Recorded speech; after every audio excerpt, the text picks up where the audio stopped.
And we are back for the 6th round in Prague Masters. Yesterday was a rest day, but from today, I think everyone's going to be energized to play some crazy action. Sagar bhai, how are you feeling? I'm good, Harshit bhai. After a rest day, I think a much needed rest day for all the players and us. I think today we can expect some fighting chess. Definitely, because it's the last 4 rounds, and whoever wins is going to have a great chance to have a podium finish from now. Yeah, 4 rounds to go. Let's have a look at the standings actually of the tournament. We have, after round 5, Arvind Chidambaram and Pragnananda leading on 3.5 out of 5, 1 point ahead of Vincent, Anish, Lekwang Liam, Wei. And then we have 4 players on 2 points: David Navara, Edis Gurel, Van Guen and Sam Shanklin. Yeah, and although there is a 1 point difference in the leaderboard, it can be quite deceiving because it just takes 1 game to catch up. One bad game by Arvind and Prague, and the other players on 2.5 are going to catch them up. So it's still a very, very close race. Right, and let's have a look at the pairings for today to see what we can expect. We see Wei takes on Edis Gurel. Wei is on a roll. He won last 2 games.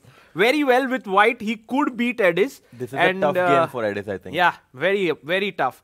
We have the 2 Czech players against each other today, Van Guen and David Navara. And both of them have been fighting for that Czech #1 spot for quite some time. So I think it will be very exciting. I think this Czech battle might end in a draw. I have a feeling that both players might want to be very solid. And I don't think so. You don't think so? No, yeah? no, it'll be a full-fledged fight. And then we have Vincent versus Anish. Yesterday we saw Anish hanging out quite a lot with us.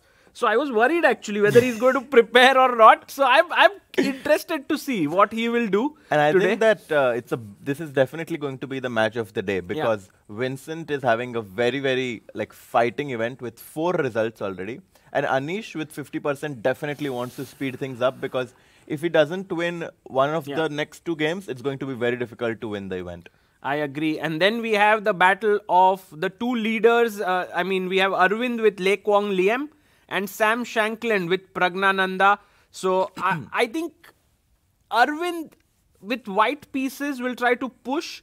Meanwhile, Sam has been playing uncompromising chess with both colors, so that will give Prague some chances. Absolutely, because Sam is right now at 2 points, which is -1. Yeah. And that means that he needs to make a win to try and come back in this event. Pragnanand, on the other hand, of course, is sitting very well on the leaderboard, so a draw is not going to be a bad result for him with the black pieces. But if Sam takes his chances, I think that will make the game very, very dynamic. Yes, let's have a look at also the Anish versus Vincent. We have them already sitting on the in the venue. If we can have a look at their video, they both look very calm, cool, composed. It's calm before the storm, though, because I think 2 minutes to go until the games begin, and I'm sure that even though they look very calm, they have very, very evil intentions in their game. Yeah, it'll be exciting to see. We also would love to show our viewers the standings in the challengers. So Yes. whenever we can bring that up, we will also look at that, because in the challengers, we have the top seed of the event, Nodirbek Yakuboev. Who's just like on a roll. He's Yeah. 4 out of 5. That is +3 already just after 5 rounds. And with 4 more rounds to go, I think it's going to be very difficult to catch him. But Bear is also just trailing him right by the neck, 3.5 points out of 5. So still very good chances to catch up. And I am very excited to see Ivan Salgado's game. Yesterday, he played, like in round 5, he played the craziest game ever with some weird moves, G4 and stuff. So, yeah, I think this will be an exciting tournament. And today we have also the battle of 2 players on 9th and 10th spot, Divya and Finek. Yeah. That will also be exciting to see. Yeah, let's go back to the venue. And we have players waiting in. And we also, let's have a look at if Prague and Arvind are also there, the leaders, if they are there in the playing hall already. And you can see Shankland actually. Just walking in. He's waiting, I think, for Arvind to come. Oh, sorry, for Prague to come. Prague is not yet there. And Arvind and Le Kwong Liem are here. They are getting in. Oh, and Prague also just came, I think. So the handshake between Prague and Shankland. So everyone is there at the boards now, and I think the games should begin very, very shortly. Right. Who will get the game of the day? I'm pretty sure it's Wei. From yesterday? Definitely. I mean, he was the only one who won. In the Masters, yep. Yeah, but if they are also looking at challengers, then I think I would give it to Sargo. Nodirbek Yakuboev. Yeah. The 2 queens. Correct, with Bishop B2. Yeah. That was the craziest game. What are your predictions for today? I have a feeling that Wei will beat Gurel with white. I mean, I think it's whoever Wei is playing against is going. I think Wei will be a favorite from now. I just have a feeling that Wei might win this tournament. Even though he's 1 point behind the leaders, just the way he played with Shankland. I mean, he didn't take that rook. He was calculating precisely. He looked calm. And so you think Wei will win with Gurel? How about Guen Navarra? I think Van Guen might score his first win today. Wow. Yeah, with David Navarra. Okay, my prediction for that is a draw. I agree with your Wei prediction. What about Kaimer Giri? Because that I'm very curious. Yeah. All good. Kaimer Giri, we have, I think draw. Very difficult to beat Anish actually. Oh, by the way, we have our guest today joining in. He's one of the sponsors of the event. Oh, wow. He's actually the founder of K0, who is one of the sponsors here. And E4 played by him. And Shankland doesn't take it back, yeah? But I think he might still take it back. No. Oh, he's not taking E4 on the board already. So... let's see if he actually plays it, because usually what... Oh, and yes, he's like dumb. Yes, that's what I want to do. I've never seen this gesture before, Sagar. But when someone taps the pawn like this, it's like, good boy. Yeah. But Harshit, what do you think Prague will do? Will he go E5? I have a feeling that Prague, basically, when he's in a solid mood, he goes E5. But when he wants a fight, he plays generally the Caro-Kann or the French. Yeah, we saw him utilizing the French defense against Kaimer, and it worked out very well. Not in the opening, but in terms of the result. Yes. But I think today he'll be solid and go for E5. Yes, also because Sam will take his chances, so maybe he will get his. Yeah. So perhaps no need to create them by playing some dangerous opening. And look at Prague. He's completely focused. He's meditating for... I've seen this trend with Prague recently that he always takes 1-2 minutes before his game just to get himself in the zone. And I think it's very interesting to see all top players doing this because Vidit has been doing this. Yeah. Gukesh has also been doing this from time to time, and maybe it's something we should think about. We can ask him. Oh, you are right. Harshit bhai, E5 on the board. He has played E4, E5, and Sam instantly plays Knight F3. By the way, we also have a lot of moves in the other games. We should go to perhaps the game which I feel is going to be an absolute sort of fight. Oh my god, and Gurel goes for Sicilian. Yes, he's so yes, bold. yes, he's going like into the Sicilian. With Vei. Also, if you remember, Vei has one of the best games in Sicilian in this line when he beats Bruzon. Bruzon. Oh, you know that game. Rook takes F7. Exactly. Oh, I would heavily recommend all our viewers to go and check out that game. Vei with white against Bruzon, where he draws the king out and checkmates it on the center of the board. And I think he was only 16 or 17 years old at the time, and that's when he was able to calculate so insanely. And I think it's very interesting to see what Gurel has prepared. But why is Vei thinking here? Well, he can go D4. Obviously, D4 is the main move. Yeah. Absolute main move. But there's also this idea of going C3. Oh, he played D4. D4, Was D4. yes. He's like, yeah, I'm just going to... He was like, Harshit bhai, I'm not going to spoil your mood today by playing some close Sicilians and stuff. So open Sicilian, I'm very excited. Okay. I think Knight D4, Knight F6 will happen. And Bishop B4 line. Knight C3 and I think Knight C6 will happen. That's my prediction. I think Knight C6 he will play here. When? On move 3. Knight C6 here. Yeah. He goes Knight F6. Oh my god, today, Harshit bhai, I'm telling you, today is your day it seems. All your predictions coming right. 4th of March is the day. Do you have any important things to do today? Maybe you can make a guess there as well. But Knight F6, let's ask a question to our viewers here and back home. What happens to E5? Where should the knight go? Knight D5, Knight E4. Yeah, good question there. And maybe... Sagar bhai, I think now you're also like asking questions how I do it, yeah? Harshit bhai, learning from the best. But in the chat, we have people who are not getting fooled here. Yeah, Shrikant, I think was the first one who found the move. Then Jose. And the move is, did you get it? Would you like to try? Yes, absolutely right. Queen A5 check.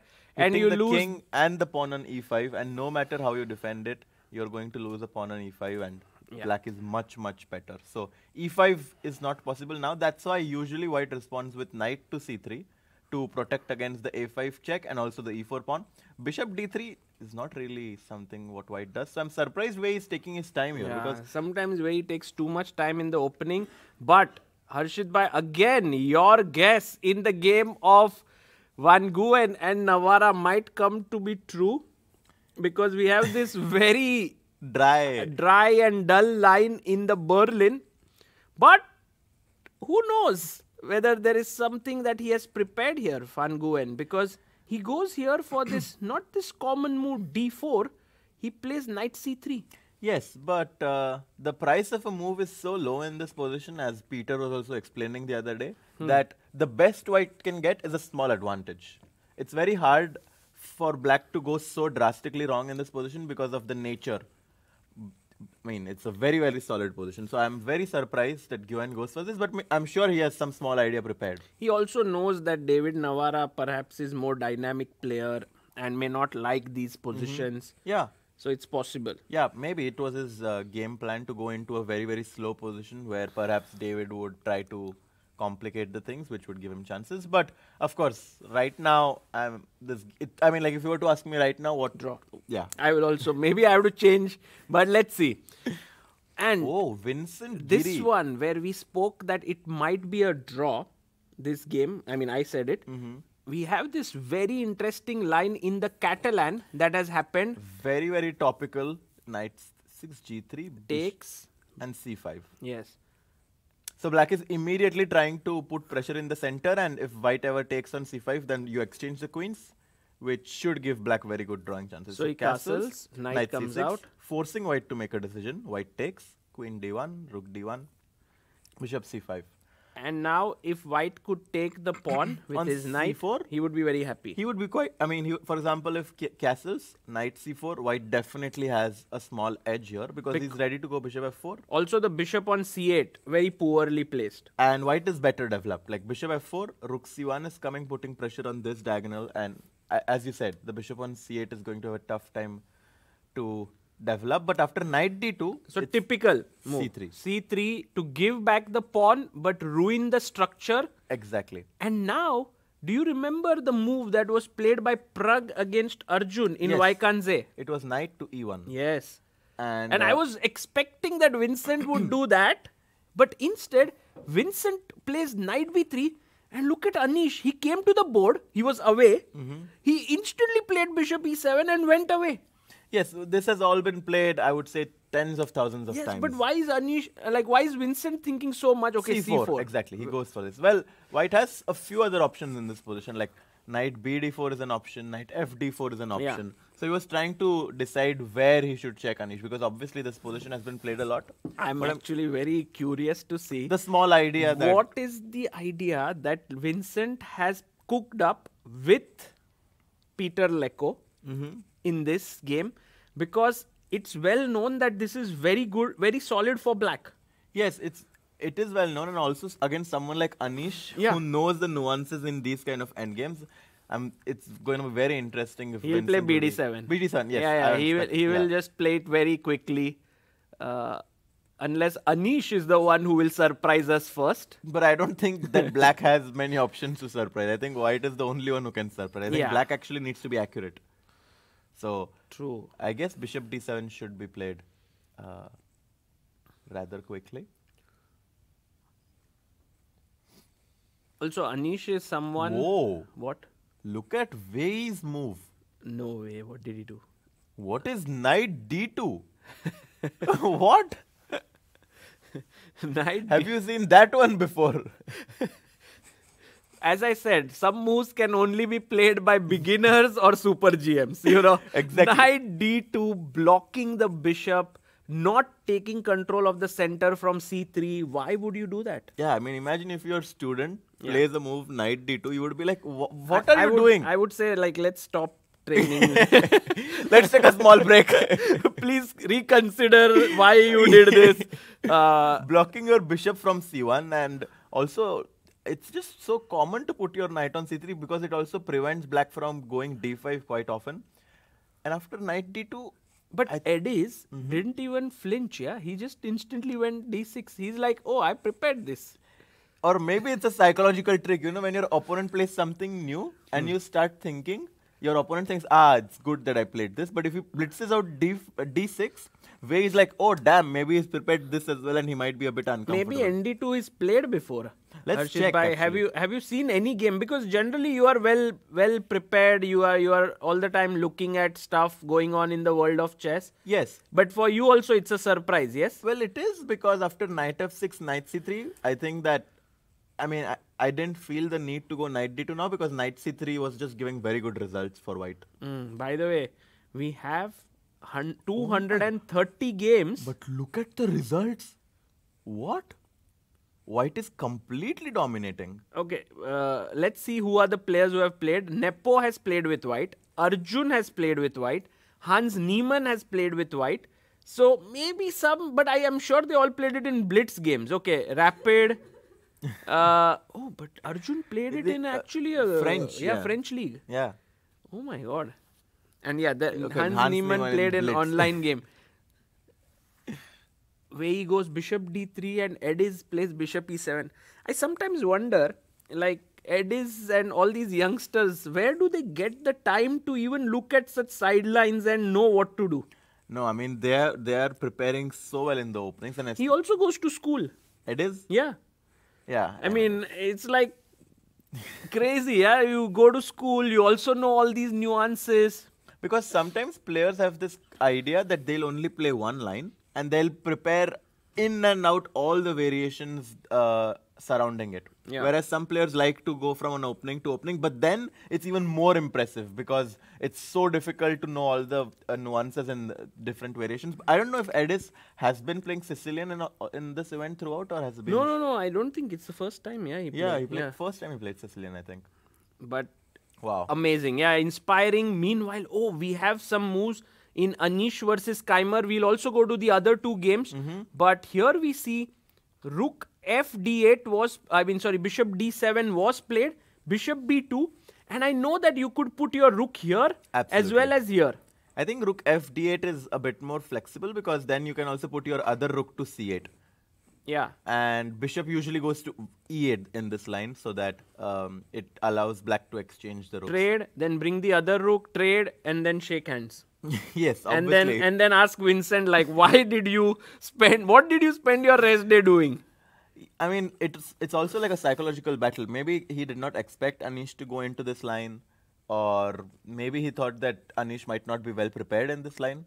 I mean, like maybe... No, but now he has to show something. Yeah, he has to show some line. I mean, White has some options. Knight Fd4 is a move. C5 sometimes is an idea in this position, trying to clamp down on the D6 square. Rook C1 is also an idea, but I think Knight Fd4 will be played. That's my prediction. And then White tries to jump to B5, trying to put pressure on the A7 pawn and also trying to jump to D6. So I think Knight D4 will be the move that happens. Okay. Let's go to Le Quang Liem versus Arvind. What? So many moves here. Can we go from the get-go? Because I don't think we saw this game. Yeah, let's see. From D4, D5, Knight F3, Knight F6. We have the Queen's Gambit declined. And then Arvind play Knight BD7 by Le Quang Liem. Arvind goes with his bishop out. This opening used to be played by Capablanca and Alekhine a lot. And it kind of slowed down at some point, but it's picking up a lot now. Going for this early knight d7. Okay, now c5. This I think we transpose into. And by the way, this line is a favorite of Vladimir Kramnik with really? Black. And there is a very famous game at Qatar Masters where he beat Salem Saleh with Black. And the point is, after take, it feels like a very, very dull position. But Black is just saying that, hey, I have equalized out of the opening if I get b6, bb7. Absolutely. And what is your plan? Like, how are you claiming an advantage? And Black is already castled, if you think about it. Like, Black is already castled. He's ready to go b6, bishop b7. So, yeah, it seems like Black has solved his problems. But Arvind goes bishop e2. I think the main move could also be bishop d3 here. But he goes this, b6. Castles, bishop b7, and Black is now completed his development. But dc5, knight c5, and b4 blitzed out by Arvind. But the way the game is going, I don't know if Arvind do you think it was Arvind's strategy to just like take it easy today and like keep his leaderboard standing? I don't think Arvind really plays chess like that, yeah. To take it easy. He just loves to play crazy chess. He loves to attack. But he did that against Prague. He played the Berlin. But he was Black. Yeah. So, I mean, with Black, you cannot go crazy with Black with Prague because if you lose to Prague, he's going to be 1 point behind Prague. Also, you go to the same academy as him. And although Prague is nice, he would never kind of... What do you mean? I don't think that Prague, if Arvind gives him a chance, Prague is going to be like, oh, you are my friend. No, not like that. He would like remind him all the time, oh, you lost to me in Prague. But no. They won't do that. But B4, now I think, let's just say that... Do you think that hurts the friendship, by the way? I guess when you lose once or twice, it doesn't. But then if you repeatedly lose to a person, somewhere you start to think, no, I think so as well. Like, his friend is not so good, yeah. But maybe I guess they both are such amazing individuals. Friends off the board, but enemies on the board. I mean, and I think that's how it should be. Knight e4 played. So, Harshit bhai, if you put your GM hat on here, and you were to think like, how can White try and create something? What would you say? Well, right now my rook is very well placed on this line. So I guess knight takes e4 could, that's the first move that comes to my mind. Bishop takes e4. And now I would think about going knight e5 and trying to go f3, e4 at some point. Because I want to restrict the black's bishop from as many squares as possible. Because once I get f3, e4, it not only restricts the bishop, but it controls the d5 square that the black knight can jump to. Okay, interesting. So I'm not playing for a lot right now, but in this endgame, whenever you're defending slightly worse positions, it can become very, very tedious, as we saw in the game of Divya's, Right. where she was defending a slightly worse position for a very long time, and when your opponent keeps posing problems to you, at some point it's human to err. And I think that Do you that's think what... here another good move could be just bishop a6? I'm very tempted to this move, although the engine doesn't like it. It's a very typical idea. I'm just taking control of this square, not allowing your rook to come here. If you trade queens, I'm happy to take back. I have two rooks eyeing these two files. No, it's a very, very typical idea, and I'm actually a bit surprised that the engine doesn't give an advantage for black here. But I suspect that For white, knight you mean? for white. But I suspect that knight d5 is the move. Attacking here, and then if After I defend a6, it, just something like rook fd8, and bringing the rook in. Oh, but now there is Oh, bishop. Maybe the other rook to d8, I guess. But oh my god, no wait. Maybe I go here and then I jump. Oh, maybe I go with just my knight knight. e5 and Yeah, f3, yeah, yeah, yeah. f3 e4 idea is going to be very strong. Your idea. No, but that just shows that, these positions can potentially become very dangerous for black. So I think Arvind is not playing for a lot, but that was his whole strategy, that just try to get for a small advantage and keep pushing. Okay. Let's see. I'm curious now. Where will Le Quang Liam move his knight? Why is he thinking? It seems like the only move. You don't want to go back here, but maybe he wants to. Again, I don't think that any move that black makes now is going to be like a big mistake, but it will change the dynamic of the position. Because knight e4, for example, exchange one piece. So black needs to think about whether he wants to exchange a piece or whether he wants to keep some material on the board. By the way, we have a chat here saying Aditya says Arvind is having the highest performance in this tournament. So that's a good thing here. I'm not surprised. The way he's been playing so far, Yeah. I mean, I wouldn't even be surprised if his accuracy is the highest. Correct. By the way, c5 chosen by Kaimer. So he goes for this c5 move, and it makes Anish go into a small think right now. Oh, Anish hasn't played his move quickly. I guess the main move would be to drop the bishop back, yes? Yeah, but I know that in this position, like, black has to be like slightly accurate. Like, if you're not, you can potentially get into a difficult position, especially now that white has put his pawn on c5 and your bishop is completely restricted. And I suspect knight fd4 is going to be coming next. What to play? Okay, let's try to have you play with black just so that the viewers understand what potential problems can black have. That was pretty insulting. Personal, yeah. That was like as if I am going to make a mistake. No, but like it's just like because like if you don't know the accurate moves from the opening. No, don't make it worse. No, I mean like like if you don't know the opening. Yeah. I mean like I'm saying like even for example if I play with black. No. Now you play now. Try to find an advantage. Sagar Bhai is like okay now I took it personally. Yes. Okay. Now I should not get worse with white. Yeah. Imagine. Okay.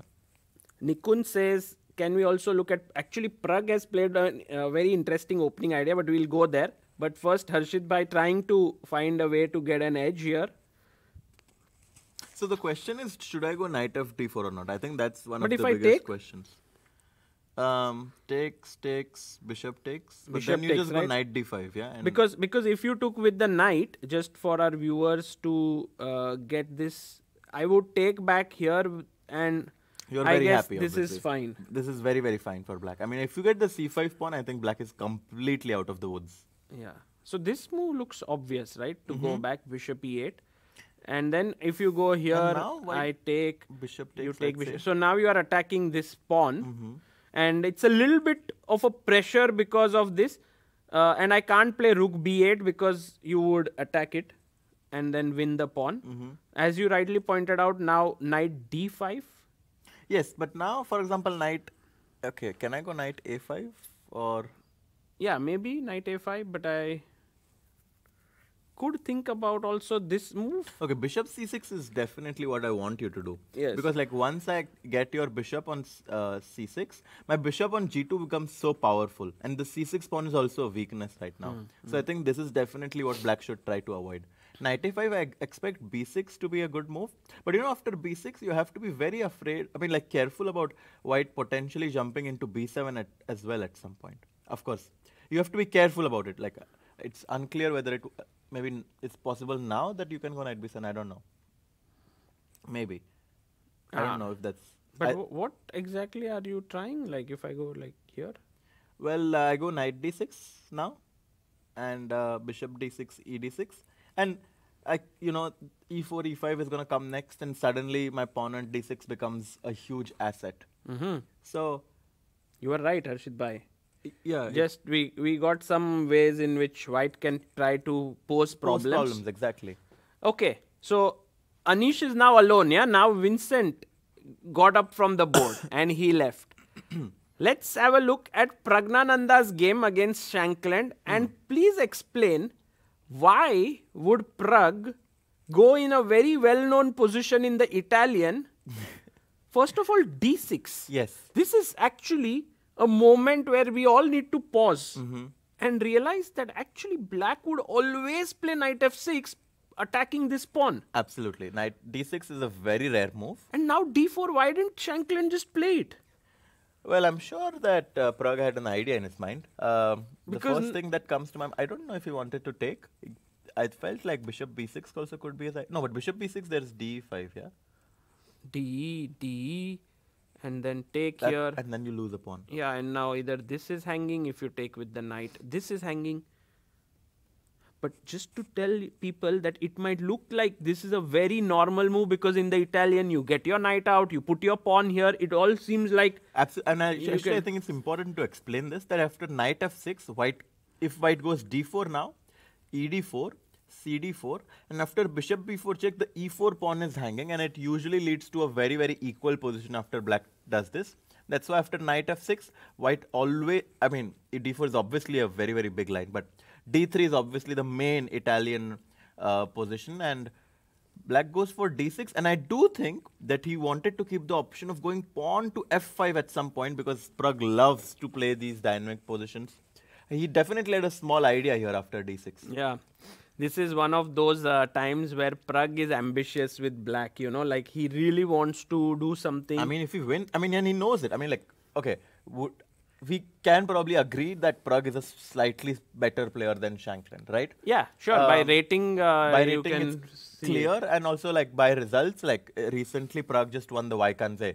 And in this tournament, where Shankland is on the bottom of the leaderboard and Prague is on the top of the leaderboard, he obviously wants to take advantage of the fact that he's in better form.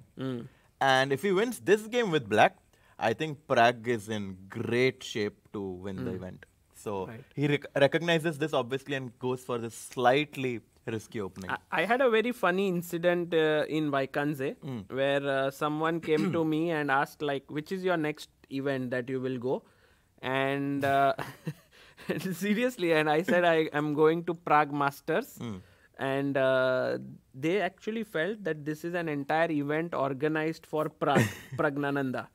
And they were like, okay, great. That's amazing, yeah, that now an entire event is being held in India for Prague. Yeah. And so I said, will you come? They're like, no, we don't have visa to India and stuff.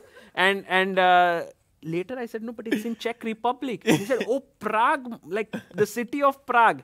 But the way the tournament has been going so far, maybe this tournament is made for Prague, yeah? Could be. Although Arvind is also doing really well. But yeah, today is the key day that if Prague is able to, and he's trying h6, not developing this knight, as you rightly said, he wants to push his f-pawn. He wants to push his f-pawn, or he wants to keep it flexible. Maybe he'll go his knight to e7 and g6. So he's just keeping his options open for now. a6 played. Yeah, a6 to make a square for the bishop. Knight, look at Shankland. He's like, oh, castling all later on, yeah? I want to first reroute my knight. So, very nuanced play in the opening here. We don't know. Maybe Prague will go knight here, trying to keep his f-pawn open. And also just to mention that if black goes for knight f6, and castles now, Yeah. it's very possible. Let's ask our viewers this. Can I ask a question? Yes. Because I think it has this point. Say knight f6, I play h3, you castle. It's not an accurate move. Why? White to play here. Maybe it is. At least practically. Yeah, maybe it is because if I had the bishop back here, I would have been happier. Exactly. But let's just see what people come up with. White, of course, a normal move is to just move the knight away and castle. But here you can take advantage of the fact that you have not castled and black has castled. Oh, by the way, people are saying, can we not play here knight a5? Oh, that's another interesting point. Well, let's come back to that. But first of all, here, Harshit bhai, we were, yes, Arav Gupta, Ricardo, Anabolica, G4.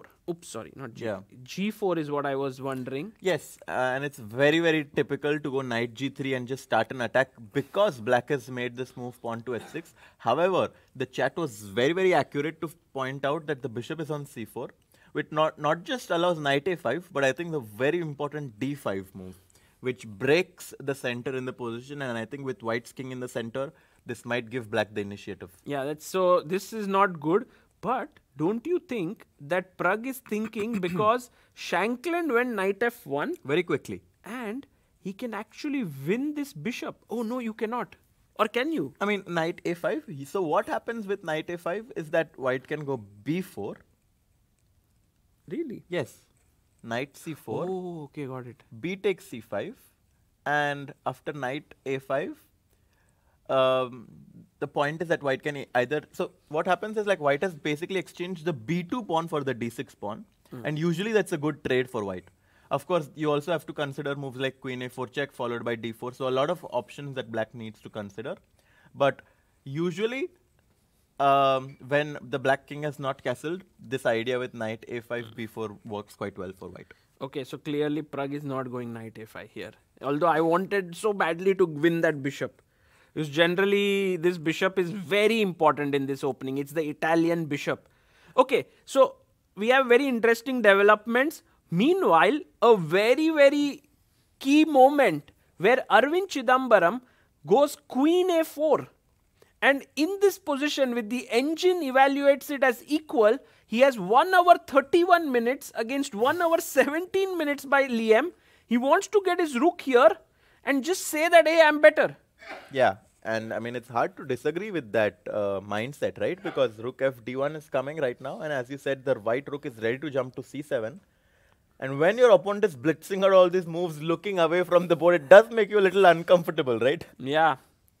By the way, Arvind, I'm very curious, Harshit bhai, who is in his team of seconds? Like, who is the one who is giving him such interesting ideas? Yeah, I mean, it's insane how well prepared he's been in this event. Yeah. He's always been able to surprise his opponent or get an equal position with black. Right. I think that's just goes to show how important opening is in this tournament. Also, Anish said that, of course, Arvind was very, very good. But now that his opening has improved, he's just become a complete player. I think he's now respected by the elite players, especially after this tournament. It seems like everyone's going to be taking him very seriously. But Liam, what should black do? Because the queen feels a little bit like, oh, I want to put my queen here, but then suddenly the bishop comes and attacks it. No, I think you just want to take the queens off the board. So queen e8?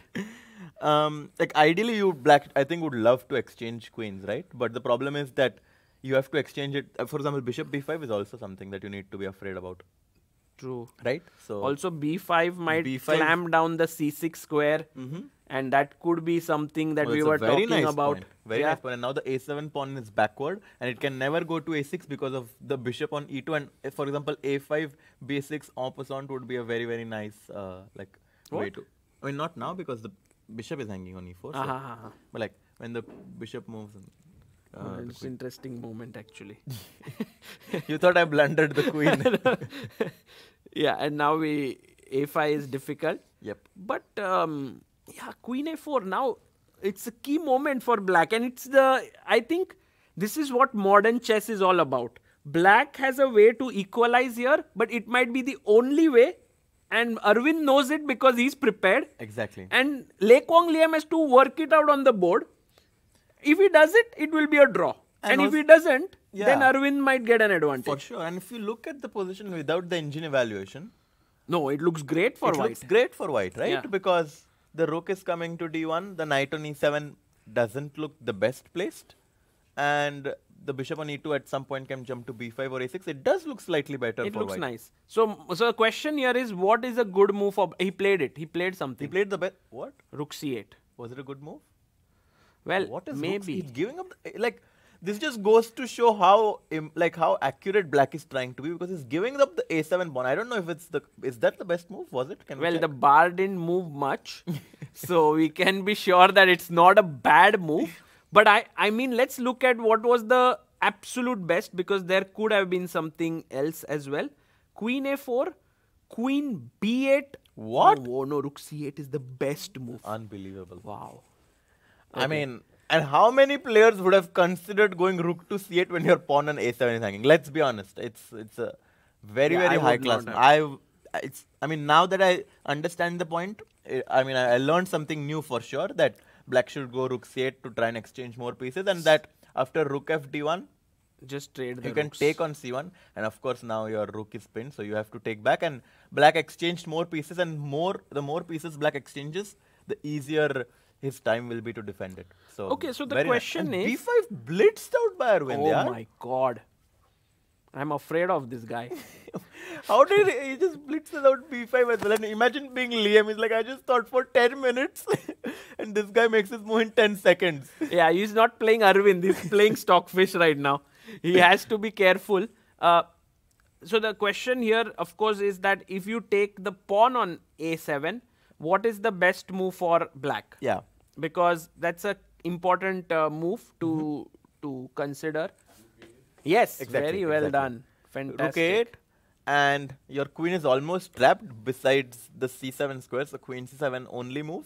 And then after the trade, Black taking the a2 pawn. You can already take as well. And yeah, Black is equalizing. By the way, another question by Bobby was, if you take here, and now can we take on a7? That's also a possibility.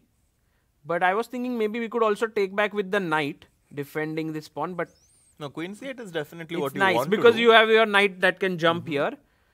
And now, because the knight is hanging, maybe knight d5, attacking the pawn. And if a3, then perhaps even queen c3. Yes, also queen a8 is possible. Queen a8, yes. This could also be a nice move, trading. And then take, this is hanging, and after this, a question to our viewers here, Black to play. Knight, very sharp. Very sharp. AB, and the rook is hanging on a1. Nice. So both Arvind and Pragnananda are going for the kill today, because they know how important it is for the standings for them to score a win. Yeah. Also, sneaky move here, by the way, the bishop is hanging, not to forget. Sneaky. Yeah. Oh, by the way, look at Anish's game. He's still thinking after c5. I told you it's a bit unpleasant. Yeah, I don't know. I think Anish is just recollecting his line. And now I'm like, maybe he should have been preparing yesterday, no? No, okay. By the way, it's very difficult to know even what Vincent would play. You know, e4, d4. He plays all sorts of openings. But what to do now? Yeah, I mean, I have seen this many times. That's the thing. Like, I've seen this position so many times. And if we just go in the live database as well, I'm sure that this game has been played several times. Yeah, I'm sure that this opening is very common. And I'm as you said, like bishop e8 is obviously the move that comes to mind first. But there's also rook c8 that Black could consider. Bishop g2, c5, castle. Yeah, we're just putting in the moves here so that we can check how many times this has been played. Yeah, lot of top level games obviously in this endgame. We have more than 1200 games that have gone into this endgame after the queen trade. And when he pushed the pawn to c4, 489 games. And with this position that we have on the board, c5 has been played only 7 times, which is the reason why Anish is in deep thought, because we have 251 games which has gone, instead of c5 here, knight d4. Exactly. Which is the move you were suggesting. Yeah, I mean, I definitely recall seeing this and analyzing this position. I actually played this line after knight of d4 against Vaibhav Suri once in Gibraltar. And was it drawn? No, I actually think I overpressed and I lost, because obviously with white you want to play for a win, and I played something too aggressive and it didn't go my way. But I mean, white is definitely having some idea after he goes c5, because it's only played 7 times, which is why. Yeah, I'm just curious to see who are the 7 players who played it. c5 has been played by Ituri Zaga. He's the only GM who has played it. Yeah, I mean, I really like how Ituri Zaga plays. Very, very aggressive player. So I think maybe Anish saw that game and got inspired by his idea of c5. You mean Vincent, yeah. I think one of the key plans now is to reroute the knight to d2, to c4, to d6. I think so, yeah. Because if you are able to get one of the 2 bishops of black, I think that will be giving white a small edge. Okay, now I'm a bit. Now I think Vincent's strategy looks great. You didn't agree to any of the words I said, but now of course. I mean, I wanted Vincent to show it on the board, but now the question is, Harshit bhai, what if knight e4 attacking the c5 pawn? Isn't that the most critical move? It's a very direct move.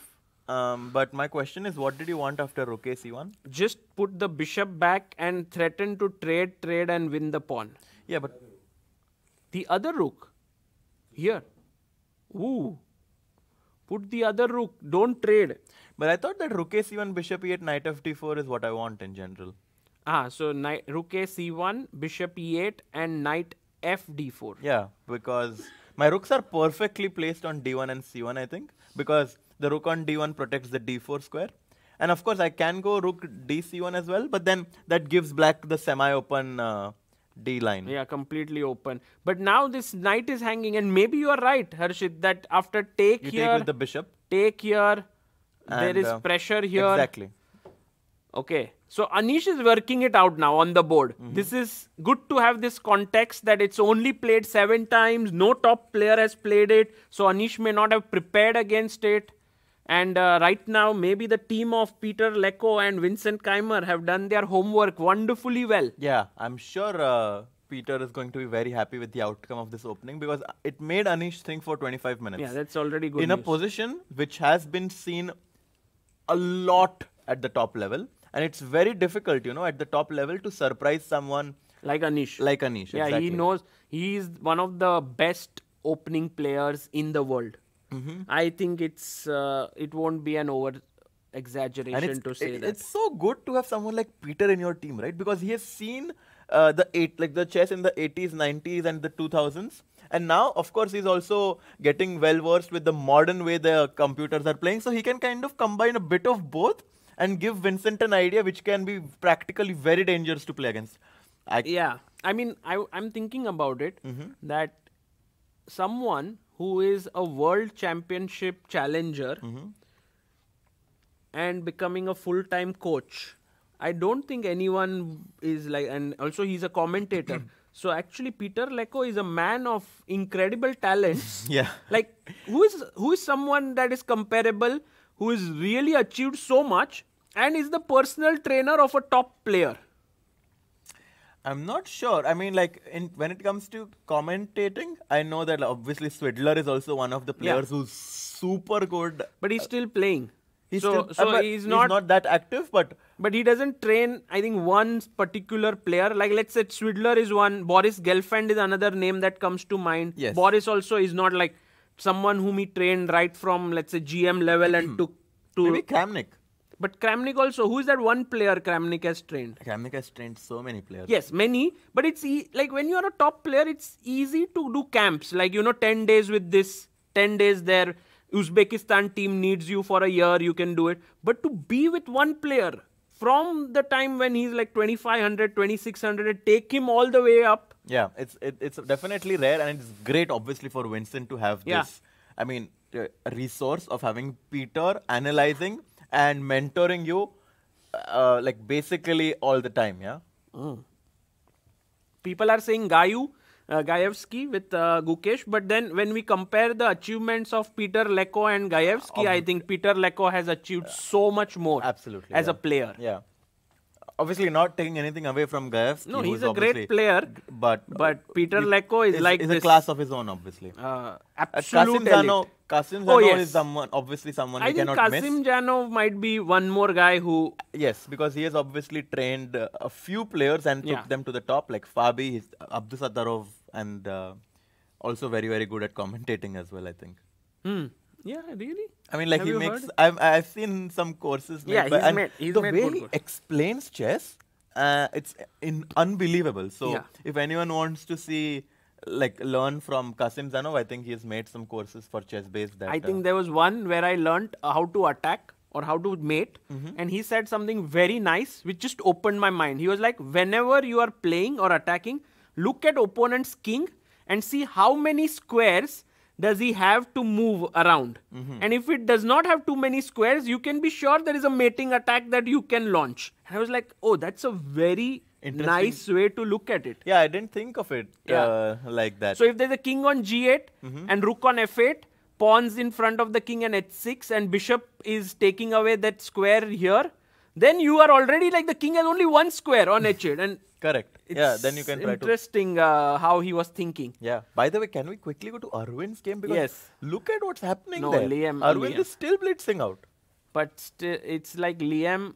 Let's see what he did. So here, to solve the problem, first Le Quang Liam took, logical. And I Took. think if Le Quang Liam took on f3, he has definitely seen this position Really? as well. No, because you're No, but giving away. it's a double attack. If you don't do it, you'll lose a pawn. Yeah, I mean it was forced, I guess. Yeah. So But or queen a8. But rook c7, yeah. And then rook jumps in. Yeah. So take, queen b8, defending this pawn. Rook d1 instantly played by Arvind, planning to enter here, attack the knight, attack the pawn. Knight can't jump and block because you lose the pawn straight. No, wait. Yes, you. Yeah. No back rank No mates. back rank. Actually, also important to note that rook d8 is not possible. A move that black would love to play in this position is not possible because rook takes d8, queen Take. takes d8, and our bishop on f3 very nicely covers the d1 square, which allows us to capture the pawn on a7. Again, there might be, you see the bar never moved. So, black does have a way to equalize here. I think rook c8 is the move. That's my guess. Because if we go super ambitious, then Rook there's a c1, check. Exactly, and knight d5, and actually also knight d5 immediately is possible, but I suspect rook c1 check first. So is no, more I won't go in. Rook c8 is the best move, Harshit bhai, well done. I mean, Le Quang Liam also is thinking about Yeah. it. But I believe Arvind will again blitz out his move here. Because it's the most natural move, Rook c8. I think so. I think that he'll blitz out g3. G3, yes, I also thought g3.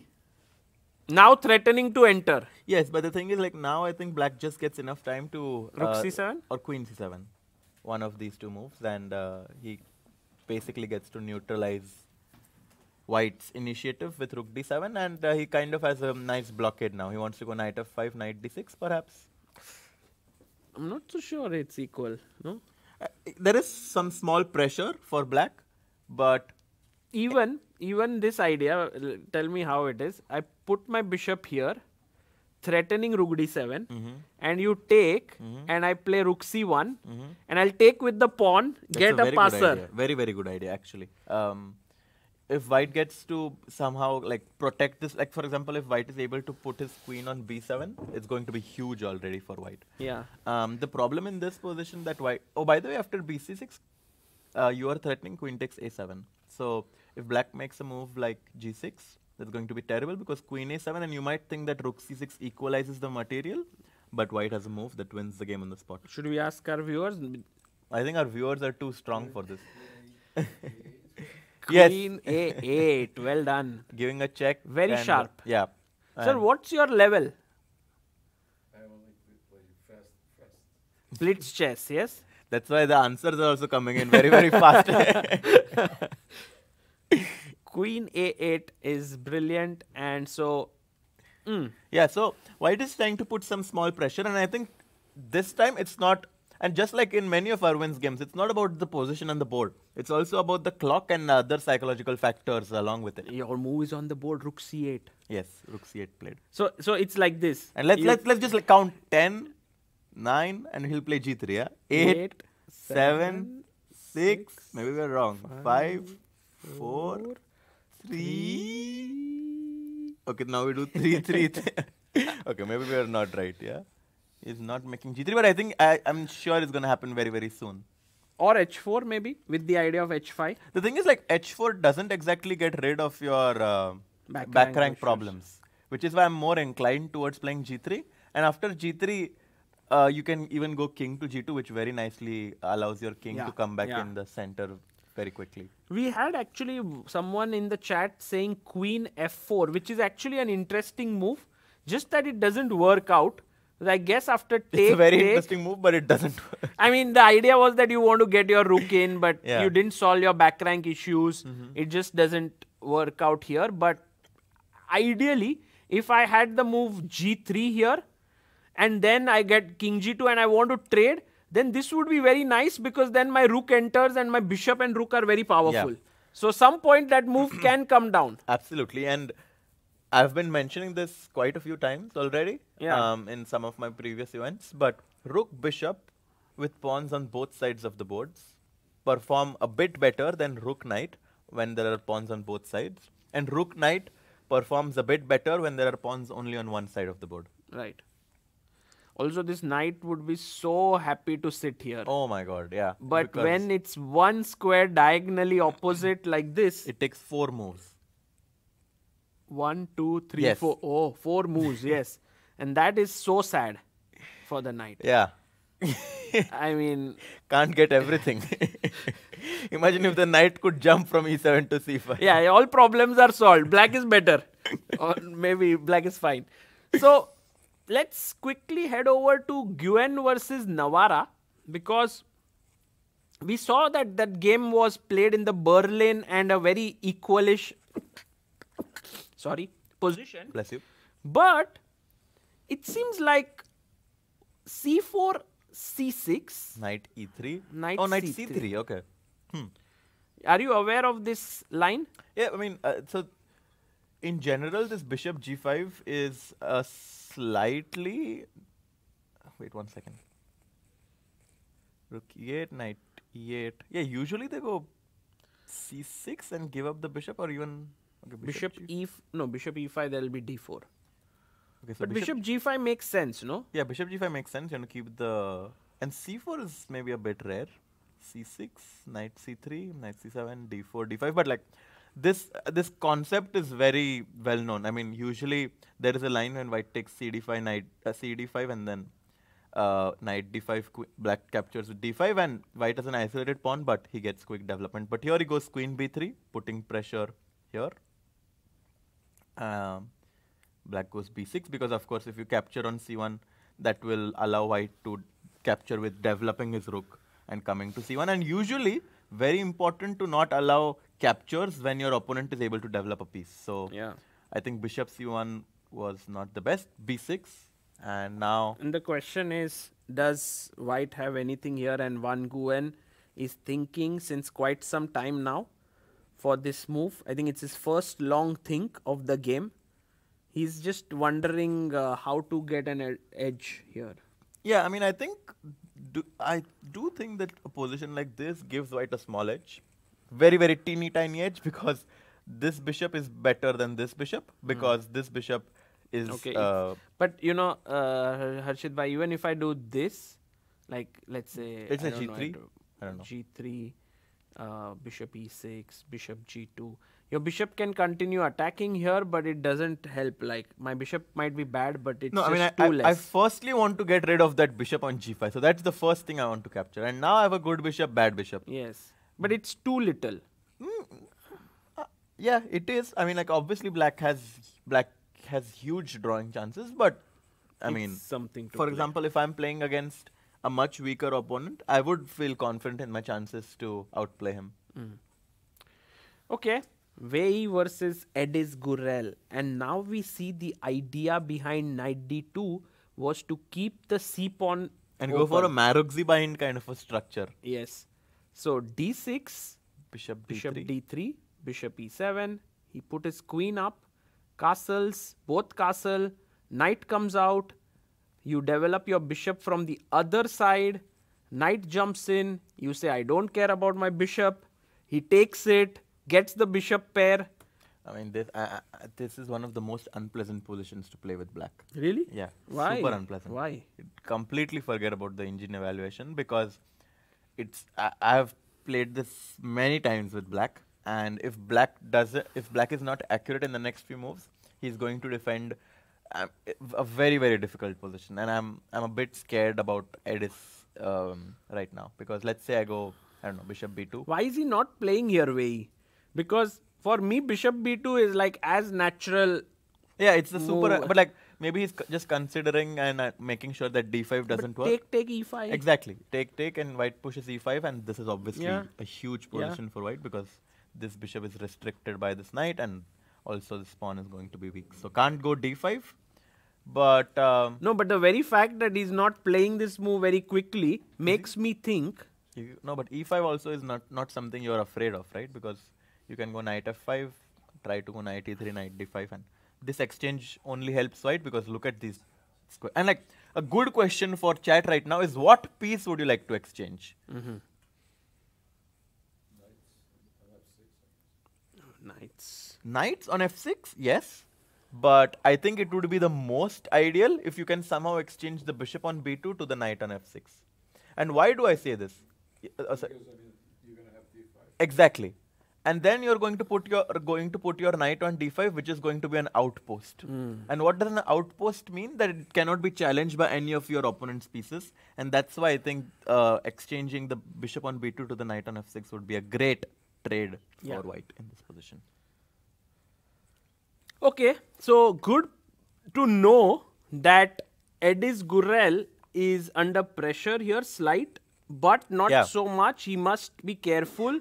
But Wei, as we predicted, is in like hot form. Yeah. 2 wins and was the favorite today going into this game. Edis has to be very careful, guys. Bishop b2, rook c1, rook d1, maybe even just pawn to f3 or f4. White's moves are flowing, not so easy for black. I think we should jump to Prague's game because a lot of moves have happened there. Suddenly, it was like we were thinking, oh, is the knight coming here? No, he doesn't want to put his knight here. But then Prague was like, sorry guys, I'm Finally going. goes for knight f6. And then they both just castled. And we reached, I think, a very typical Italian position. Exactly. And now white has these two knights on f3 and g3, which allow him to go d4 at some point because the knight on g3 protects the pawn. And black is like, hey, if you can do it, I can do it too. He goes for knight e7, bishop b3, knight g6. And now black might be the one ready to go d5, but white is like, wait a second, I'm going to be the first one to go d4. But obviously this move comes with a lot of responsibilities because you are like weakening your pawn on e4, and at the same time you have some pressure here. So I'm expecting bishop g4 now to pin the knight on f3 to the queen, and obviously now black is threatening to take e takes d4 followed up by bishop takes f3. So let's see what Prague plays here. This is the live board position. Time shows Shanklin to have slightly more time on the clock. Very symmetrical.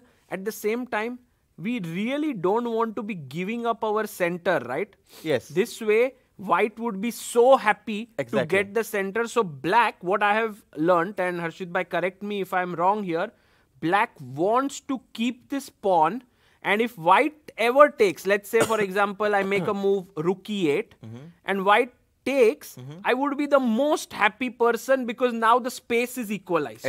Exactly. And the bishop on a7 is really happy on this diagonal, and black is ready to go bishop e6 at next move to get rid of the bishop on b3. Also, knight takes e5 is not that crazy because knight takes e5, rook takes e5, sorry, not that. Rook takes e5, and it can be a bit difficult to protect the pawn on e4 in some lines. But obviously, you're absolutely right. T takes e5 is usually almost met with d takes e5, opening up the file for the queen, and also now the bishop on a7 looks very powerful. Yeah, After when d4, yes? actually I learned this, I realized like what both players are trying. White wants black to take and give him the super strong center, while black wants white to take. So a lot of the time you will see both players just making moves like this, h3, rook e1, and no one is just doing something, and you realize that it's just the part of the plan. There is a lot of tension here, and both are playing the waiting game. Exactly. I'm very curious to know what white wants after bishop g4. Because now If you are kind of forcing What him. will you play with white now? Because just try to make a logical move. So now your threat is to take, and win the pawn in the center. Exactly. So I'm going to defend it with bishop e3. But now that you went bishop e3, I had another sneaky move. You are very sneaky, Harshit What's bhai. the move? Black to play. Sorry? There's something better. h5, wow. That's H5 a is very interesting. I'm Very trying to go H4. dangerous move. But you have to be a bit careful about the bishop going to g5 as well. So you give up this. So whenever you move a pawn, you do control some new squares, but at the same time you give up the control of the squares you previously controlled. So you have to be careful. But there is a very interesting idea for black. Can you guys try to find it? I think I got it. Sorry? Whoa. e4. Oh, he wants tactics. Knight e4, knight e4, d5 was the plan. And if the knight moves, e4. Yes, it's an interesting idea. I think the problem might be that white goes back knight g3, and after e4, h3, and now the bishop on g4 has to move, and it's not working out. No, like come on, guys. Okay, I have an idea, but let's see our chat. Oh, one guy found it. Yatharth Khurana found it. And Gino Neer. It is. Knight to h4 is the best move. Oh, that's the move. I think so. I was thinking d5. Whoa, Is that bad? Because my point was if you take, I go e4. Maybe you're right. My first thought was knight h4. You are right, maybe, but maybe d5 is not so silly. It is definitely not. But It's the problem possible. is that it runs into h3. Whoa. And bishop f3, queen f3, white is able to get that bishop, and maybe black is still equalizing. But maybe there's something else here to d5. 1 second. Could be like ED5, E4 and then take H3. this. ED5, E4 and then H3, I think.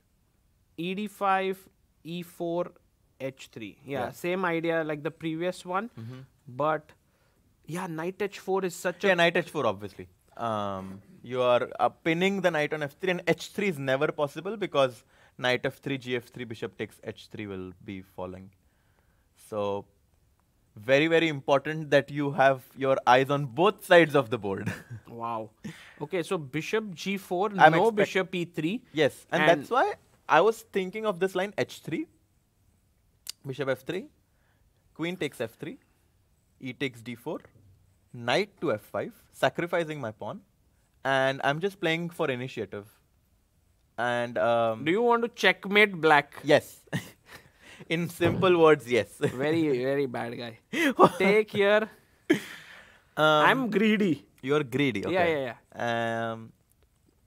And now I have a few options. Like, I can potentially consider taking on H6 at some point, but let me just start with BC3.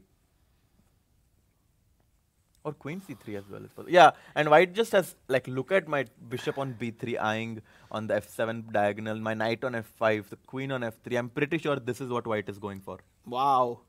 Sam Shankland, as always, very aggressive, playing there. Oh, bishop g4 on the board. Let's go. Wow. h3. Now, if he plays here, Harshit bhai, we will, what shall we do for you? No, don't do anything for me. I'm just... What would you like to have from Prague? I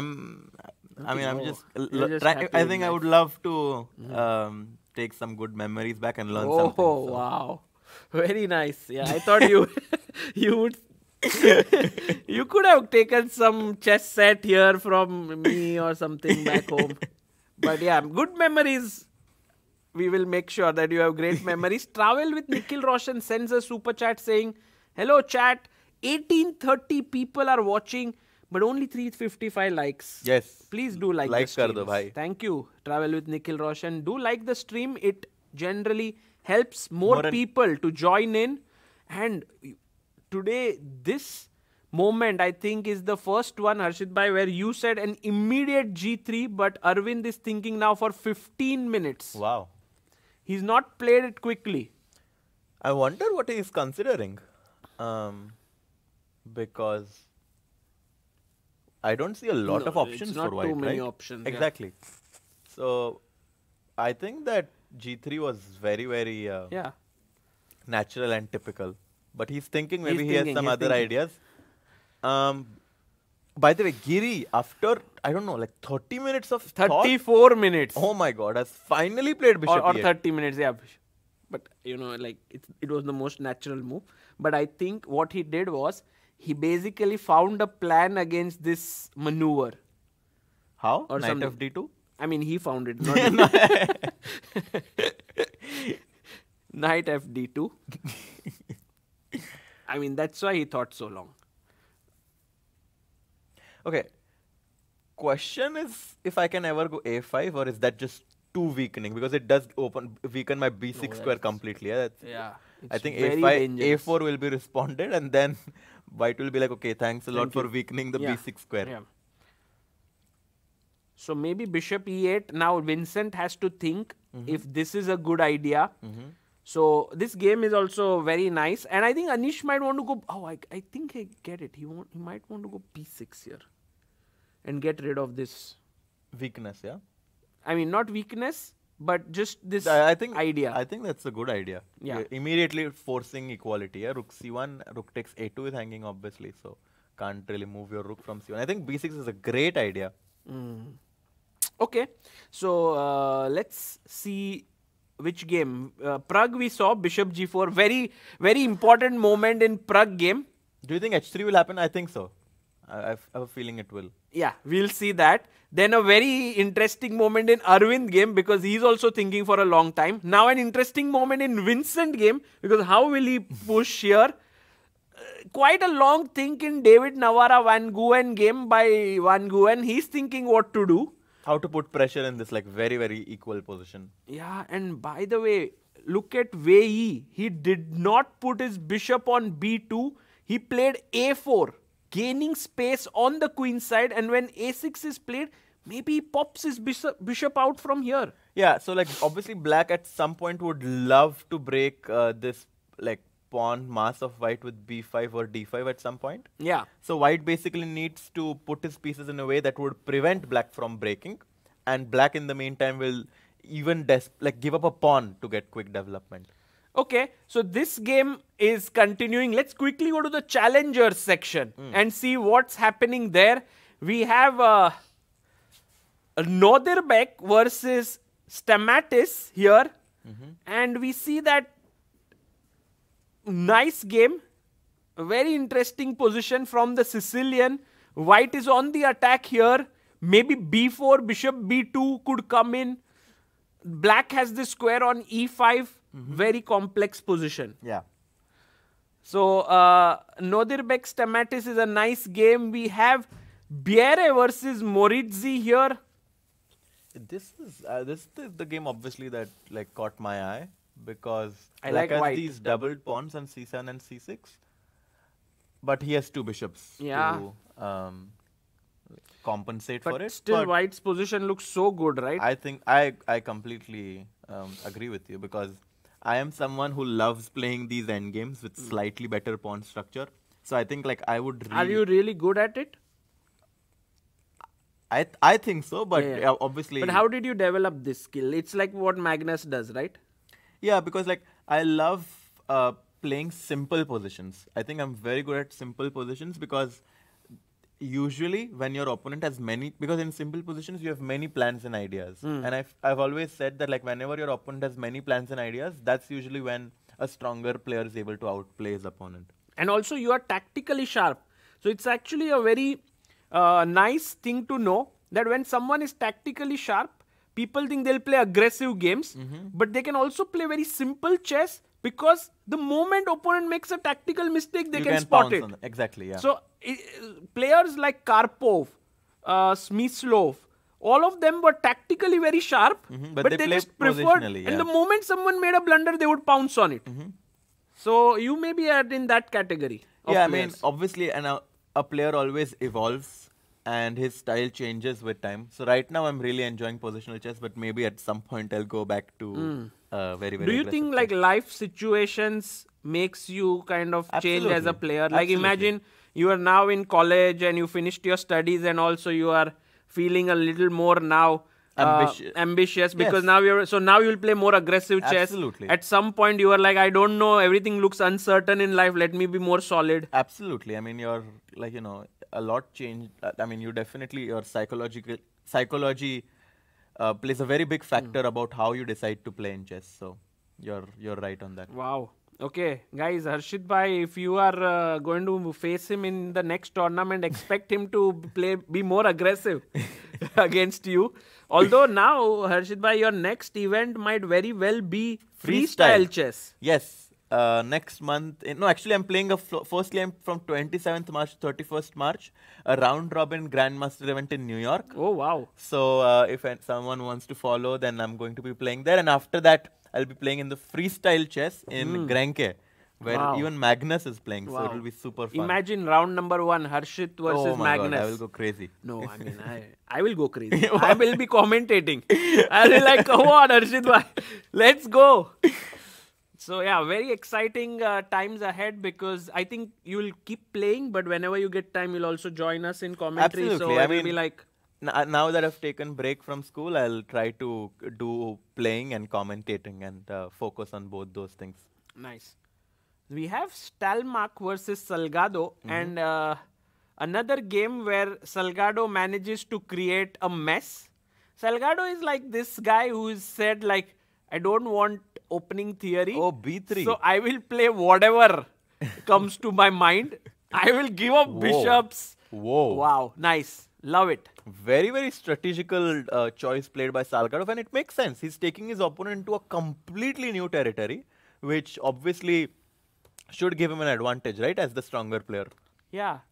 Only thing I'm surprised is knight f3. Yeah? Generally, you would like to put your knight on e2, no, here, and then put it like this. It could jump. So with f2. Oh, by the way, you do know this trap, right? That let's say white goes knight e2.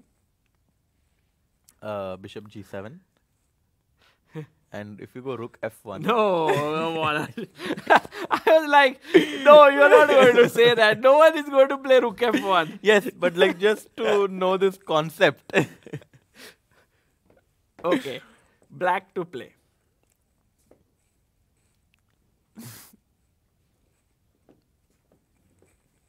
I think...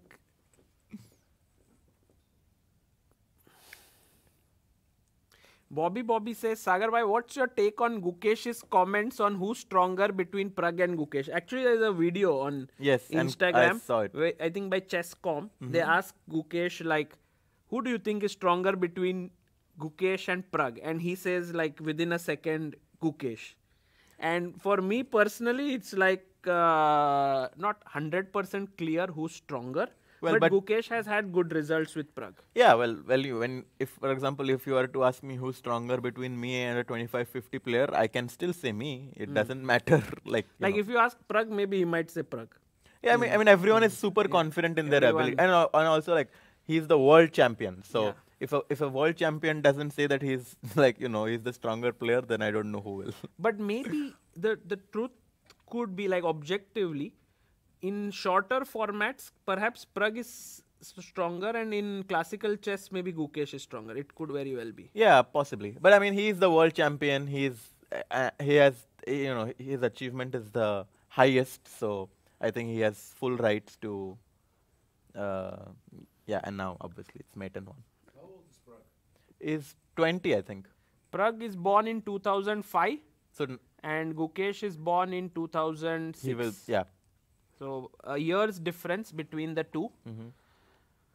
And talking about 2005 born players, another one is Divya Deshmukh, and she is the only female player in the challengers section, and she's taking on Finek, who is actually one of the big young talents of Czech. Yes. And right now, it seems like Divya is slightly worse in this position because of the pawn structure. Here, e6 pawn is weak, but But do you I think she it's- has it. I think she was prepared because look at her clock. She has like more than 20 minutes, almost 20 minutes of time advantage. So I do think that she had something prepared.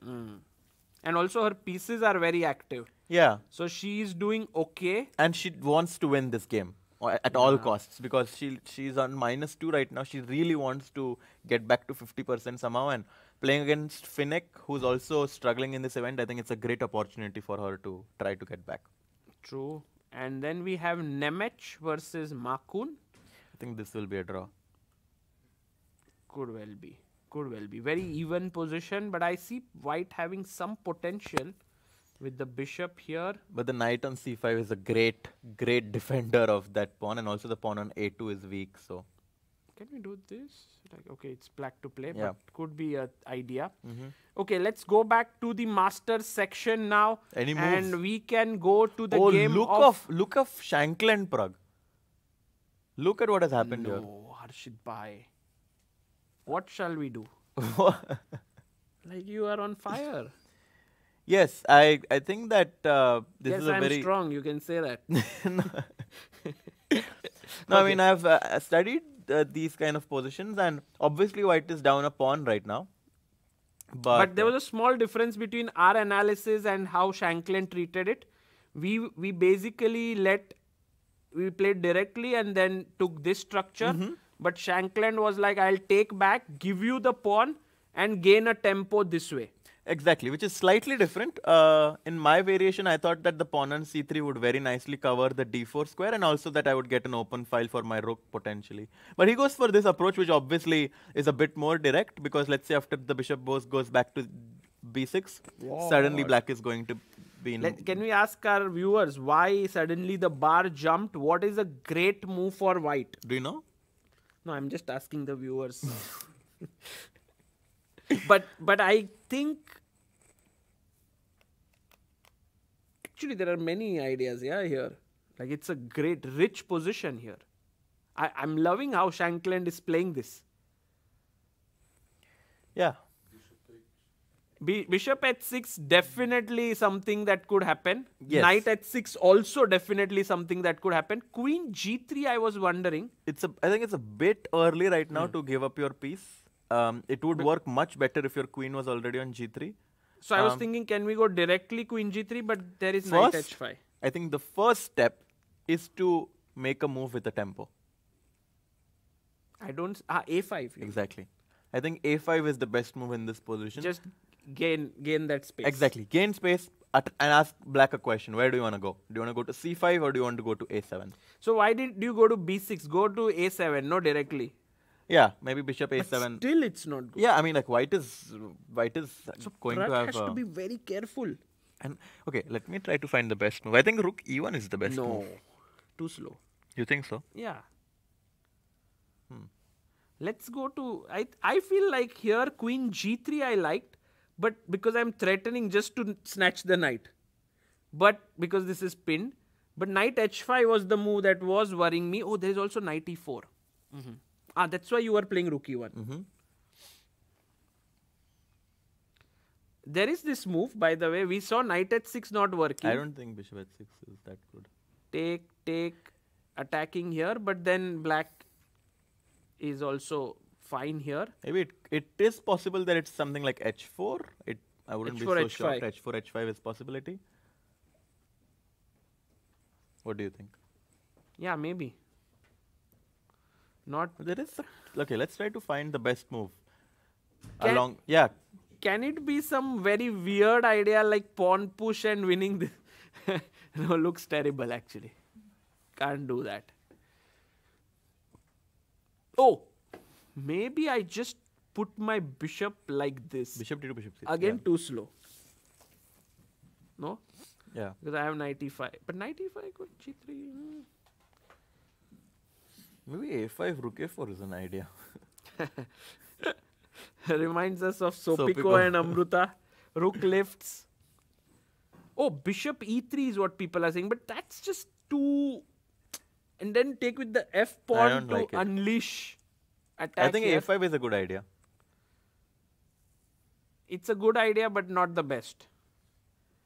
g4 is also... Whoa. It's too much. So G4, queen g3, G5. by the way, is an idea, obviously.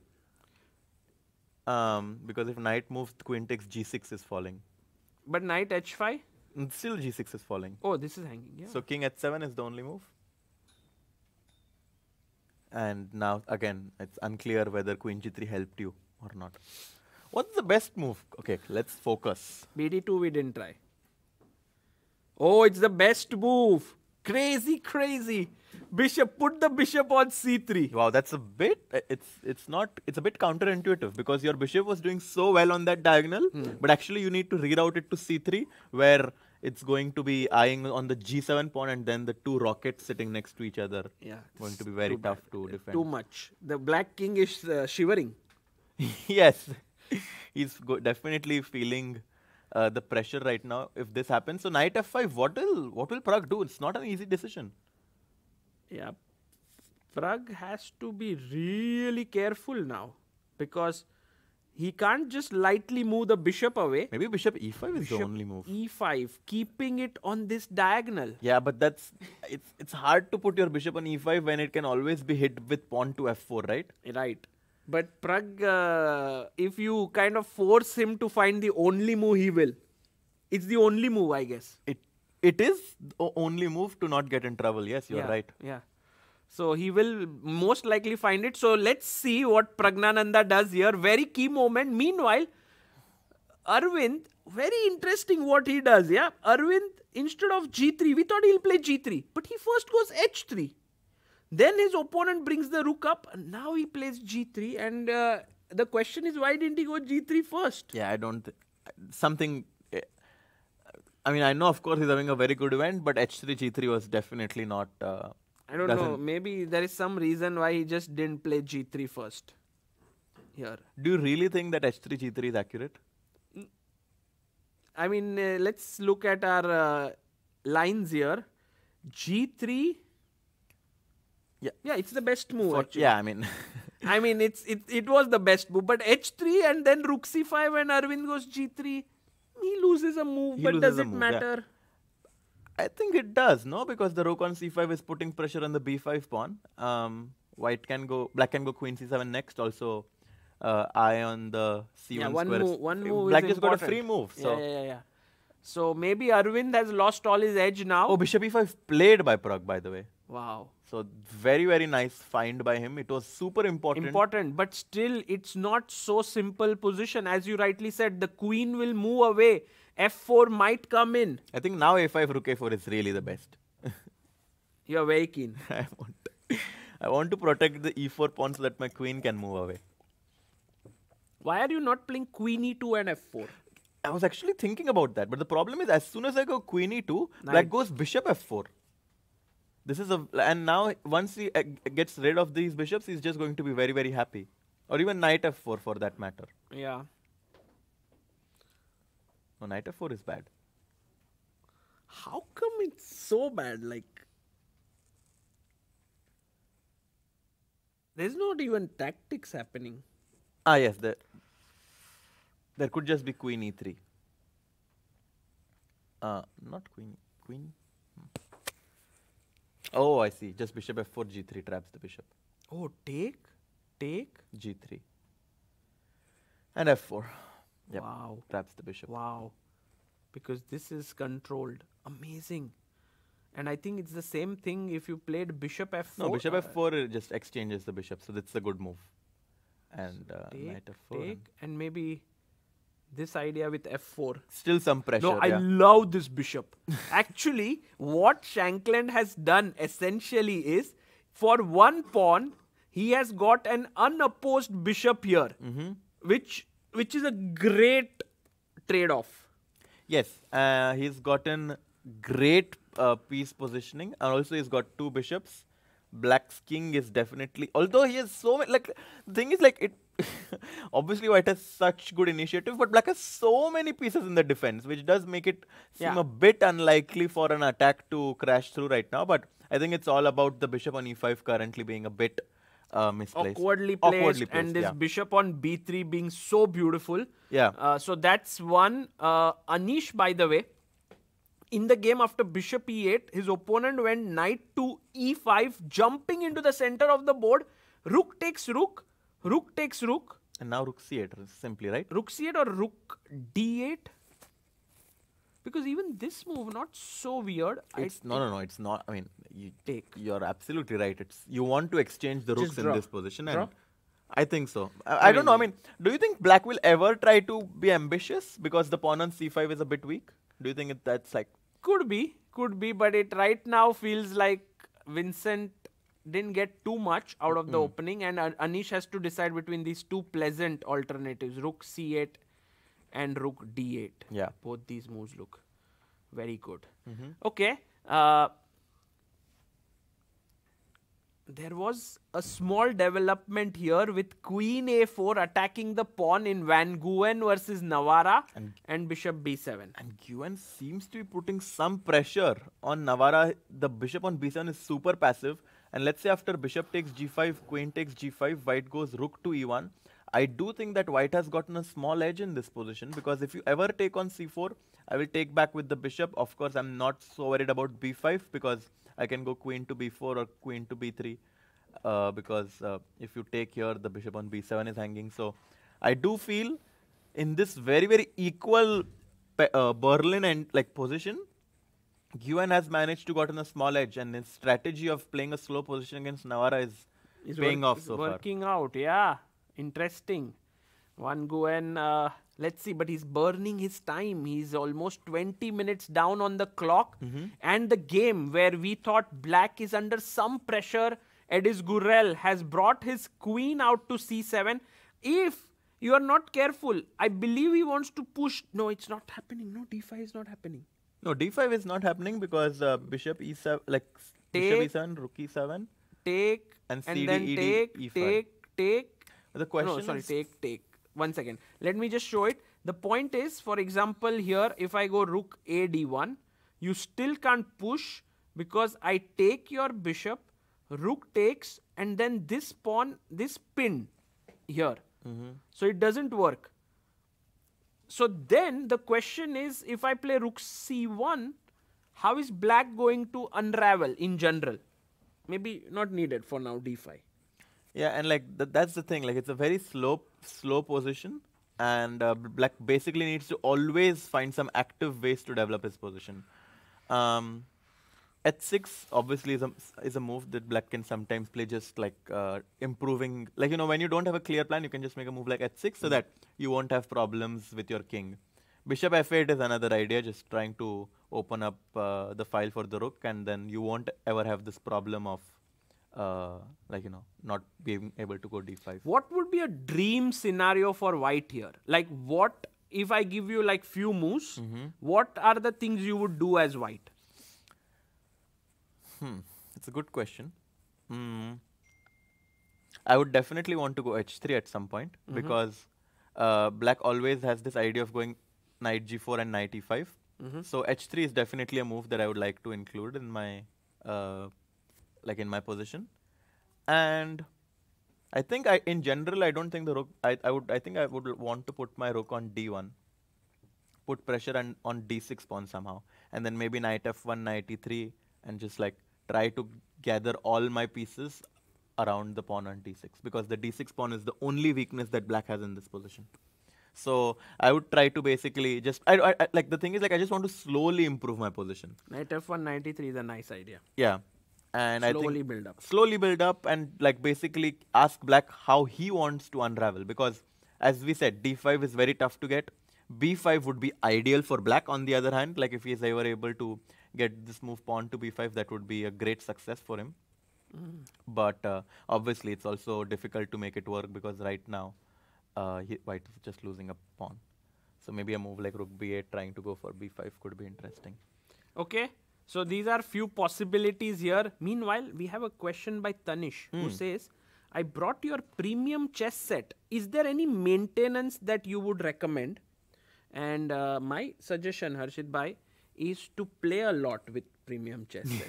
Don't think about maintenance. Play a lot. Because I remember when I was in inter-school tournaments, I had a chess set.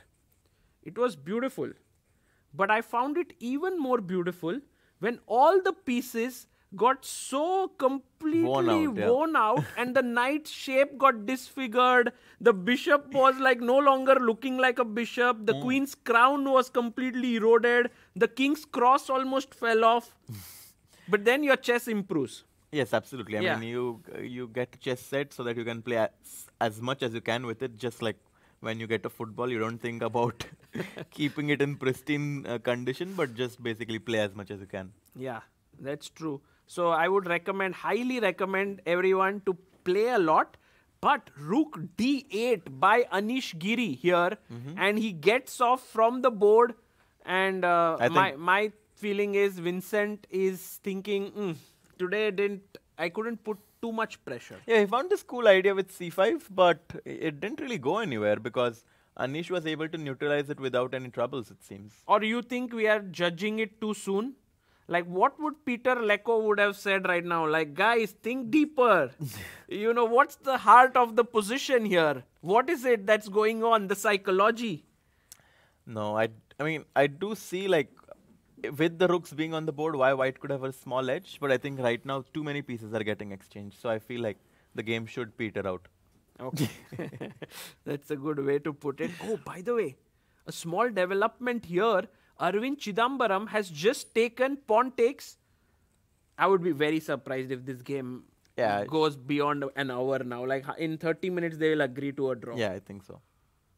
Also, the king is now a bit weak. So even if you lose this pawn, black will have counterplay. Yeah, I think this game is going to head towards a draw. Would you say that this is the most exciting position right now? For sure. Prague versus Shankland. I mean, it's a very rich position because white has a lot of options right now. Obviously, queen e2 is one, trying to go for f4. The other option is obviously to go a5, try to put rook a4. Could be a potential idea. He can even just go rook e1 trying to protect. But he needs to find a clear way to proceed now because obviously if black gets to solidify his position, he's just going to be up a pawn and then he's going to try to convert the pawn advantage. So white needs to find a clear... If I get one more move, but I'm not getting it, right? Like you play rook e1, suddenly black is better. Why? Like what is the unraveling move that black has here? Because I was wondering knight e7, but that's not a good move. What? It is the best move. Sagar Bhai casually making the best moves. Maybe it's just to trade this knight, and you have to remember the other beautiful thing that the bishop does is defend. No, I was thinking this is happening, but then I remembered my bishop is defending the knight, so queen cannot take it. Oh, so that's a big threat, right? Knight e7, to trade the knight here. So that's why we need to try to find a way to stop knight e7. How could we do that? That's the question. So that's how we should think logically, right? Now we've understood that black wants to go knight e7. Yeah. So now our thought process should be, okay, how can I stop it? And it's not that apparent to me how white is going to stop it. Not so simple. Any ideas here that white can do? Guys, in the chat as well, what should white do here? And I think that's why Shankland is also thinking. And Harshit Bhai, your idea with a5 will also be met with knight e7, I believe.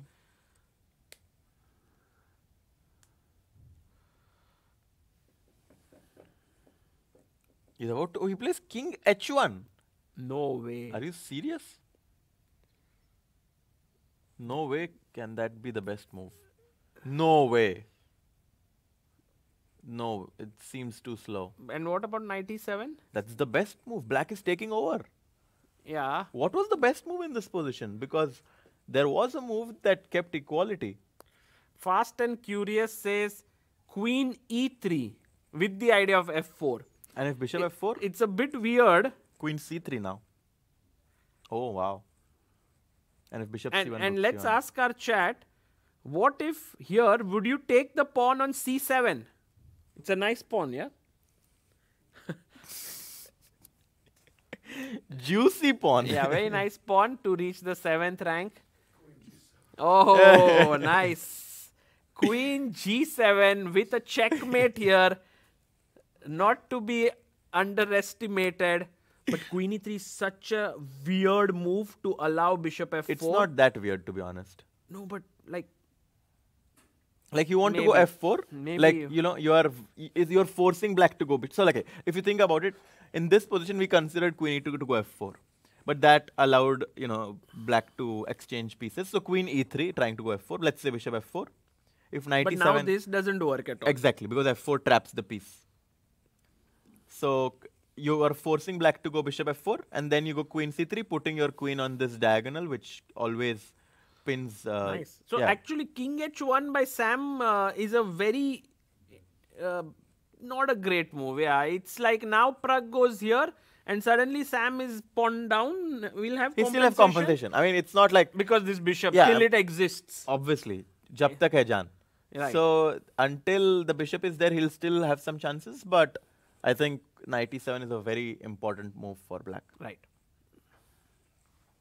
Oh, meanwhile, some movement in the game between Anish Giri and Vincent. He kept the rooks He on kept the board. rooks, yeah. Knight Take, e5, bishop e5. bishop takes, knight d5 and knight a5. So Vincent is still trying to push. Oh, now I understand. If you play b6, there is this move. You had suggested knight b7. Yeah, b6. This time, this But- would be terrible, right? Actually, Attacking the rook. I mean, and it's- now c6 is... Oh, you go rook c8. exactly. Very important move. And stopping c6. Oh, that equalizes perhaps. Yeah, but this happened, by the way. b6 played?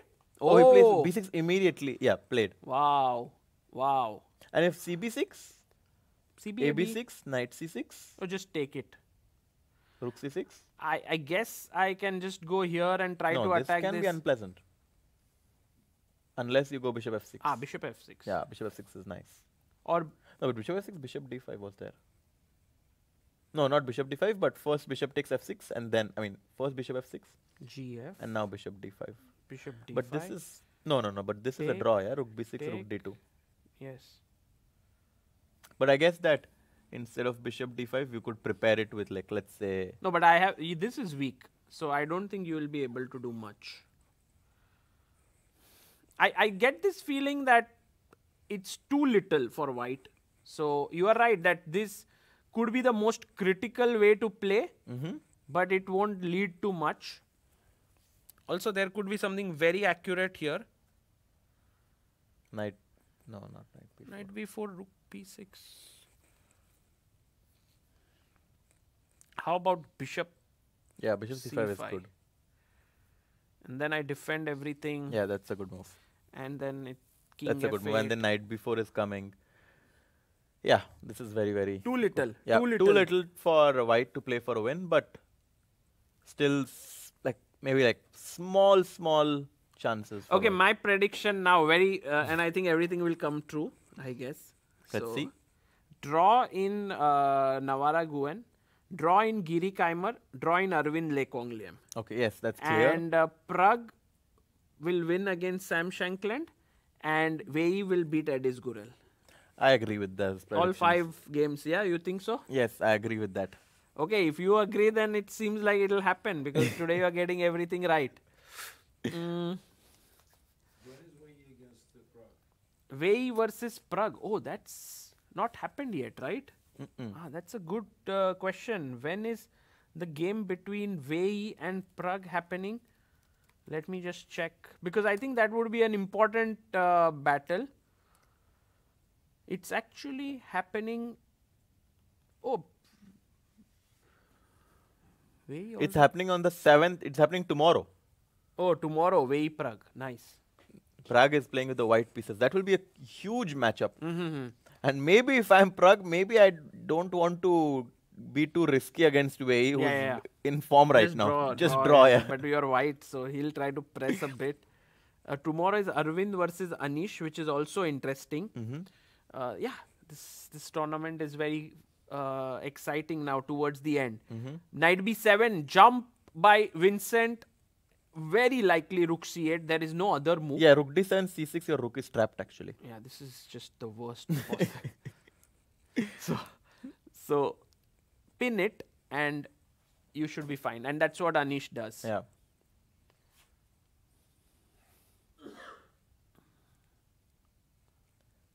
I think for Anish, even though he has 5 draws, today a very solid draw is a good result. I mean, with the black pieces against Vincent, who is just coming off a very huge performance in Weissenhaus and also in this event has been playing kind of like, What? well. Knight d6? I'll take it, right? Bishop takes and Bishop then pawn takes. takes and then you play with 2 bishops, yeah? Or do you want to not take it? But I mean, I have to take it.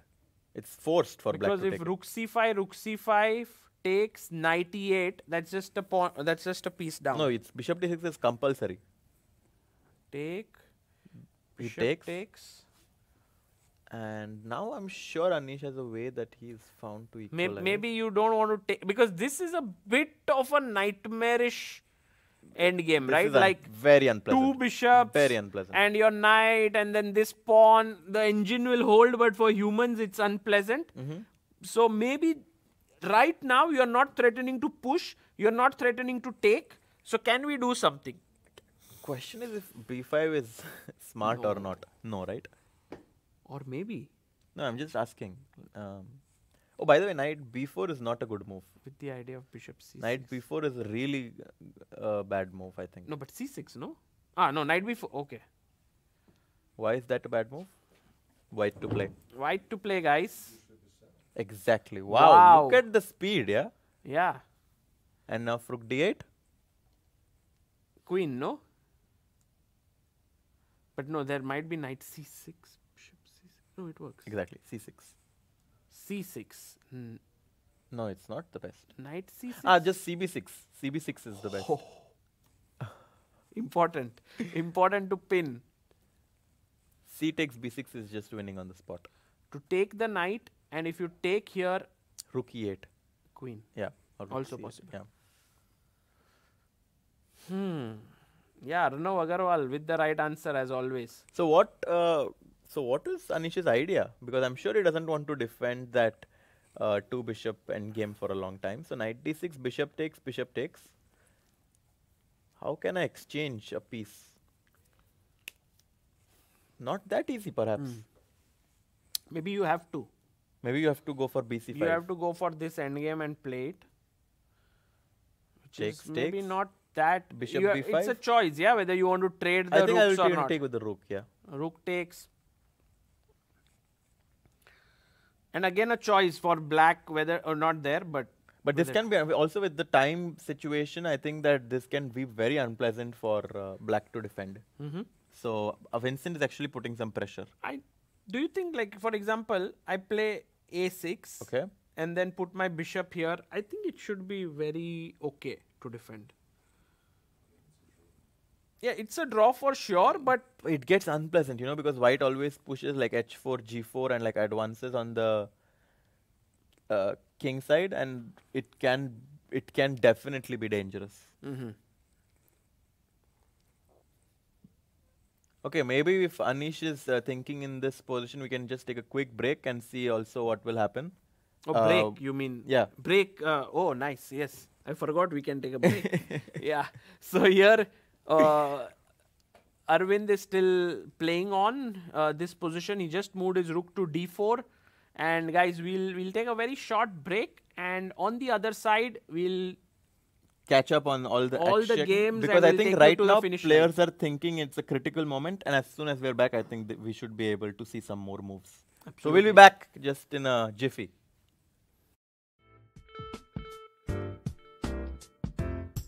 Stay still by my side. So pretty and so kind. I love your leather eyes, reflecting my clothes bright. You've got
And we are back after that break. Yes, and Harshit bhai, what did you do in the break? I got some nice juice. Look Oh. at this. This is an iced tea, I believe. It's peach iced tea. I love it. Wow, amazing, amazing. What did you do? I was waiting for you What? that we could start sooner. But a huge development that has happened in the game of Prague and Shankland, actually. We were expecting Pragnananda to go knight e7 here to trade the active knight, but Prague went c6, and suddenly the evaluation was like, okay, that's not the best move, Prague. Which makes sense because I think he wants to push the pawn and block the bishop. Yeah. He goes c6, queen e2. With the idea of f4. f4. Knight. Oh, black And goes d5. d5. I think that was his idea, so that the bishop can now go back to c7 and he has a square. But now f4, Bishop bishop goes c7. back, e5. This is not great news that white got to expand, but Prague got his knight right into the center, and a question was asked to the knight here on e4. And the question was answered already by Pragnananda. He's like, He I didn't don't move. want. Yeah, he's like, okay, I'm a pawn up, which means that I have the luxury of giving it back.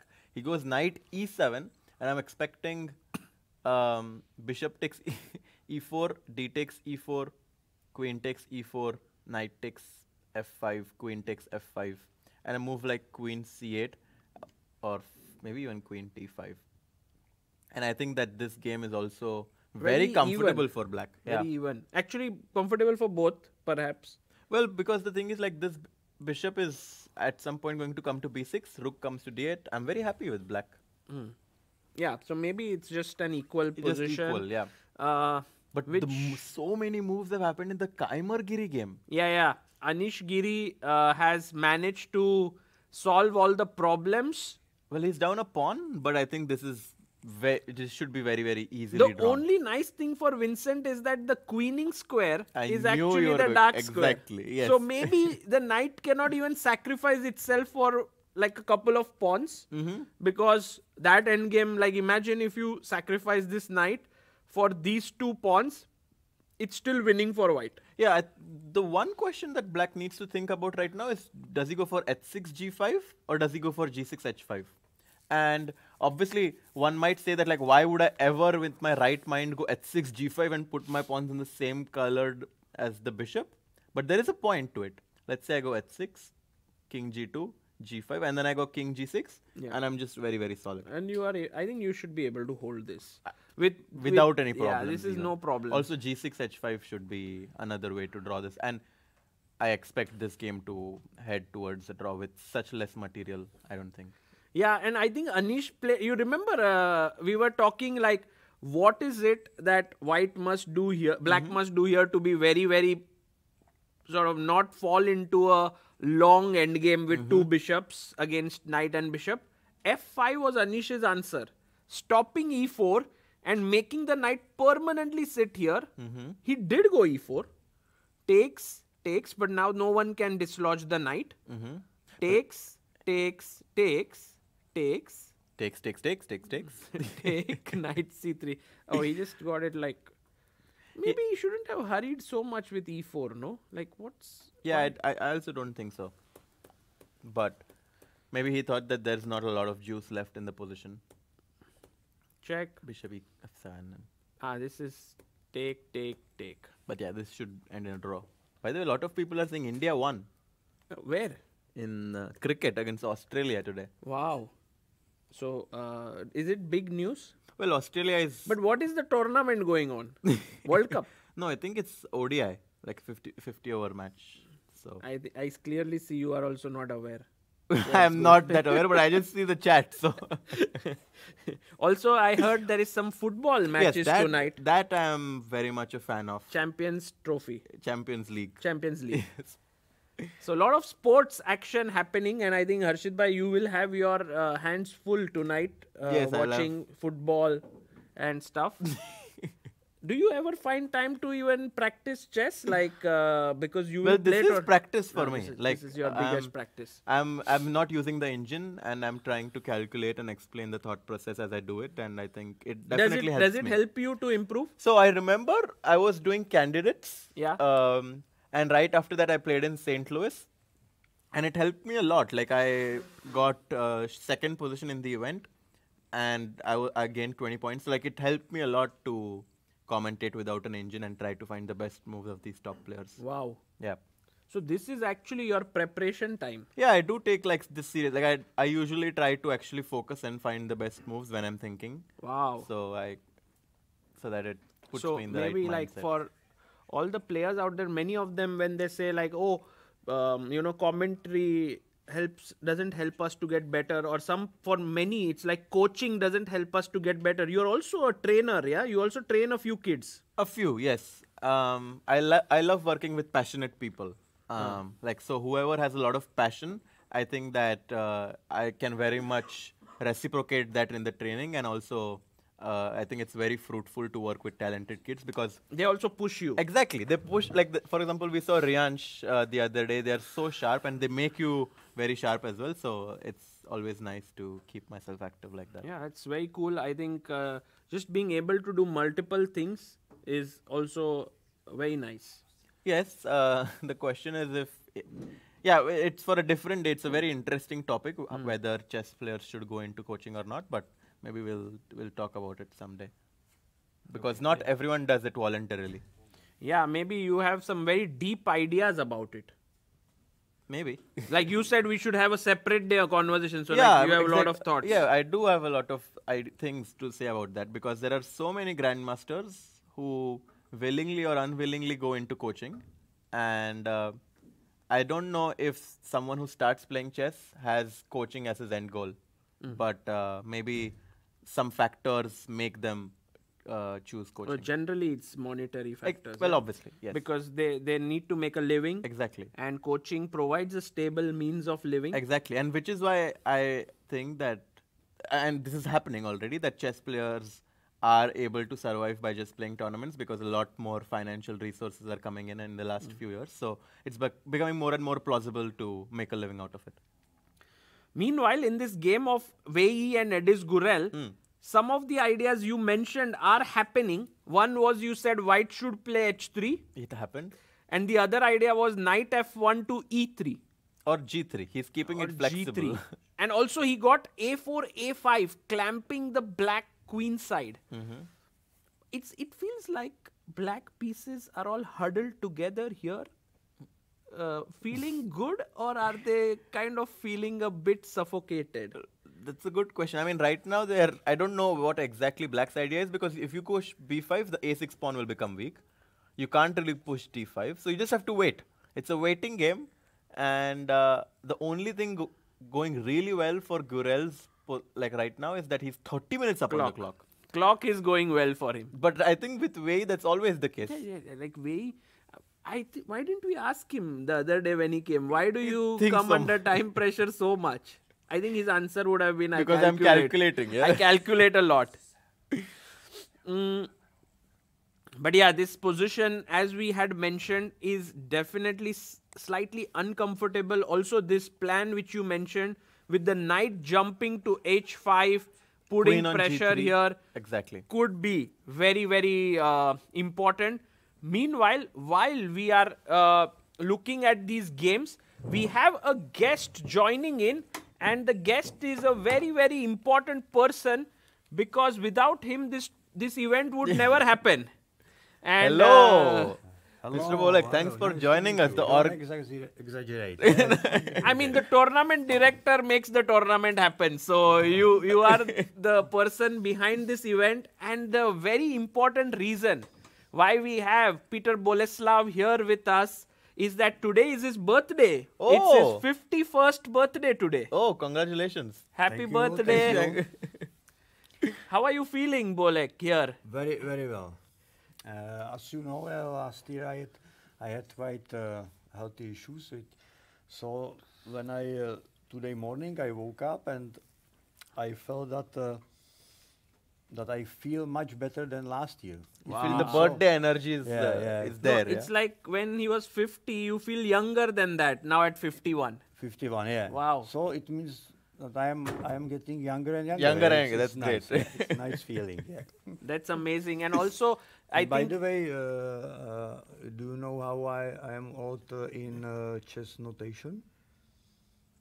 Because you write E2 to E4, yeah? No, you have to count all squares. Means 51 is C7, I think. oh, like that. C7. How do you start from H1? H1, A1. Oh, to like A1, that. and, Oh, I C1 never is 51. I eh? never thought that way. Hmm? Wow, so you have reached C7. Oh my god, C7. Dad. And what happens after 64? You go to open a new board. 64. Yeah. Again. Again. Or from black side. Right? But also, I must say that this Prague International Chess Festival has become a very important event in the chess calendar for many people. There are 17 events taking place within a span of 10 days. That's Yeah. just Yeah, yeah. incredible. That's Yeah, I think it's nice that players they have a lot of opportunities to play morning, afternoon open, long tournament, 9 rounds, and also morning tournaments. In many time controls and systems.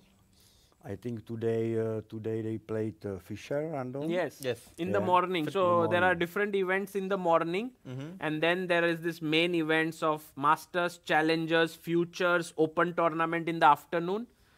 So if anyone comes here to play in the Prague festival, they can play 17 events. Not 17, maybe 14 or so. 14. Yeah, 14 because you can You can't play in Masters. Yeah, and same time, everything, yeah. Masters, Open, and so on.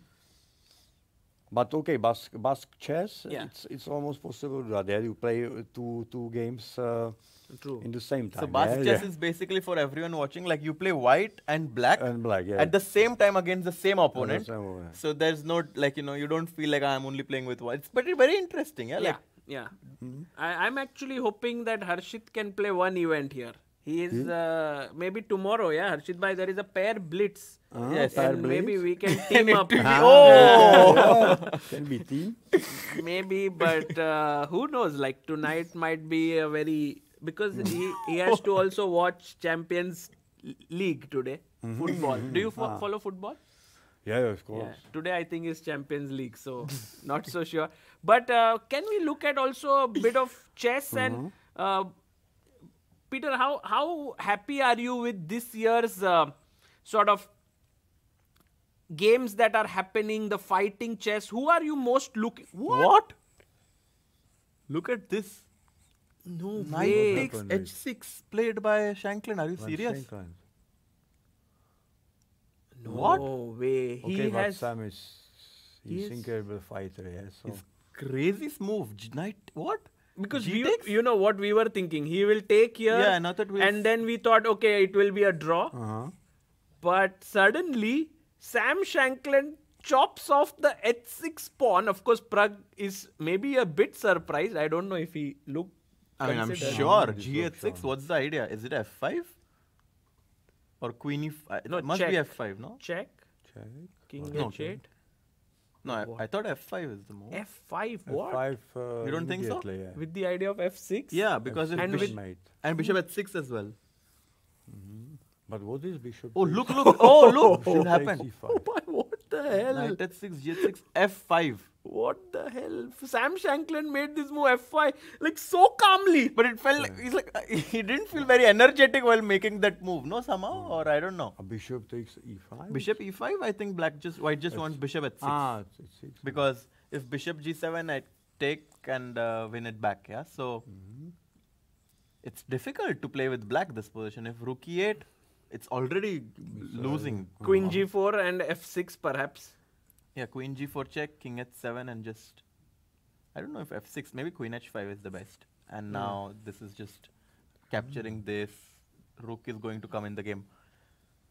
Oh my god. This is turned around the position. Like we were thinking a calm game and suddenly fireworks.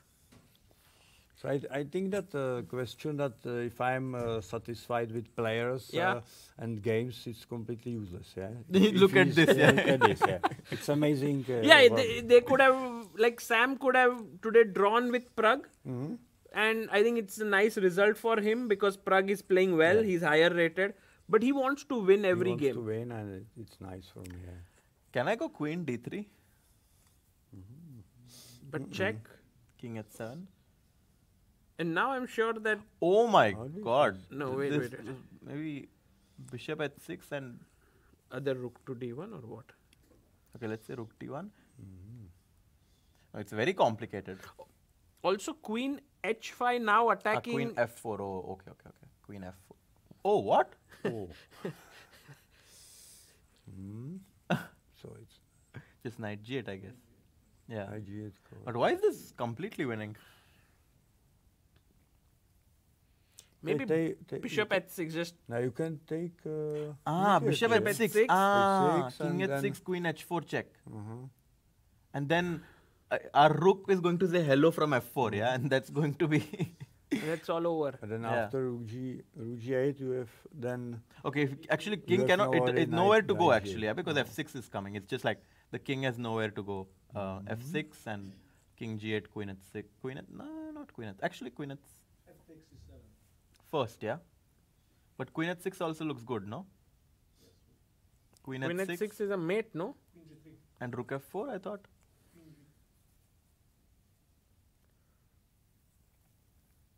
I mean, it looks dangerous. I think there might be some crazy defense. But what? I don't see it yet.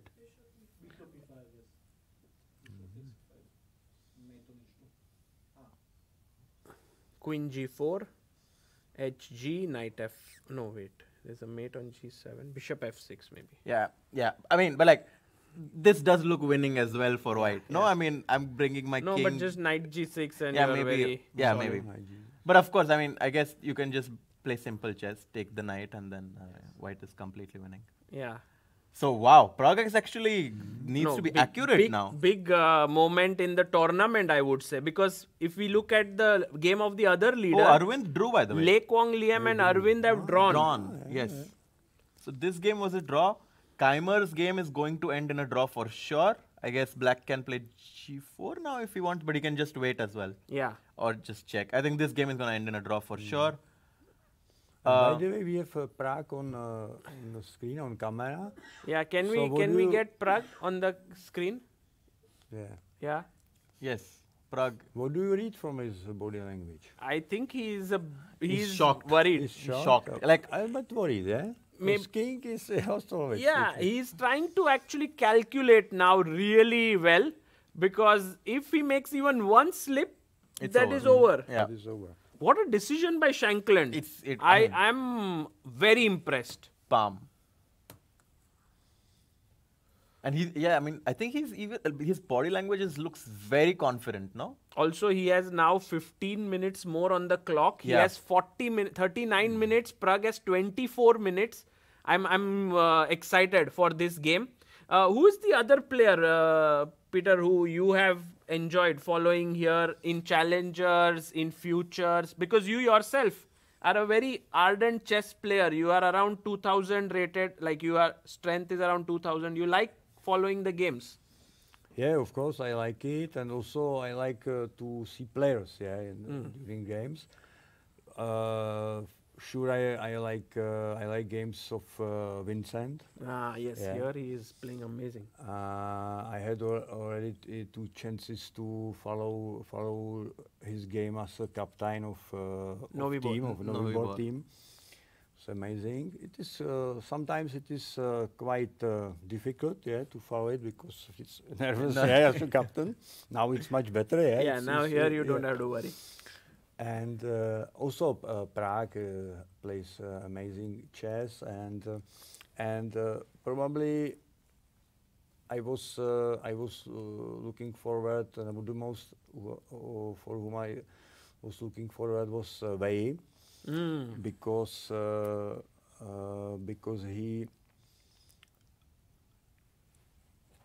he was supposed to play already in our first event, 2019. I He was mentioned going it to play like 7 years ago. 7 years Then ago. he never played, and this is the first time he's This playing. is the first time he's Wow. playing. Yeah. That time it was he had to cancel it. We had agreement, but he had to cancel his participation because of World Team Championship. Ah, okay. Yeah, he had to play for China, of course, and then even 2020 we had agreement again, but then COVID came. Yeah, Yeah, of so. But he's so back now. He so was finally, Finally, he's back he's here. and he's dangerous in now. Prague. He's, You know, I made a very bold prediction. he thinks he's going to win the I event. feel he's going to win it. Even though he's 1 point behind, he has 2 wins back to back in rounds 4 and Yeah, 5. yeah. And right now, he is pressing against Edis and very likely going to score his 3rd win. It's possible. I think Not yeah, very likely, he's a bit too strong, but- I think he feels that that's the chance to To strike today. to stride, and I guess that yesterday he was the only one player who was complaining about rest day, yeah? Because after 2 games he won, yeah. Yes. Usually you want to. He wanted to continue, fight and yes. Continue. Oh, by the way, in this game of Keimer versus Giri, I was thinking, is there any way for Keimer to win? And I see one finally. So I will show that, yeah? Knight f6, king d4. And one might ask, why should I not put my knight on h5, right? You would love to do that, right, Sagar bhai? One second. But it You would doesn't love feel to so do bad. it, right? You would do it, right? 1 second. Oh, What's the let's take? ask our What's the viewers. Knight h5. Knight h5 looks so logical, right? You put Why your knight there, it's this? losing. Such a good question. Bishop Anish is E5. touching the knight. Don't No, play no, knight not h5. h5. Bishop E5. Exactly. Fantastic. The knight is Okay. completely blocked. King g6 is the only. Your king has to move now because, of course, you cannot trade. You're down a pawn. King just e4. go. And again, the knight is trapped, cannot go anywhere. And then white will advance king f5, and white is going to win the game. nice. That's such a nice point. In fact, just to Oh, tell oh, our... oh, oh. No way. Come on. Anish, if he Oh. makes this, I Oh, yeah, that would be a bit too much. Of course, he By goes. the way, it reminds me last game of championship, yeah? Gukesh Ah. yeah? Yes. Yeah. But it of- looked also like easy Similar, draw right. and so on. And suddenly, yeah. Oh, by the way, knight e4 is a very cool move because if white plays h5, Just you take can on just G3. play knight takes g3, bishop takes g3, king g5, and make sure you chop off the last pawn. And just so that this point which you mentioned was so instructive, to tell our viewers who might not know, whenever a knight is in the corner, if you just leave 2 squares away and put the bishop dominates the knight always. Yeah. So now the knight cannot move Anywhere. and it's controlled by the bishop. Yep, exactly. So yeah, that's a key point. But let's head back to Prague, because Prague is now thinking for last more than 10 minutes. He's down to 20 minutes on the clock, 19. Whew. We said that which move it is? f5 played, 24. 24th move. Long way to go. I think by the time we reach move 40, something is going to happen. But what to do now? I mean, can you guys find a move for black? It's not easy. Does anyone here see a defense for black? Because I want to take the pawn in the center. Why not? You know, like that seems like the best bishop. If I could somehow give my knight for that f5 pawn, knight f5, rook f5, and somehow defend. No, but it makes it worse. Exactly, you're bringing my rook in the game. Yeah. If bishop takes queen d5. Queen d5. Wow. Very interesting. You want to take queen takes e5 and put some pressure, yeah? Nice, nice. That's but I believe queen g4 and queen h5, no? Yeah, Attack. this looks dangerous. Attack Queen at g4 6. check. If king h7 and now queen to h5, you want knight g8. No, not queen. Oh, knight g8. But here always bishop h6 business, yeah? Yeah, bishop h6, exactly. This queen e5, bishop f4. Yes, and and somehow Can I put the king on h8? when? Here, king h8, bishop h6. Yeah. And still bishop f4? And bishop queen g7. But then, Yeah. You are losing the house here. Yeah. Oh, but there But was. it was a cool track. But king h8, Yes. bishop h6. Okay. Can we go for rook g8? But then you are like, yeah, your king is smothered on h8. I mean, now bishop f8 is not a check. It's checkmate. So you have to be very careful about all of these ideas. All of a sudden, only thing that we can see are variations Where where white black is winning. getting mated. Yeah. How to defend? Yeah, I mean, Prague obviously is one of the best defenders, but I don't know if this one is going to be. It's challenge. It's a big challenge. I think the move was bishop takes pawn in the center, and now we were discussing what, queen g4 check, Yes. king h. No, not queen g4. Wait, bishop h6 first. Okay. Because now you cannot go bishop g7 as we discussed. Yeah. And what now? Yeah, for black. But now there is no threat as such. Only threat is because queen check, I can move my king. I There mean, is no queen mate. g4, queen h5 is a threat. Yeah. I So think that's a good way. So we deduced the first move. Yeah. And now we need to find how to defend from here. Rook e8 obviously is too slow. Too much. It's too greedy. Yeah, in It's life like you have to give some. you got a piece, now don't worry about your rook. Just worry about your king. He took. He took bishop He e5. took the Okay. bishop. Okay, so I think Prague is going to make our job easier and show us the way. That's the best. Yeah. Yeah, it's. So Okay. bishop e5. Okay, bishop h6 is a must, right? I mean, Yeah. you cannot Or allow black F6. F6 is bad because of knight G6. to. And just exactly. gives a great square for the knight. Yeah. You need your pawn on f5 so that the black knight can never come to g6 whenever you give a check. So f5, yep, is like crucial pawn. Yeah. And I think Sam will take. Yeah. And now I'm very curious how he will take. Yeah? He will take it as if he's bored and, just take this. And then for Prague will be like, what's the defensive idea here? Maybe it's only this variation which we saw, queen d3 stuff. I mean, I was thinking about it, but I didn't think it made sense because queen g4 check. And how did I do anything about this idea? Yeah. This is the main idea, obviously. Check and queen h5. And what if I go back, king g8? You're giving me. Now queen g5 and e7 is also hanging. Yeah. Also, I too can much. just include rook d1 once and bring this. What? Queen g3 Oh, mate. queen g3 I cannot allow. Oh my god. Don't allow mate in one. But queen g5, queen g3 is queen g5 just king h7. Yeah, no? How and the- take on f8, take on e7. Oh, then there is queen g3. Yeah. Rook f8, queen e7 would be a big, Yeah. Big. cold shower. Yeah. Wow.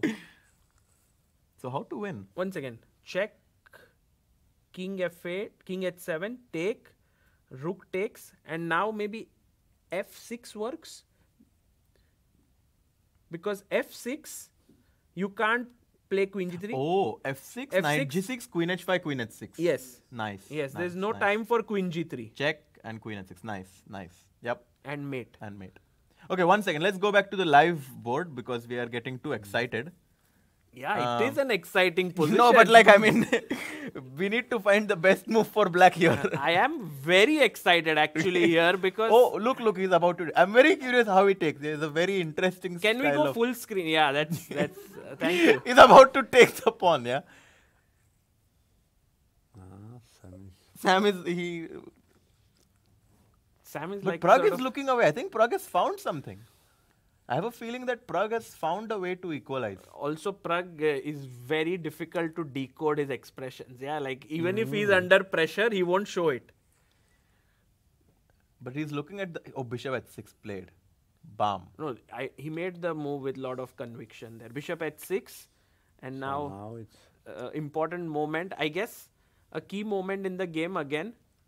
Again, but I think black needs to find an only move in this position. We didn't find the defense yet. Not yet. Not yet. Okay.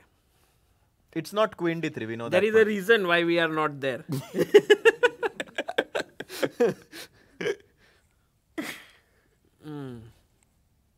Maybe, guys, if you guys can come up with some tricky move that can help Prague here, what would you do? Black to play. I think Maybe we can have the board I don't know now. if it will help Prague, but it will definitely help us. Knight d5, Knight d5. Oh, interesting. But Yeah, then yeah. knight f6 you have, yeah, at least. Queen h4. Oh, wow. But then you just... Okay, let's look at this. Yeah, That's so a- just everyone.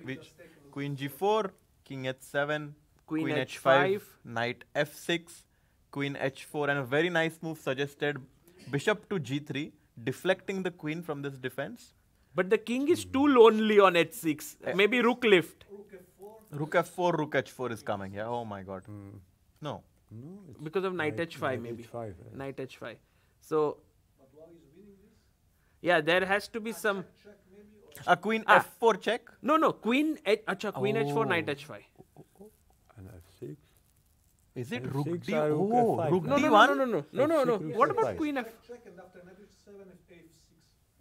Knight queen h4 check. Do you queen want to h4? start with queen f4? Knight Yeah, knight h5 is there. Queen f4, check. Yes. Then where do you go with your king? Let's say h7. Then queen h4. Queen h4 and Ah, okay. queen Okay. g. And if king Can g7? we show it? Yes. Queen g5. Oh wait, queen g5, king h8, and then knight blocks. So careful. Rook d1. I want to include rook d1. Rook d1, does it help in any way? Yeah, because then the queen is unprotected on the- e7. Very nice. Very nice. Exactly. Very yeah. nice. Oh, that's very important because if you start with check, king h8 and black is safe. Yeah.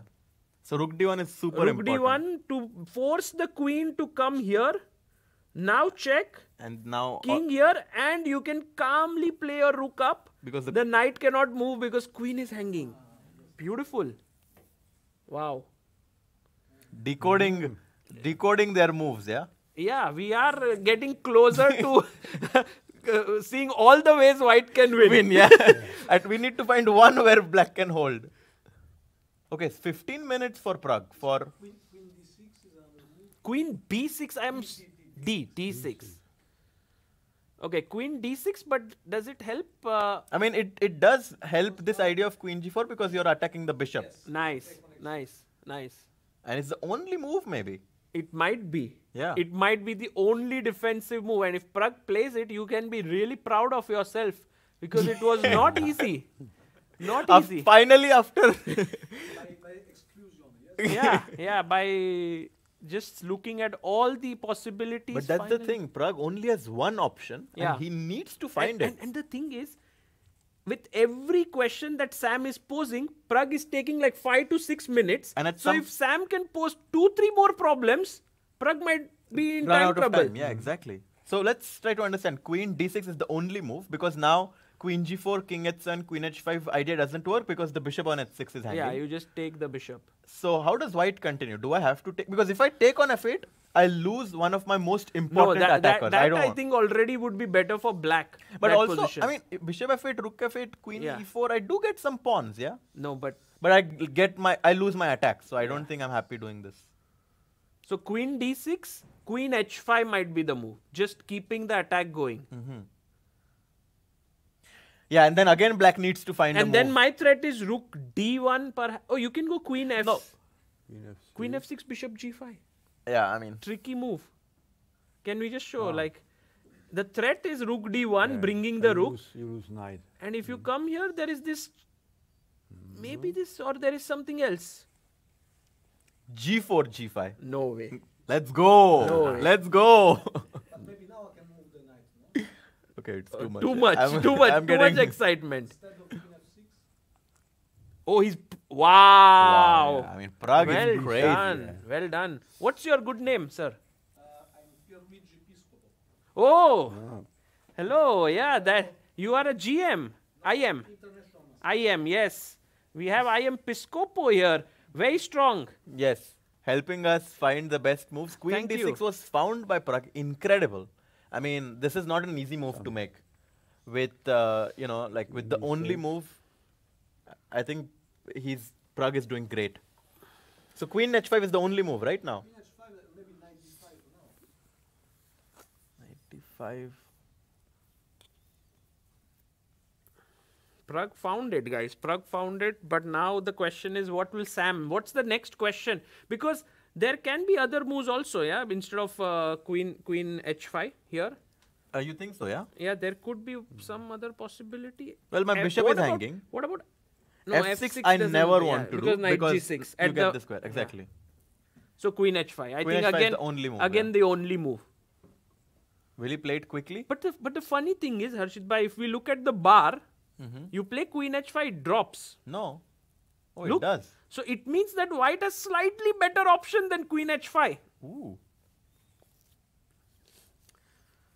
Rook d1 is not. But now Rook this d1, bishop- the bishop would hang. Ah, bishop, sorry. How about queen e4? It's too greedy. Yeah, it's terrible. Yeah.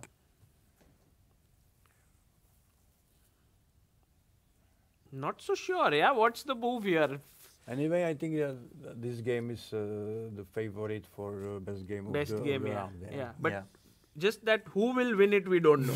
Whether it will be Sam Yeah. or Prague. Could be queen. In e3. case of draw, Draw, both get it, right? both get it. Really? Yeah. You know, Prague was telling me from last year he got 2 best game awards, 2 trophies. This year he already got 2, I think. Right. So now he has 4. Maybe he has few more. He can start like Prague Masters, not Prague Prague. Masters. Yeah, his own with his own. Prague tour. Yeah. Oh, by the way, Giri's game was a draw. Just to quickly update that Yeah. game, they agreed on a draw because white has no progress. Just knight f3, knight h2 back, I think, and Nice. white simply has no progress to make. I liked how Anish was so solid. He didn't give any chance to Vincent today. Yeah, very, very solid result. Which means What we have had about Guen, Navarra, and maybe Peter? You can tell us a bit. Is there like some kind of a rivalry between Guen and Van Guen and David Navarra, because both are fighting for Czech number 1 spot? Yeah. So I or think, they both are good friends. How this is it? It's stuck, yeah, to be first on the in Czech, and I mean first March, Guyana is leading. now, yeah. Yes. in the official in the list, official yeah. list, in the list. So definitely, it's always prestigious fight between them. But of course, nice. They know each other and Yeah. they are big friends. And They are but good friends.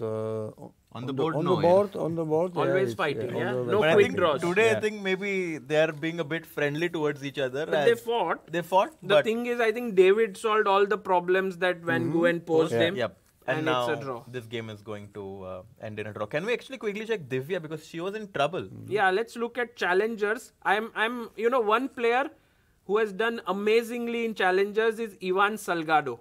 His games have been so exciting. Yeah. Every game he is fighting, and even here he was completely winning. From that he is now equal, like he's in an equal position. So his games go in any direction, like very exciting. Yeah, as a fan, obviously, it's very exciting to see games where Yeah. there are lots of mistakes, right? Because that, like in the Masters tournament, sometimes the game is so accurate So that the accurate evaluation and, never yeah. changes. But here, the evaluation changes, which makes it very fun and entertaining to watch. I think Stalmack is doing a great job here. Yeah, to, he's playing well.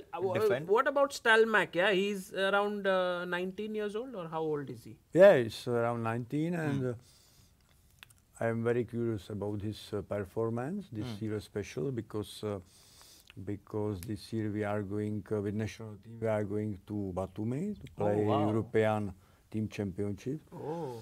and Is he there in the team? He played first time 2 years ago, and it was in Montenegro.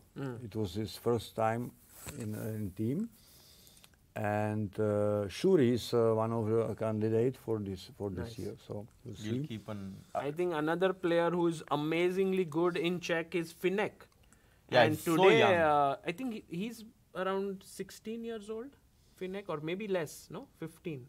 I think 15 because he's 1 year younger than Edis. Ah, okay. 15, and today he might beat Divya Deshmukh. Because look at this. He has this knight on e4, This which is is a like beautiful knight. I mean, it's look. the crown of white's position. Yeah, I mean, black has So beautiful. probably one of the worst pawn structures ever with like 4 pawn islands. And the bishop on g7 is very sad because it's restricted by its own pawn on e5. White has threatening rook d6 right Yeah. now. Divya is 11 minutes on Also, the the clock. bishop controls the d8 square, so you can't challenge the file. Looks bad. Yeah. Actually, we have Shreyans. Is Shreyans sure? He went away. Yes, but he's Yeah. very, very good. Yesterday, he Not- drew with one tikka. Actually, I don't know. Is it Reyansh or is it Veyansh or is it Shreyans? Shreyans. Yeah, he's very good. He's actually from Australia and he's what, 12 or 13 years Yeah. old, playing in open. He comes here and he challenges all our analysis and goes away. Like, yeah, right now I think he'll come He's back. playing open. He's playing open, yeah. So Divya is in a lot of trouble against Finek. But one player who I think will win the challengers because I think he wants to play in the Masters next year is Yakuboyev. Norderberg. He's Norderberg, just yeah. so good and already his rating is 2660. So he's like really top class material. And here he's on 4 out of 5 and very likely to even win this game. Yeah, absolutely. If he wins this, he's going to move on to 5 out of 6. Yes. That's just Yes. too big of a lead for anyone else to catch up. I don't think. Unless Jonas Beer wins today because he's half a point behind. But it looks Feels unlikely. like Mark is going to hold it. Yeah. By the way, Queen G4 check in Prague's game, and I think I'm going to jump there because Yeah, it's of not course. accurate, I think. Or is it? Check is okay. And now Prague has to decide between King h7 and King h8. Well, King h7 makes sense, right? Because King h8 h8 would be there- a big mistake, I think. Yeah. Queen Queen G4 check. If you go King h8, I think Queen h5, and we suddenly, our whole point by Queen d6 was that we stopped White from doing this. So King h7 should be played quickly. But Prague is thinking, yeah? bishop on h6. King h7. So Queen g4 and this attacking the bishop. No point of Knight g6, right? That's terrible. Just Yeah. you will win this and then win this. So King yeah, h7 for King sure, but h7. He's still thinking. And in these kind of moments, I get very nervous because what's there to, like, Yes, save a minute. save a minute with 10 minutes on the clock. f6. Trying to break the communication. Oh, yes. But can sorry? No, he played King h7. He played it. Aha, okay. You were like, does he move King h8? Yeah, King h7, f6. Can we not go Knight h6 here? Knight g6? No, Knight g6? I thought Queen you allowed h5. Queen h5 business. Knight g6 and bishop g7, there is no mate, it's too low. Wow. Very interesting. I need the rook f5, rook h5. Yeah. Looks scary, but I think f6 just take the pawn. Yeah. Oh, he took on What? f8. He F8. took What on is f8? happening? He took on f8. Is that a good move? It is. Wow, Rook it's takes the best f8. move. I think Shank has something prepared. Because, Oh, wait, is Queen h4, Queen g5 perpetual? no, okay. Oh, wait a second. Draw, Guys, huh? this game might be heading towards a peaceful result. Because you cannot block with the queen because your e7 knight is hanging. If you go King g8, Queen g5 check, cannot block with the bishop, there is f6. So I think they're actually going to repeat now. What else to do? Yeah, let's see if white has any way to continue. Because, yeah, what you say, black has no chance to continue there. Yes, black has no Black chance. has to agree to a draw. And if you give black a few moves, he's going to stabilize the position. Yeah. So I think white has to make a draw. If black gets knight g8, knight f6, he completely stabilizes his position, yeah? Or knight g8, knight... Check. Oh yes, queen h4 check played. And I don't think you want to go to g7, but I don't think it matters that much. So, are we going to see like 4 draws today? Because this draw, we already saw draw in Arvind, Liam. We saw Kaimargiri draw.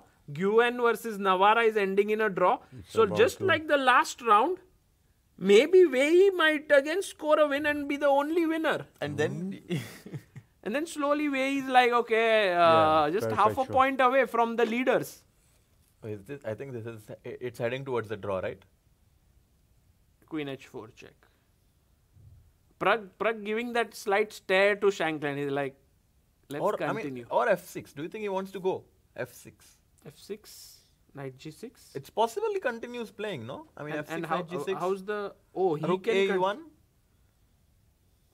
Trying to take the e4 pawn, perhaps? Or maybe there is no way to mate, right? Like, because if you go queen h5 check now, king g8, and there is queen h6, the f6 pawn is hanging. Maybe you want to go rook f5, rook f1, yeah? Yes. But it might be a bit too slow because black goes e3. But I feel from Shankland's body language that he's ready for a draw. You think so, yeah? Yeah, I feel it. Sorry, after e3, Yes? g4 is just... I think it's because then your king is also very weak, yeah? Yes? Yes. Queen h6 threat. e2 just simply maybe, no? What was the threat? Queen h6 check. Oh! Look at this crazy trap, yeah? Oh, la la, la la, la la. Queen h6 check. Wow. And if king h6, rook h5 made, that was beautiful. Yeah, that's incredible. That's why he wanted to go g4. Yes, very tricky. G4. Very nice. Is he going to repeat or do you think he will play f6? Because the engine is currently suggesting that white should continue. With f6. I don't know with what move, but it's saying like, go on, Sam. The thing is that with being in Prague's shoes, I do want Sam to continue because I want to keep chances for win alive, yeah? And being in Sam's shoes also, he would want to continue I to win. think so, yeah. So like, Sam should go on, yeah? Like Maybe no draw. just the only problem is Now if it this was shows- round 1, Sam would have played. Would have, But yeah. with -2, I think he has lost 2 games here. Or -1. He's on... I don't know if he has -1, the... okay, but If he has the energy. who cares? Yeah, -1 is the same like -2. Yeah, Yeah, go for it. Actually, he's on -2. as I know him, and he likes to win. Yes. Yeah, he likes Risky. to win. Yeah, -1, to sorry. take risk and 2 out of 5. by the way, he's a winner from 2021. And Yes. He won Yes. Prague. Okay, we love asking this every time someone joins us. What's your prediction for this round? Do you think it will be a draw or do you think someone will win? It's a tough question. Yeah, it's very tough. I believe that Sam will continue. You think so, something. yeah? Yeah. Sam will... Because What is your he- prediction? I don't know. As I said, like from Sam's body language, it felt like he might take a draw. But it's too much, yeah, to think that way. Because last move he played like, just he made it lightly. Yeah. So, I don't know. But maybe now he noticed something. I think that he was sure that he's going for draw, and now maybe he noticed something, some option. And Imagine as if- I know him, he doesn't want to make a draw. yeah. Imagine if this pawn was on h2. Oh my god, I would have loved to play rook a3 and rook h3, yeah? Oh. But of course the pawn is on h3, so white doesn't have that rook lift. Yeah. I do want to bring this rook in the game somehow. It feels a bit left out, a bit lonely. Please don't suggest a5, rook a4. No. I was just going to suggest a simple rookie one, yeah? Like trying to bring the rook in the game. Yeah. Maybe I could add some present to the trophy for the best game, plus some present to challenge both of them to continue. Right now. Right now, I know I mean, that no, what... I know that they cannot hear us, yeah, but maybe something in the air, yeah, to send that. Okay, if let's say if Sam wins, Okay. I will invite him for special birthday dinner. Oh! And if Oh, Sam was like, thank you. That's all that I needed. He heard you, He yeah. heard you. He was like, oh, special birthday dinner, F6. I wish I had this also, I could hear, yeah. is it fair that if Prague defends holds it, I will invite him for the Wow. dinner. Oh, yeah? wow. It's You want everyone to be there, yeah? Yeah. Yeah, of course. I'm hungry already now. Yeah, so, But where's the party today, Bole? You're going to I'm like, uninvited guest. I'm not invited, but I want to know where the party is. yeah. You're not going to know. Wherever you want, but there must be some screen, for football. Yes, really? for to sure. watch Yes. football and Otherwise, then- yes. But it won't be in Don Giovanni, or will it? Yeah, we could. I think we can we can arrange it. Yeah. I remember last year in your birthday party, you played against some super GMs, and you were almost going to beat with it, I think. Yeah. I have very That's a very promising nice position. game, very nice Yeah. position. But I think you played with some odds. You played with first three moves: E4, D4, Yeah, I had- Knight I F3, had- like something like that. No. Yeah, it was nice.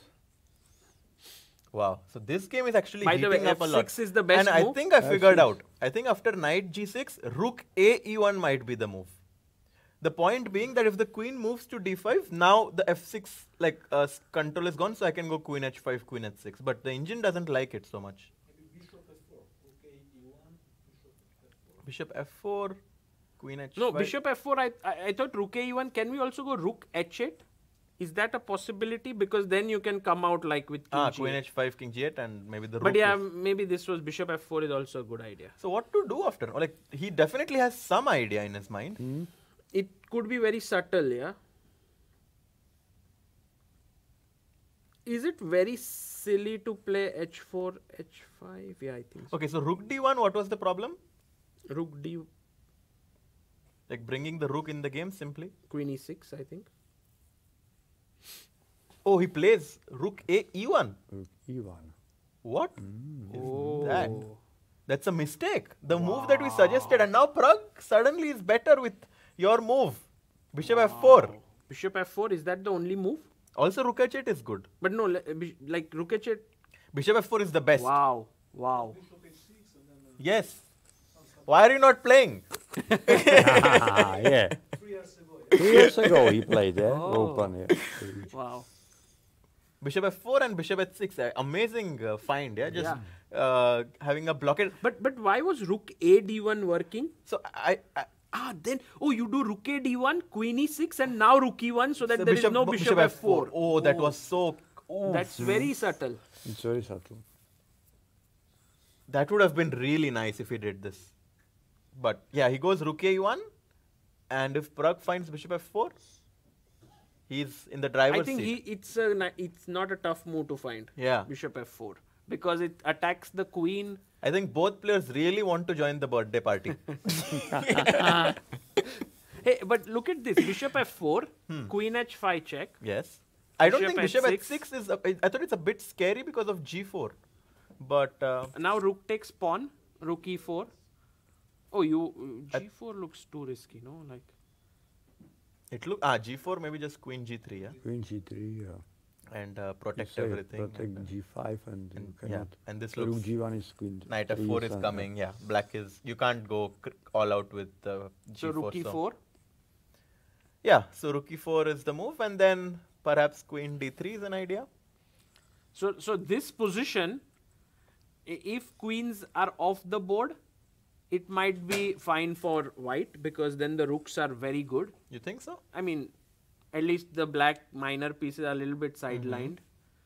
But with the queen on the board, it feels like But black even can slowly even stabilize. this position, like I do think black has good winning chances because you didn't get the d file. exactly. If you got the d file, you would have been nice yes, with white. but I want exactly. But I was wanted to be very quick to control this d file, and I think this should give. And also the f6 pawn, of course, was a big asset when you were attacking. But now that it's an endgame, black is going to be like, okay, I'm going to munch it at some point.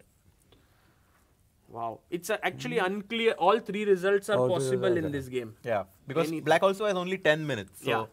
the time factor is going to play a role in the game as well. But I think that Prague should be careful. Yeah. And bear in mind that I said if he holds it, it means Oh. if he wins, he will not do. Yeah, he will not go. I don't know. I don't know if he wants to come so badly, but That's a tricky one. I thought win would definitely get him an Yeah. But what Yeah, about sure. this another game that we were just looking? Vei Check, versus check. Edis Gurel. Yeah, check it. This Addis is But still a lot fighting really well. A lot of pieces. Yeah, Yeah, there's a lot of still sort pieces. play. But what is the queen doing on h2?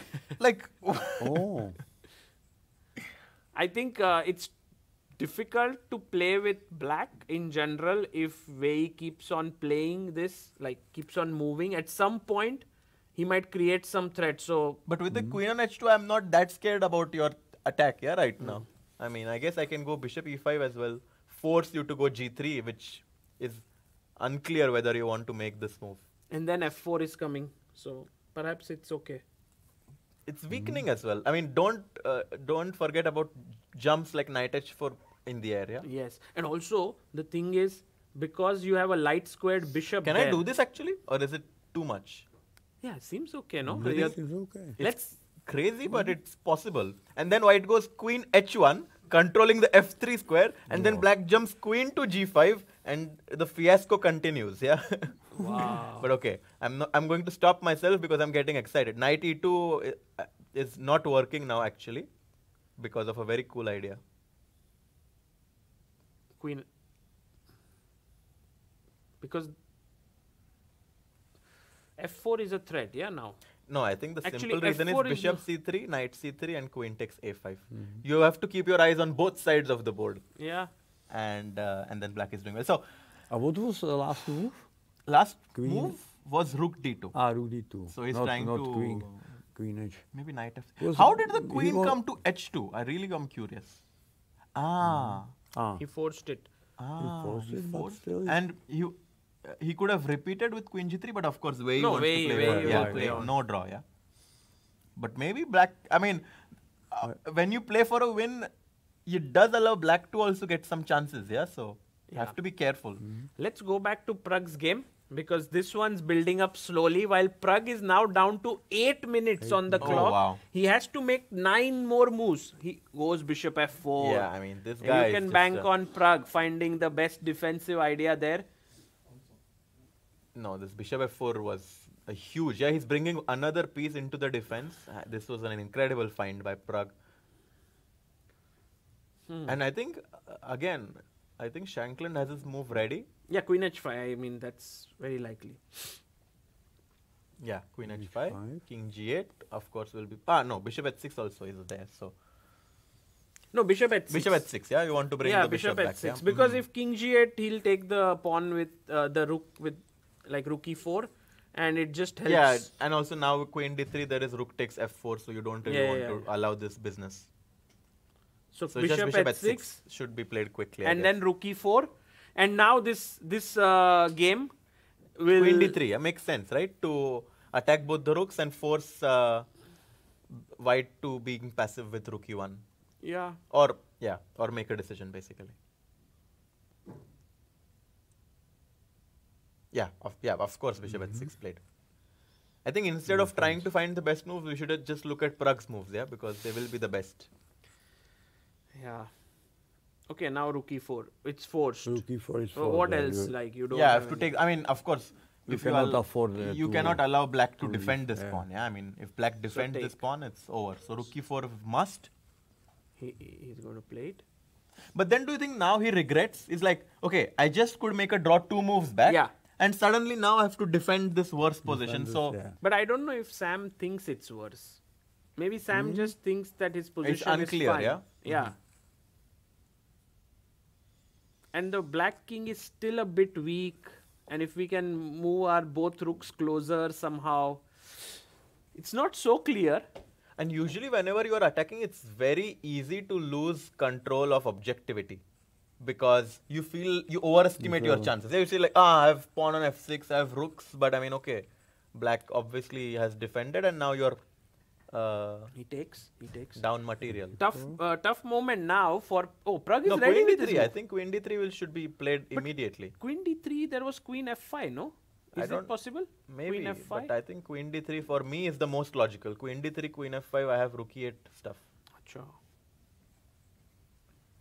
So Prague definitely has some move prepared. Yeah. He's moving the queen, just we don't know where.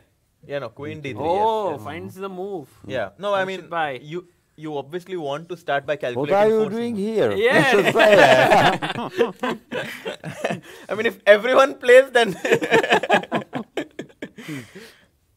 yeah, and both the rooks are attacked. We have a lot of viewers here. Maybe we can ask them, do you guys think that the momentum is shifting to Prague? Like Prague will win this? Or you think, yeah? You feel it? Lot of people saying yes, yeah. Oh, Reyansh, how did he do? He drew very with good. Whom? With whom? With Dhulipala, Oh, international wow. master. Wow. Wow. Amazing. By the way, Reyansh, didn't we meet in WR Chess in 2023?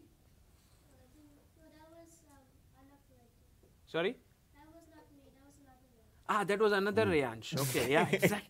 I'm confused. Yeah, a lot of talents. Too many young talents Yeah. now, yeah. But amazing that you're 10? 10 years Oh my old, God. drawing against an IM today, playing in the open section with 4 points out of 6. Yeah. Wow. Amazing. Amazing. I think one of the big talents from Australia to watch out for there. Queen D3 played. Yes, and this is the Maybe live we board. can ask Reyansh, you think Prague will win? Draw. Wow. Oh, Reyansh with the...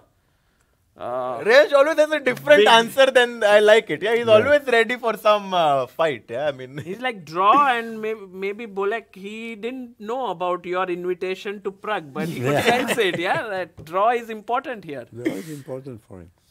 But of course, if he wins Prague, he will deserve a prize for the best game of the day. Oh yeah, for sure. And Defense also, of the Definitely, day, I will vote for this. oh yes, by the way, audience, yeah, you can. can we tell our viewers that at Prague Chess Festival, the official website, there is a way to vote for the game of the day. Oh, wait, Rookie won won. and he's about to play his move again quickly. No, Prague is just Queen G3, which is the best move. Best move. Threatening Queen G5 now, I guess. Just trading of the No, queens I and don't attack think the you want to F6 pawn. trade. No, why are you? So I mean, I keen want to trade. I want to. There is no attack now, Harshit bhai. Maybe get the rook, no? Rook d8. You You want- attack. you want to go I knight want to F4 ma- now, I yeah? want to mate him. You know? Sagar bhai, I didn't know you were so aggressive.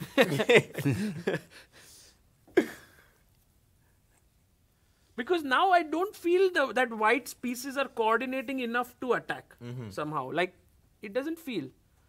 Like, look, imagine if you move your e4 rook to g4, the e1 rook is hanging. Yes. So you can't do that. You can't even push your rook to e3. The bishop. Oh, no, you can. You can.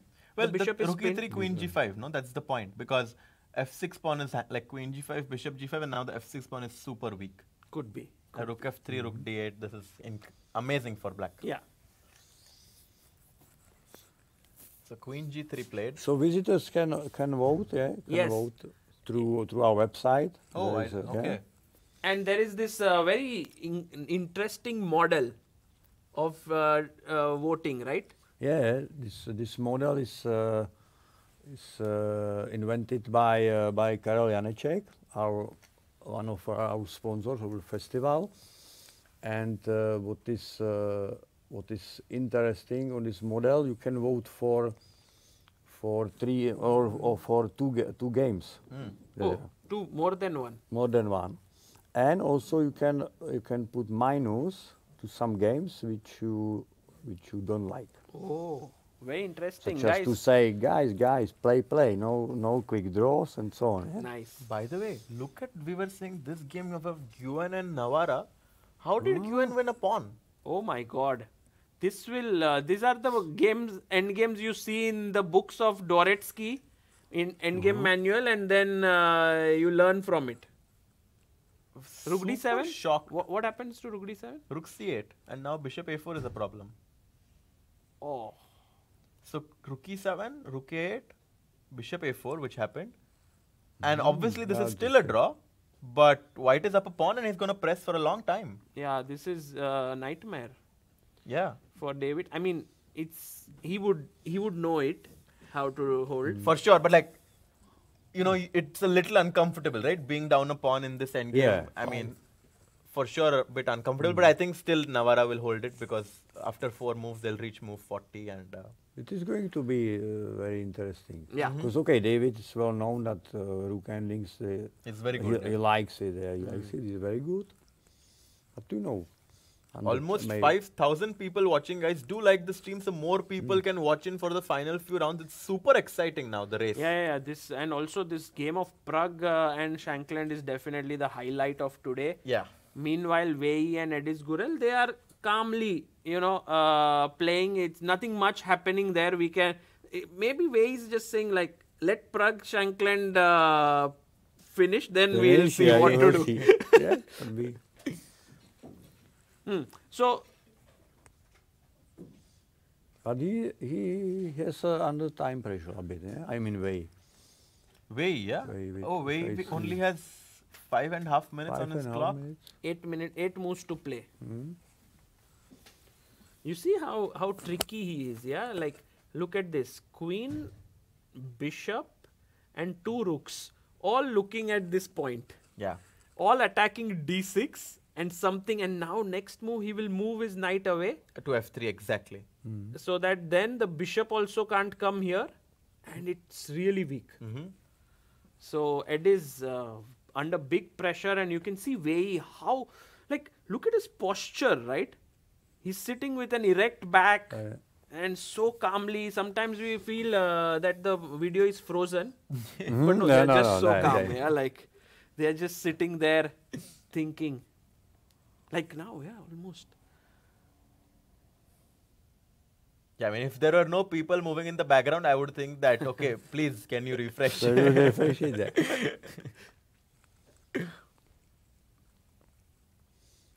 Okay, so Gurel is thinking he has to be accurate to defend against the in-form Wei, because Wei is going to mount up the pressure. I mean, knight F3 is the pawn on D6 is weak, and black doesn't really have a breakthrough right now. So, No, for a talent like Edis, such games are a must, to become world class. Like you are put under pressure, you have to defend, and this is a big test for him, which is what he's come for here. yeah. To just Yeah. keep on fighting. Okay, can we go back Yeah, to yeah, Prague's game, because obviously Oh, this is... Shanklin, who made a move? Oh, Shankland made a move. What? What was the move? I can't see. Rook D1. D1, and the bar dropped a little bit down.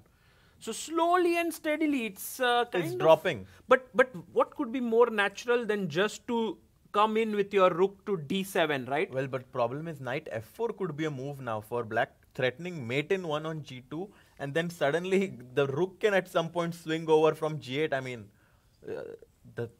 it's completely, black is completely taking over.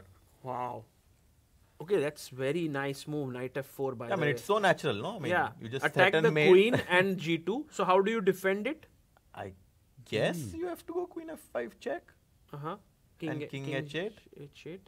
And just be very passive with rook G1, I guess. What to do? But then my rook takes the D file. Yeah, Rook or D8. the G file. I mean, Or the you G have file. you have a very Yeah, nice nice choice. choice of going rook G8 or rook D8, but it's clear that black is much better, close to winning. Maybe not winning. Yeah, maybe winning is too much. Winning but is too much, but much better. the momentum is shifting clearly. And also, this victory for Prague would mean he would become the sole leader of the tournament. Yes, because Because Arvind Arvind drew. drew. And then, And then tomorrow, the big clash, Wei versus Prague. Very special. I think there Prague will just be like, okay, Wei is too dangerous, draw. And he would still have great chances. Who has white? Prague. Prague. Prague with white and again. Oh. So queen G3, rook D1, and Prague is thinking 6.5 minutes for him now. Okay, knight F4 is the first Knight move. F4 I think will happen for sure. But Harshit bhai, what about knight F4? Queen F3. Okay. Oh, no. Yeah, no. terrible move. Queen takes queen, pawn takes, and now I want to just rush in with my rooks on the queen side. Yeah, but I mean, rook D7. I can go rook G8 perhaps and try to enter with my rook. I can even just go king G6 and try to capture this pawn. So let's say king G6, just to finish this, rook D7, I jump in, you take F6 maybe. I mean, I can, yeah. And if rook B7, rook D8, And again, I said like, okay, you had your open file for a moment, but it's back. So to me. just one pawn. Yeah. And the king is super weak. The pawns are weak, and I think black is going to win the game. Bless you. Thank you. Swapping queen, it is something what white is looking for. Actually not, yeah. I thought it would be nice, but it's I mean, not sorry, a way. black is Yeah, looking maybe. for. For black, yes. Yeah, Maybe for for black black. is fine, yeah. But he's taking his time to make a move. Yeah, he's not going knight f4 immediately. Maybe he finds rook g8 to be very tempting as well, because rook g8 does threaten nasty queen takes g2. Oh, Wow. that's a dirty trick. Rook queen If king G2. g1 queen takes g2 and king g2 knight f4, but maybe it's not exactly because the knight might not Maybe there was knight f4 directly. Yeah. there. Because if queen takes f7, king h8 and no check. Oh, queen f7 king h8, very nice. And now Yeah, there's just black over. pieces come. Game Okay, over. so live position, he's about to make a move. I think he'll go knight f4. Knight For f4 sure. is coming. For sure it's coming, yeah. He's a bit confused, no? Like he's not making the move. No, he's not. I think he knows it. He's just making sure that his calculation is good. I think Prague is confident. I mean, he was bobbing his head. I think he's very confident now. And look at Shankland now. Suddenly, Shankland is the one who's in the thinking pose. Yeah. By the way, people should know a thing about Prague. Oh, he's Whoa, moving whoa, his queen. whoa. Queen F2. Not bad, not bad. It's one of the best moves on the Oh, board. And white cannot defend the pawn on f6. No. Because rook d6, yes, he cannot, because queen f1, king h2. Knight f4 maybe now. Yeah. And again, big problems. Queen f2 actually the best Queen f2, move. what a move. Yeah, we didn't consider. We were so much for knight f4. Yeah, I thought knight f4 will happen for sure actually. Like I Yeah. I was just saying that people should know that the moment Prague starts to drink water in such situations, really, no, it's true. He feels very comfortable. Like he won't drink it, but the moment he will feel like, oh, I have it all covered, he'll open his bottle and drink. Yeah. So I'm waiting for that moment where then he feel it may be not like the position is winning, but he feels good. Very deep observation. Oh, I've asked him this question, and he also sort of started to feel like, yeah, sometimes when I'm winning, I do it. But now, would you say black is winning, or would you say he's bet? Like I don't know. Like how big is the advantage? But that pawn needs to be defended somehow on f6. You can't lose that pawn. Oh look! Did you see his expression? Who's? Sam? Shankland. Did you see that? What he did did he like this, shook his head. Yeah, because somewhere you also start to Yeah. feel, no, the draw was there. Why Yeah. didn't I take it? It's not a great feeling. Wow. What about trying to get your own pawns here? Maybe it's the best move. But then queen f6, rook b7, and then again our idea of rook d8. Bringing in the rook in the action, rook Somehow d1. black's moves are easy, huh? Very easy Not now. tough, not tough. That's why Sam was shaking his head, yeah? Yeah. And 35 moves completed. We have 5 more moves towards time control. Prague has 5 minutes. Sam has 16 minutes, which is quite a lot. And also, if we are really greedy, we could also grab this and this. This Does B2, look- you mean? B2 yeah, the and B2 pawn. No one considered capturing the b2 pawn, but Sagar Bhai is like, yeah, I will take that pawn. Why not? If you can't mate me, I'll take it.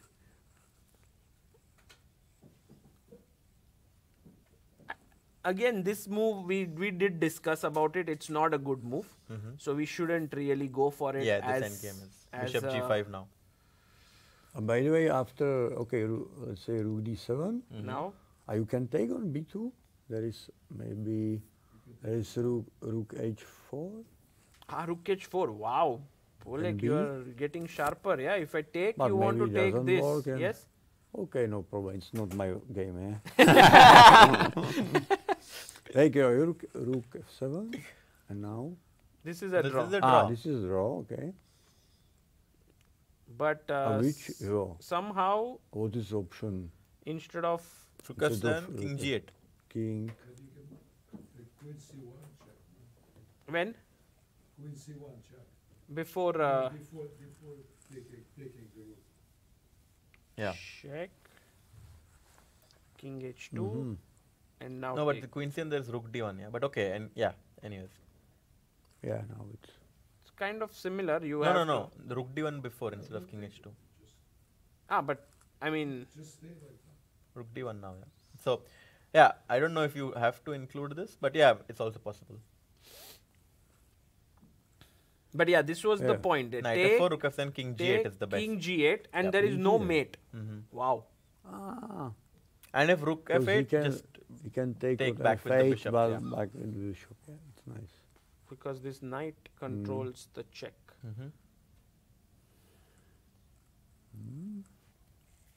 Yeah, now it's very tough time for Yeah. Sam. Oh, by the way, guys, I must tell you that Edis Gurel is under pressure. Wei's advantage is rising. He did play bishop e5 to attack the queen, and Wei went g3 with the idea of f4 coming up. oh, and Shanklin is about to make a move. Queen e2. Oh, queen e2 on the board here. He brings his queen back. But Prague now has an option between taking this pawn or taking the queen. Surely f6 pawn, right? Surely.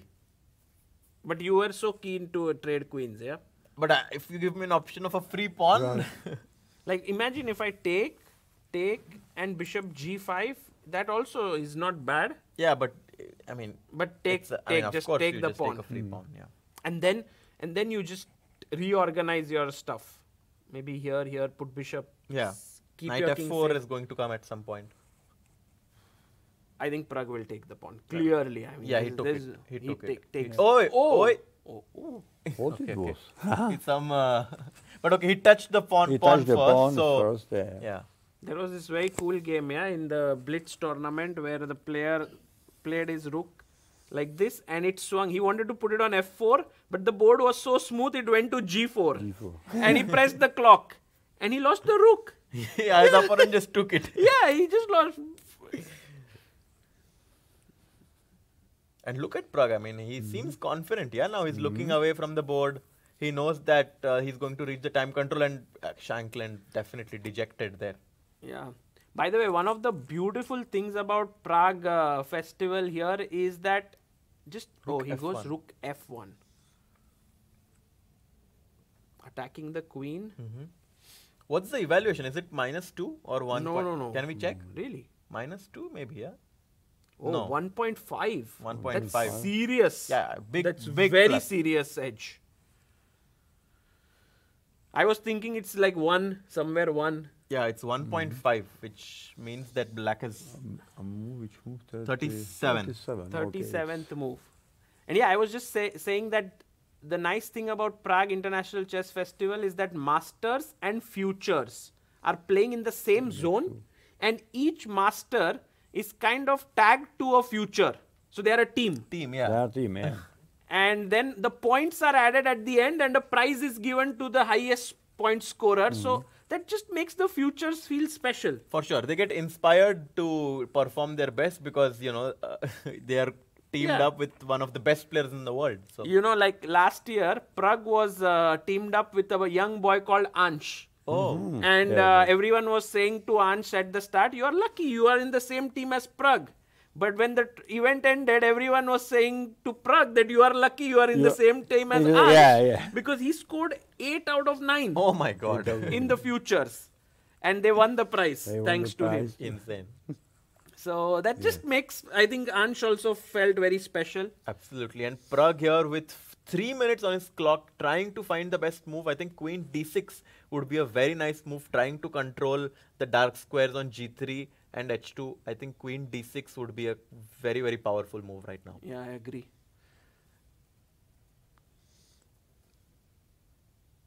And And if do you have a chat? yes, Yeah. we have almost 5,500 Okay, people watching now.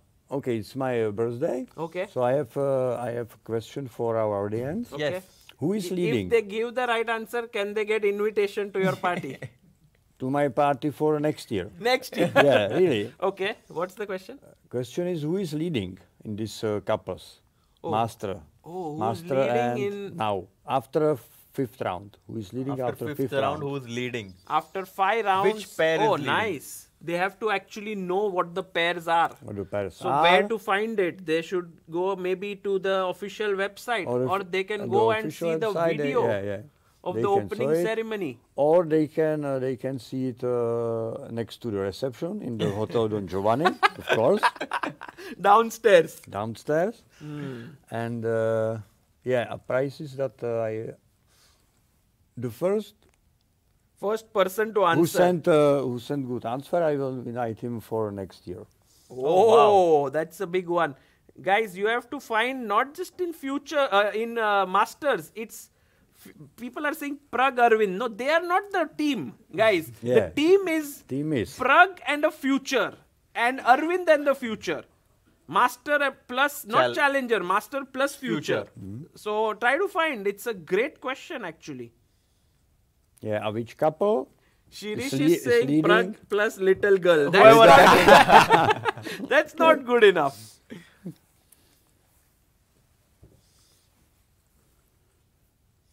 You know it, yeah? The answer? I don't know. Ah. So how will we know what's the... We have to check. I know. But oh, I knew it, but I forgot it. There is a Migro who says... No, there you are wrong. Shaurya Punjabi, Prague and Geffe. Is the name of a girl here? Probably Greta. Greta Witte is playing for futures. There is no Geffe, yaar. What Come are you on, typing? no, come on. Guys, find. Okay. Very, very interesting question that people have to find. Jash Haria might be the right first one. He says Arvind and Sara Maria Sune.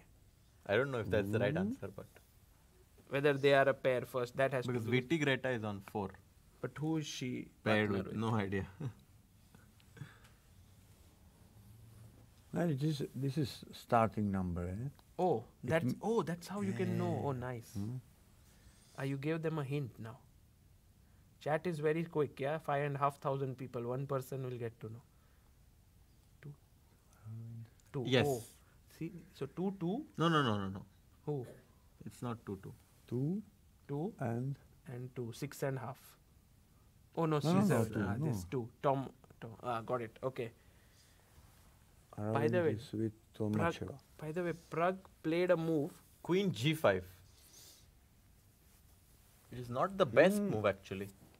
Oh my God! It's gone to equal. What happened? Yeah, mistake by Prague. From 1.5, like Queen D6 is the winning, like kind of winning, but Queen G5. Oh, does it allow H4 or no? No, not H4. H4 is too much. What move can make the evaluation go so wild? Yeah, in Rook such a E8 position. or H4, one of them. Rook E8 maybe. Or Rook E8, so that then this pawn becomes super weak. No, but not really. I think H4 could be the move. Oh, I think Rook E8 there is not knight. Yeah, maybe knight F4 is the move. Yeah. Let's check. King G8. It could be. It's complicated. But what is the sense of Queen D6?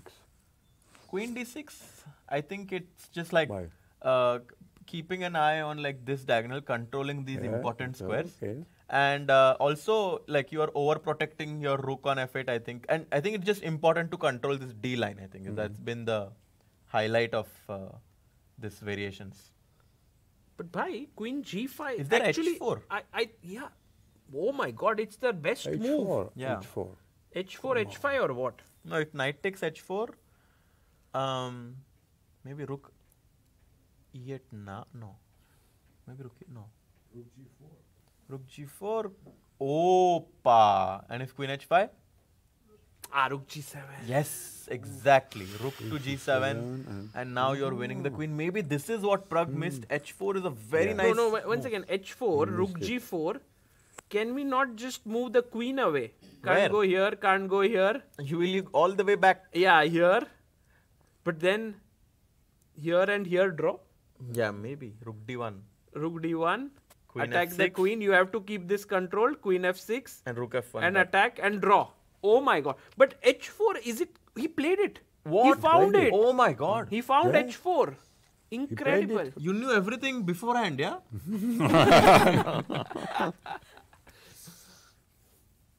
But why is it so strong? Can I just not move my queen now away? Well, now H5? Can you move like queen g2 maybe? Queen D2, yeah, trade. Maybe that's also a good idea. But H5, yeah? H5, yeah, because now Intermezzo. Because if Yes. you take the queen, it's a check. check. But then FG6. Another intermediate move. Oh, wow. So beautiful. Because if you take the queen, The I rook take your hangs. rook. Incredible. Okay. So H4, Queen D2. What's the way for white? Queen D2. Ah, maybe just takes Take and takes and H5. H5. Knight And, is- and then Rook E7, yeah. Knight is terrible. Suddenly you realize like, Knight, if the knight has to go to H8, something is wrong, right? About the Yes. position. And now maybe you have to play knight F4. No, no, no. Knight H8 you have to go. Really? Yeah. I thought just take and play this rook endgame and draw. But maybe it's not even that. Yeah. There could be rook d1. So The rook knight d1 is H8, rook e7. And this is tough to play. Oh, by the way, let's stick with the live position. 1 minute for Prague. Let's stick to the live position. 38th move. 2 more moves to make. 3 more moves. Prague has 1 minute on the clock. Wow. This game has so many ups and downs, yeah? Incredible. H4 was an amazing find by Shankland. Very resourceful. Yeah, very, very cool. Very cool. And look, you see Prague was a bit flustered. It's And like, now, how and did now I miss Sam, this? Sam is also happy, yeah. feeling Now good. he's Yeah. right. Now change. Wow. H4. And Prague is nervous now because knight H4, rook G4 is just a draw. He takes it, which means that we are just going to get a draw now. Knight H4, I mean rook G4. But what if queen g3, by the way, a lot of people were asking, could we go like queen here? If then H5, and the problem is if knight F4, rook takes F4 is there. And then queen Queen e4 E4 check and you lose this. Exactly. But now in the live position, knight H4, rook G4, it's just a draw, I think. What a turnaround. Rook G4. Finally draw, yeah. Sam does get his draw. Queen D8, and I think rook D1 will be blitzed out now. Unless Sam again Now wants to this- play for a win. Yeah. No way, come on. Oh, maybe he gives Now he So calmed check down. F5. Don't be terrible too, blunder.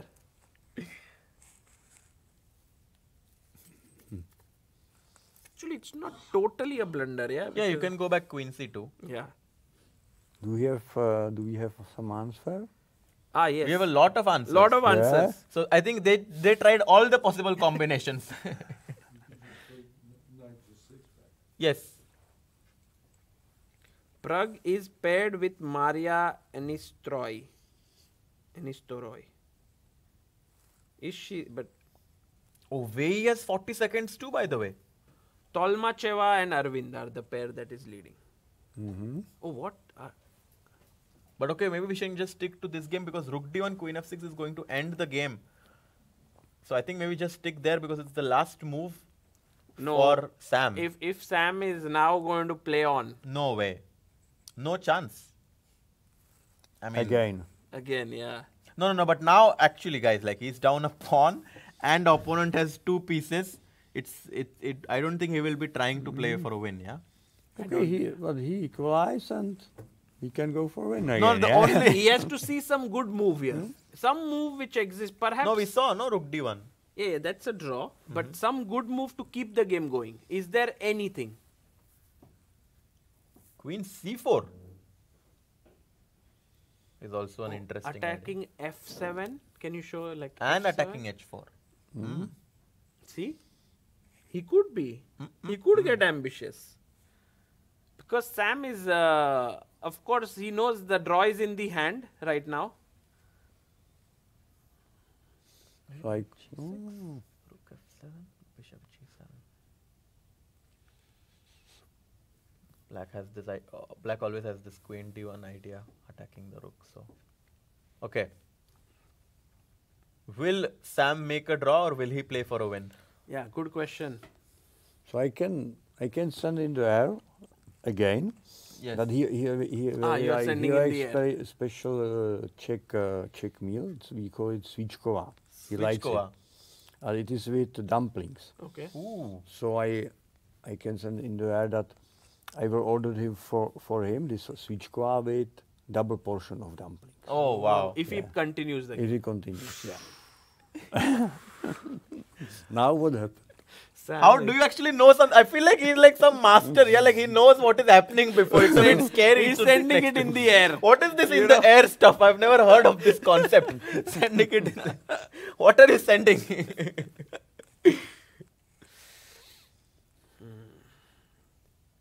No way it will happen. You think?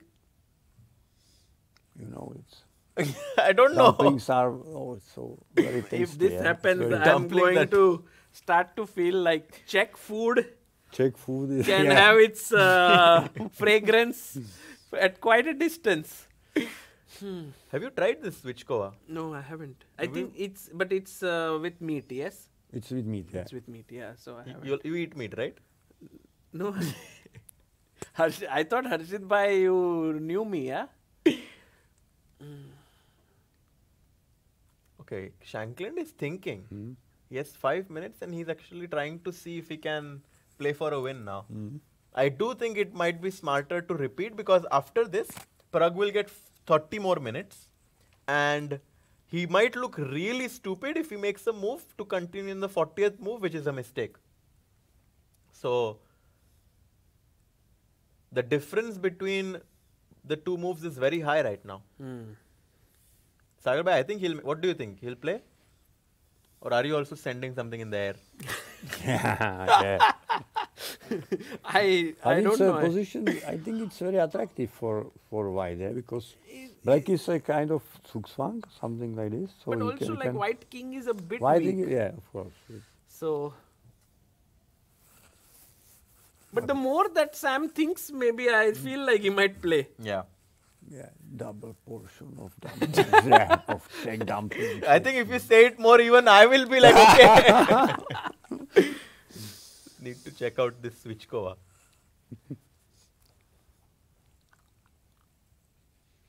Can we quickly head and check Vei versus Edis? Because Vei Oh my has god. just- What? Is Edis going to win this? And where is Vei?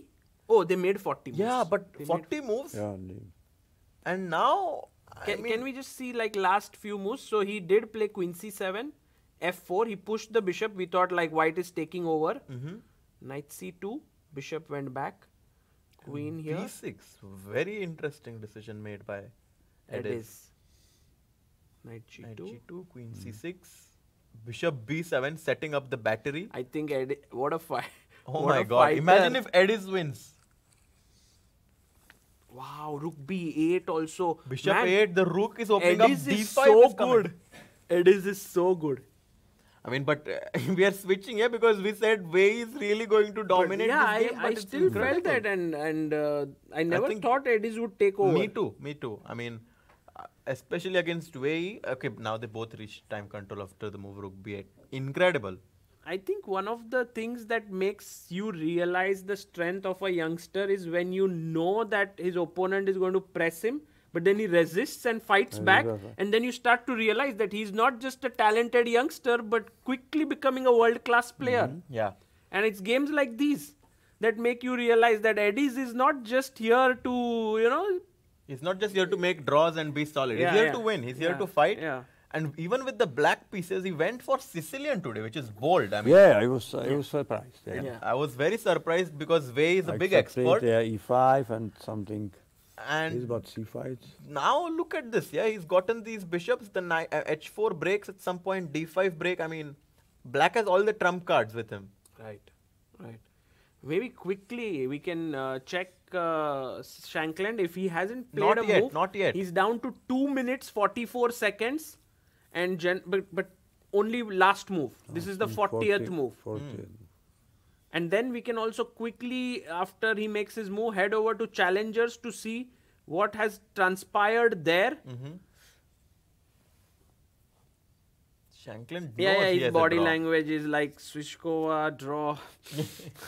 Yeah, yeah. Oh, Oh, come on. Rook D1. Rudy one. It No means double what? portion. not yet, not yet. Not yet, Not but yet. still yes option to Ah, yes. continue. Eh? Yeah, yeah, let's see. It's okay. It's clever Oh, by to make a 40th 40 move moves, yeah. and Then Then think. Yeah, true. By the way, 40 moves reached, so Shanklin has gotten half an hour, and now Pragnananda needs to make one more move, and then he will also get half an hour extra time. He plays Queen F6, of course, Yes. only move. And so now. And Rook F1 immediately. Oh, above yeah, to be he's played. going to repeat. Oh, he's playing. Yeah, he's playing. I think it's logical. Yeah. Yep. Rook F1. Prague is not happy.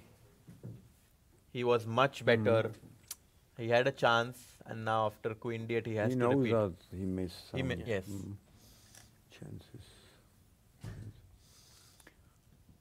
Yeah, these top players, they know immediately. Like once they make a mistake, they don't really need a lot of time to figure out that like something went wrong, because now, of course, he has to make a draw, Queen D8.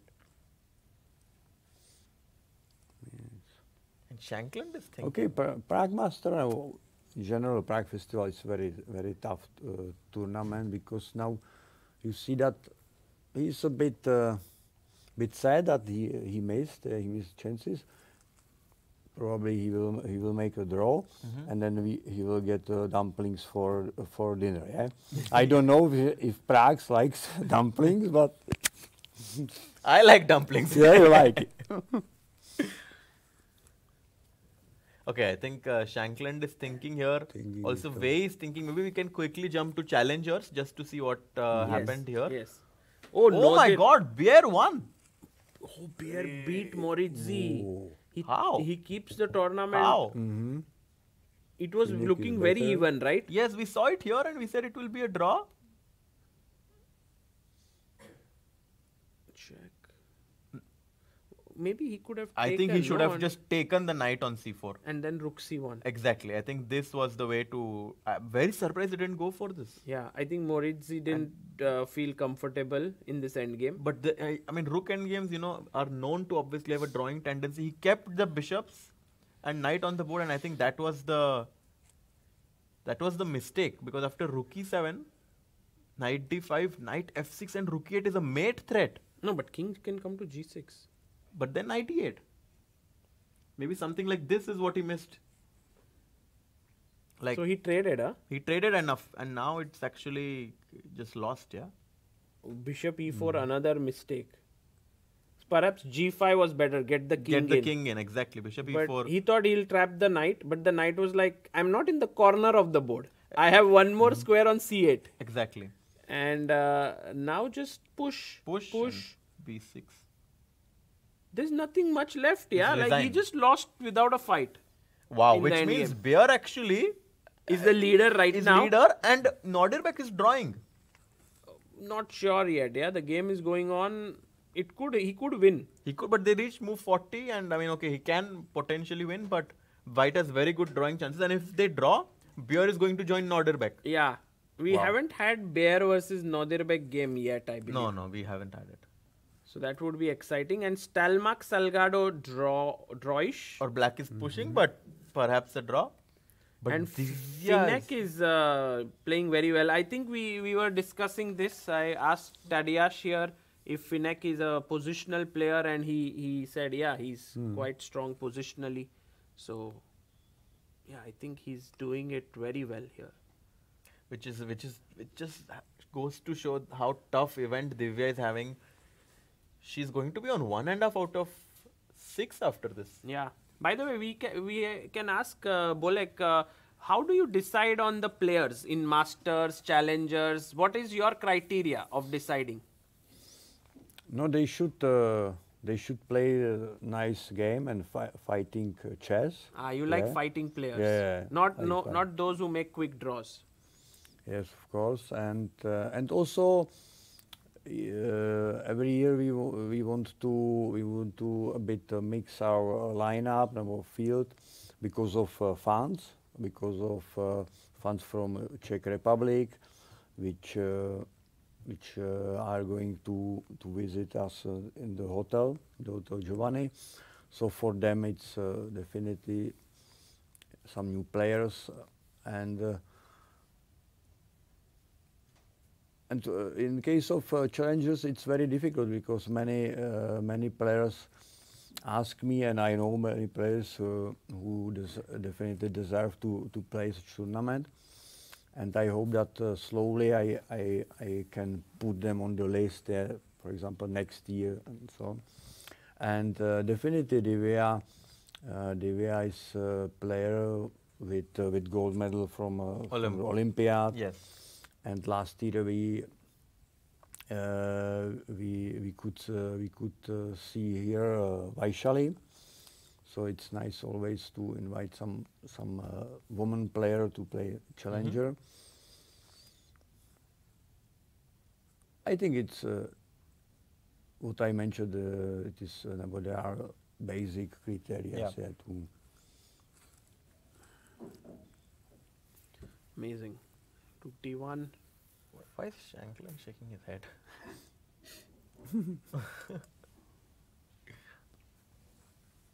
He wants to continue always. He wants to. Always fight, yeah. Mm. But I think, I mean, this game, I think they should repeat, yeah. It's also like they played for 4 hours and now they are probably also getting a bit tired. So I think he will just repeat. I also think so. But I'm just hoping in my heart that they continue. It's just not, I see it's unlikely, but I feel like if they continue, it'll be so much fun. Yeah. And just this game here, we see that Edis has played his bishop back to A8. Attacking the B3 The pawn. move that you mentioned. And you can't push B4 because then your C4 pawn is hanging. Exactly. So then you have to defend the B3 pawn. But B3 is not currently hanging, by the way, because there is knight D4. So there is... So maybe no need to defend. no need to defend, but like you need to make a move. Because if you go knight D4, I will go queen C5, pinning against this, and now the bishop is hanging. If you go B4, then C4 is hanging now. So your position is a bit pinned. So Edis is definitely going to be pushing a lot. Look at Prague, by the way. He's standing there for a handshake. He's like, oh, I know, Sam, you're going to draw, so I'll wait here. But also, he's not sitting at the board. Because for him also, it's a little bit like, what will happen? Yeah, exactly. I don't know.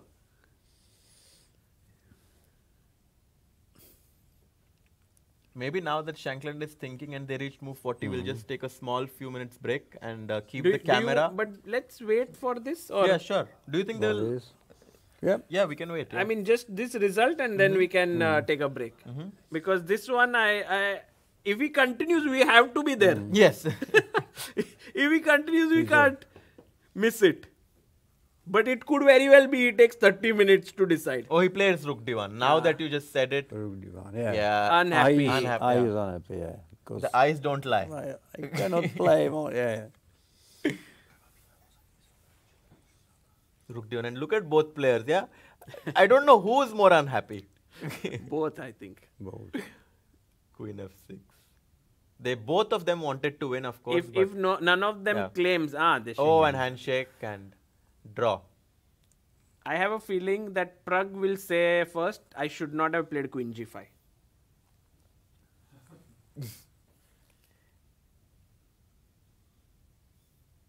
Or there will be a nice analysis session going on there. I think they might want to analyze this game. It was so But good. also, I think usually when the players go in the last few rounds, they try to save some energy. So I don't think they want to analyze that much. Like they usually want to take rest and prepare for the next round, which makes sense. Actually, But I think they will, yeah. they will for a few minutes, but For a few minutes. or Maybe, so. yeah. Yeah, I mean, they're doing it now as well. the question is, like, just to explain to our viewers who are not hardcore chess fans, why would a player get tired during a chess tournament? Like, could you explain? Because the amount of calories that you burn sitting and calculating a position in so many different lines, I think there is like some sort of a statistic that you burn more calories during a chess tournament than a marathon or something like this, because your brain is so tensed, and especially during the time pressure when the emotion, like your nerves and your heart rate is also going up and down, you just burn so many calories that it actually exhausts you completely, which is why especially at these top players, like the stronger the player, the more they use their brain and the more tired they become. So maybe a weaker player might not get so tired because he's just not using his full capacity. Full capacity. But these top players are of course not even taking a 5-10 minute break. So it's very, very difficult. I was in Vaikanze and then Weisenhaus, and I met Fedosiev. When I asked him, like, what's your plan next? And his coach was also there, and they said, like, I have to rest for 2 months now because I need to give rest to myself. And I was like, 2 months? Like, it could take like a week perhaps. Who said this? Fedosiev and his coach. But he's like, no, I'm exhausted. I need to regain my energy. And I think this top level sports, we sometimes underestimate the amount of pressure that they go through. Absolutely. And they need time to recover. And it's not only that they're playing the tournament games, they're also preparing for a few hours to play this. And you're in front of the computer all the time, trying to find ideas and also keeping your brain very And sharp. tension during the tournament that you are leading or something like that. Your thoughts are always surrounding that, and I think that's what... it's 24 hours. Per Yes. day. Yeah. Like sometimes we see the chess players on a tour of the city of Prague, but in their head they are thinking tomorrow which line to play. So it's never they are on a complete break. And so right now we have had 3 games that have been completed, all 3 draws. 4 draws. No, okay. because Guen is still Navarra playing. Guen, remember we were talking about this end game. It has arrived with pawn on a6, and now the question is, will White King take the big trip to the queen side, sacking this? I mean, it's unlikely because this pawn is now too weak. Close. He shouldn't have allowed this pawn to come here, White. Why did he allow, or was it necessary? Like here, king g2. I mean, this was a great thing that Black got. Yeah, this h5, h4 was a very nice idea. Gaining space, and also now White doesn't have a breakthrough. And of course, after White goes g4, rook c3, the king is tied to the pawn on h3. And just to show all our viewers that if White ever pushes the pawn to a7, king g7, this is a dead draw, because even if the White king comes to b, like to a6 or b6. Can we show it? It's like the pawn is no longer a shelter. Yeah, you just keep go, checks. Go, check, king here, come down. And now the moment he touches the pawn and wants to get the rook out and queen, You just keep you checks. start checking. And they say that the pawn should be used as an umbrella from the checks of the rook, but there is just no way you can do that. The checks keep coming, and if you are careless and come here,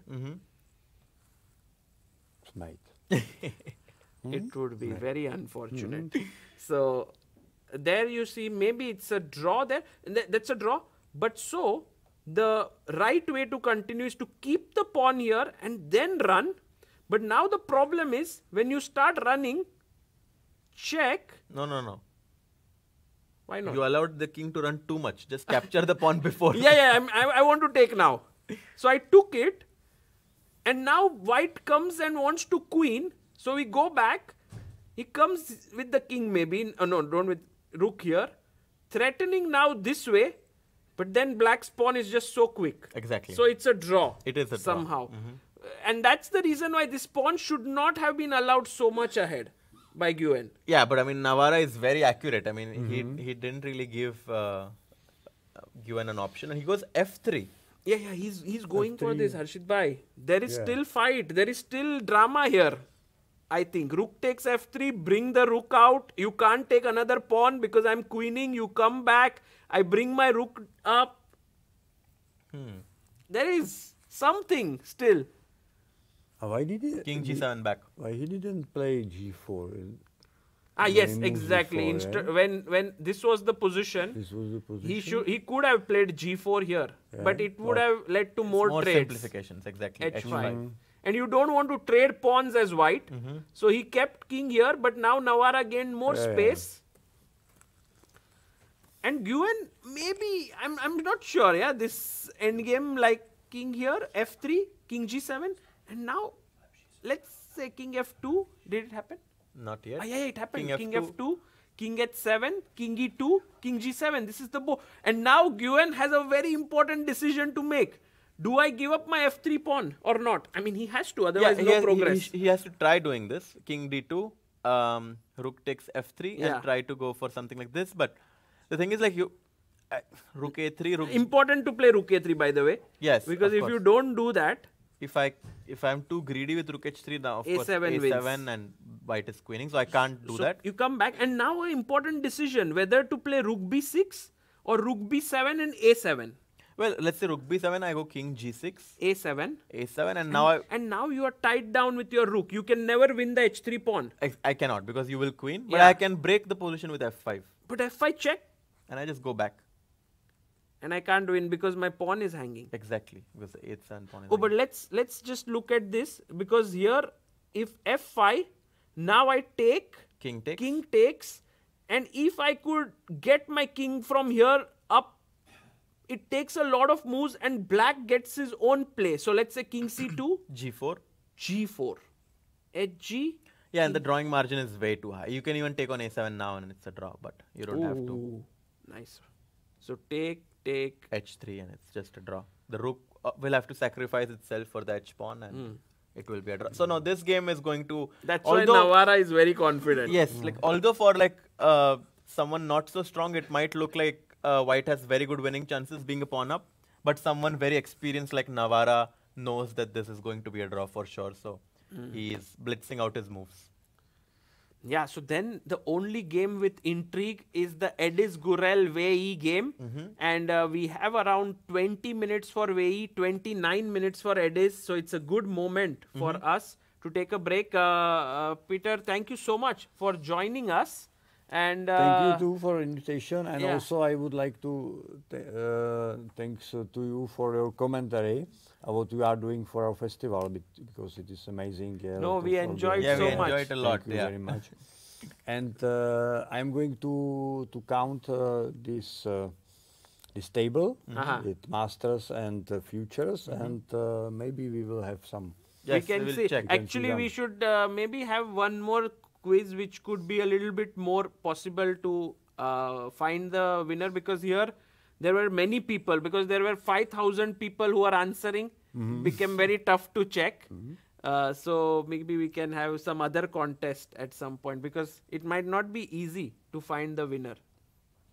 Okay, we should ask some more difficult Yes, questions. some more or difficult some more questions. difficult. Tough Yes. questions would be nice. Tough question. Okay. Yeah, we will try to figure that out, but yeah, it's something which you guys should consider coming to Prague. I also found few people who are just here as came to watch the tournament. Yes, I mean was we very have Prajwal, right, who came from Netherlands just to watch this festival and enjoy. Yeah. So we are having people just to come here and enjoy. I mean, I definitely can say it's one of like my favorite places to come to. So I really enjoy it here. I think Harshit bhai, every day you go to the city center just to have like you enjoy. Yes, seeing. I It's like it. It's beautiful really place. nice, yeah. Like the Charles Bridge, the Oh, old nice. town. I'm Yes. stuck in a hotel. Can you buy me some rolls? But okay, it's your birthday, so Okay, we'll yeah, let yeah. you enjoy and we'll take a short break and we'll be right back. See you. Thank you.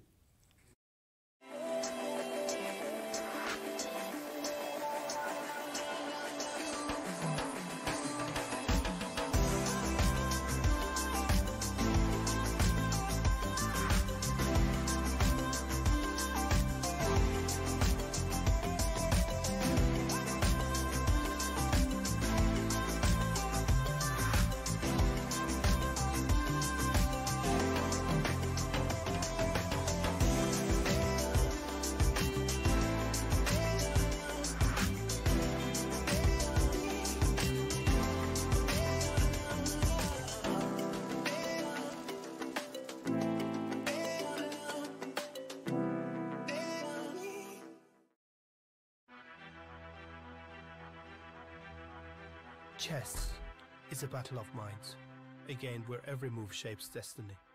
For centuries it has endured wars, revolutions and the test of time.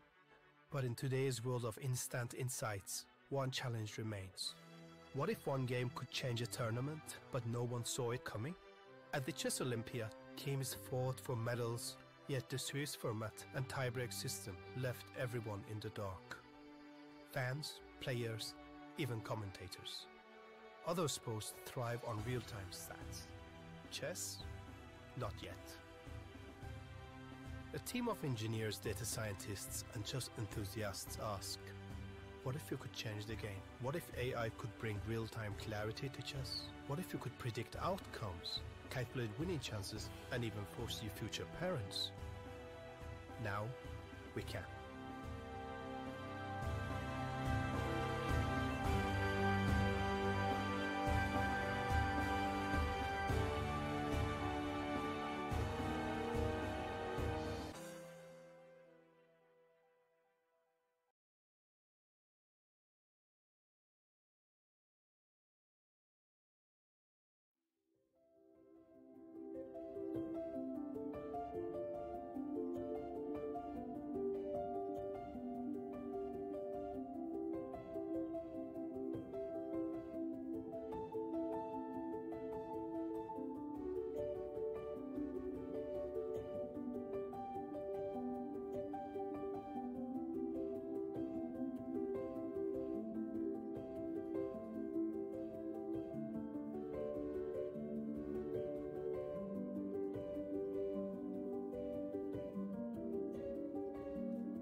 Welcome back everyone to the final segment of today's 6th round.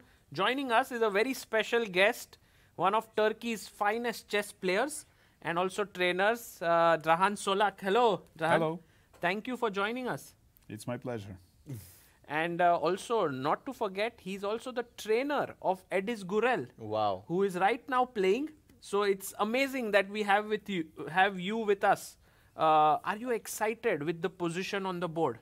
Yeah, it's quite interesting. It looks like Edis has some advantage, maybe not too much, but yeah, time on clock, 22 minutes versus 8 minutes. Edis likes when his opponent is in time trouble. So I'm hoping for some interesting play here.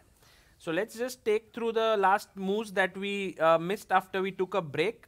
Queen c5. He did not trade queens. Yes, because at first when I saw move queen c5, I was slightly surprised because it looked like black should keep the queens on the board because white's king is potentially weak. All these light squares around the white king. But then we understood, while analyzing with Edis' mom, that he has a great idea. He wants to push f5 and then put the bishop to e4. Wow. That I mean, that's our guess. Bishop on e4 is That would so be great. so powerful. No piece can touch this bishop, and it's attacking 3 enemy pieces. So you cannot. You have to move all these pieces away, and where to move them? Like knight from g2 cannot go to h4, and if it goes to e1, that's not a very good square. And also other knight from c2 cannot go to any decent squares. So probably that was his idea. That's beautiful. why he and pawn on c5, although it might look a bit weak, like that it's actually not a weak pawn. It's blocking white's pieces. It's taking b4 and d4 squares, which are available to so many white pieces. Like white pawn, bishop, rook, and knight can jump to 2 squares. So that's a great pawn, actually. And pawn on b3 is weak. So he has advantage in this position. That's why Wei Yi decided to Not move trade? the queen away. Yes. And That's my guess. h4, this was the move that we were seeing that would come sooner or later to weaken the king a bit. He pushed his pawn forward, which was perhaps not the best move according to the engine, but very human. Yes, it's difficult to understand all these things. Like he should play bishop b4, right? But okay, allowing hg3 is so difficult yes. practically. hg3, and now you should take probably rook g3. So you're not winning the pawn on d6, and now your king side is destroyed, but also now white has a target, the pawn on g7. Bishop can come to c3, other rook to g1, pawn can go move to f5, and suddenly the Some position is attack, not very clear.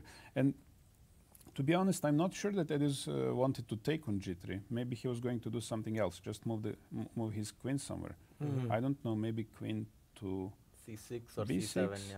Maybe even taking rook b4. I don't know how this is that possible. Like taking on b4. And if Like queen dark b4, squares are weak. Now queen queen f2 is f2 coming. maybe. Oh my Yes. god. c2 and Wow. yeah. So maybe I don't know. I actually don't know what was going to happen. But g4. was G4 played, and then he went E5, which is an incredible move actually, very strong, weakening the dark squares even further. Yes. Probably it's good. Yes. Bishop b4. Queen went c8. back, and now F5 was played to attack the knight. There was one very interesting moment. So let's check it quickly. Instead of e5, which is a good move, maybe the best move, there was another option that was quite decent and interesting. He could take the pawn on f4. Oh, that knight possible? f4. Knight f4, bishop g5, you mean? Yes. With the idea of Now maybe E5 a5 next. bishop is hanging at the moment, and e5 is coming. Next move maybe. So But if bishop b4? if bishop b4, probably we just take rook b4. And if you take with queen, I guess we first check on f2, and only then we take on f4. f4, yeah. This is And completely, then yeah, two this is bishops, I completely mean, gone. should Yeah. be winning, yes. So, and if knight b4, then just e5, yeah? If And, knight b4, I guess we go e5, right? And then, yeah, this looks very good for Now black, these two actually. bishops are amazing, but still not so easy to evaluate. Like if white manages to put the knight on d5, and okay, right now he cannot do Yeah, it. because of bishop d5. Yes, but move the pieces away, king to g2, queen somewhere has to go to c3. Probably not enough time. I mean, it was quite complex, but interesting. Okay, let's go back to the game. Yes, a lot of moves A are lot of happening. moves, yeah, and we are e5, bishop, no, yeah, bishop b4, he Queen went back, C8, F5. f5, he jumped in, where he took, Bishop and now bishop g5, pinning the knight, he went king g1, and now Edis took with the pawn, unleashing an attack On the here E4 pawn, and yeah. here. All black pieces so active. But Active, yeah. yeah, the main thing, like generally, I remember when playing these positions, even sometimes computer evaluates as position as doesn't matter, equal, better for white or whatever. But finally, many times this thing happens. Like white's king is out in the open, and if you many times some tactical things happen, and in the end, black king remains safe on g8 or h7. So I actually. Yes, I like Edis' chances here. Although machine, the bar is close to 0, right? Close to Yes. equal position. Actually, black it's maybe slightly better after bishop d6, but yeah, it's not like black has a big advantage or anything. But now the rook is under attack on b8, so we need to save it, or But there are f4 pawn is also hanging, yeah? So maybe if we can, like here, this is attacked, and this is attacked. Yeah, but position is so open and full of tactical possibilities, so probably like counterattacks are possible, and in this Like position, bishop e4? yes, Yeah. that's what probably is going to happen. Bishop But then you could take here, right? Rook e4, Rook rook e4. e4 and bishop b8. But then after queen b8, I think f3 is going to be a very powerful threat. Let's say you play a move like c5. I think f3 is just lights out on the spot.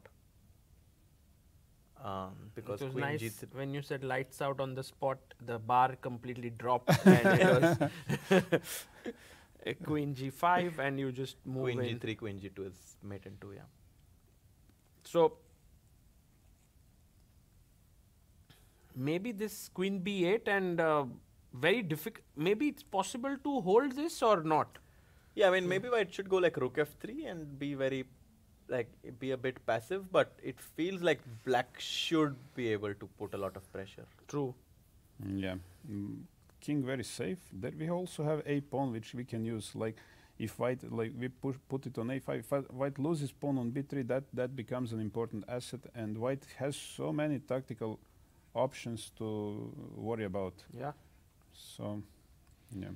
So bishop d6, Edis is thinking, you know, one of the things we noticed, Drahan, here is the posture of Edis. Like he's sitting like this for hours. We have, I was kind of half joking but half serious that we haven't seen his face at all. I told him this joke because I watch sometimes while you're commenting, and yeah, actually, because I wanted, yeah, we talked about this because if you, I don't know if you noticed, but in past he wasn't doing this thing, so he was a bit more relaxed. But simply it was enough to win many games and to increase his rating. But now he felt himself actually that he needs to do more. Like if he wants to progress, he needs to make more and more things right. So he needs to invest even more energy. How much do you think posture is important? Like we usually don't talk about these things, but as a trainer, like is that something you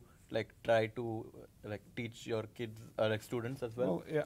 Like there are two things that I'm not sure which one you're like. One thing is to sit nicely and have your spine in correct position, and you know that's of course important, and it should just be done in correct way. There's no doubt about this. But there is another thing, like should you sit a lot or take a break from time to time, walk around and maybe check some other games? And for me, for myself, I know exactly because I checked it while I was playing. I got my best results when I wasn't getting up from the board almost at all. Like I would just go to toilet maybe once or twice during the game, or maybe like if game is long, I get up once and But isn't stretch it my. tiring? Well, Like, I Yes, mean, I I tried- just feel Yeah, like I see Eddies the must game. be very tired after a game, right? Like with he has a lot of mental energy. After this game, he will go to room and maybe play 3 hours, solve some tactics. Really? Yes, yes. He just on free day he just every possible moment he plays games. You know, he goes. His he energy loves is to play limitless. online, yeah. Yeah, yes, he loves and his famous most favorite partner for playing online is Nihal. Nihal, yeah. Yes. Oh, Yes. Nihal. They had great matches. I mean, amazing matches. Wow. And by the way, Bishop he's E4 chopped played, off the yeah. pawn on e4. Now the rook is under attack, and we just saw this variation where taking here is not solving the problems.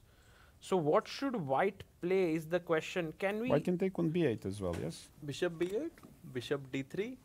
Rook takes e8. Ah, yes. This might actually simplify a lot, yeah. Queen e8, queen d3, queen b8. But this somehow feels like white should be able to hold this. Now, if white can put his knight to f3, Even then, like white has things to play for. Yeah.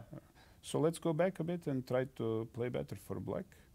Bishop So after b8, bishop b8, f3? What?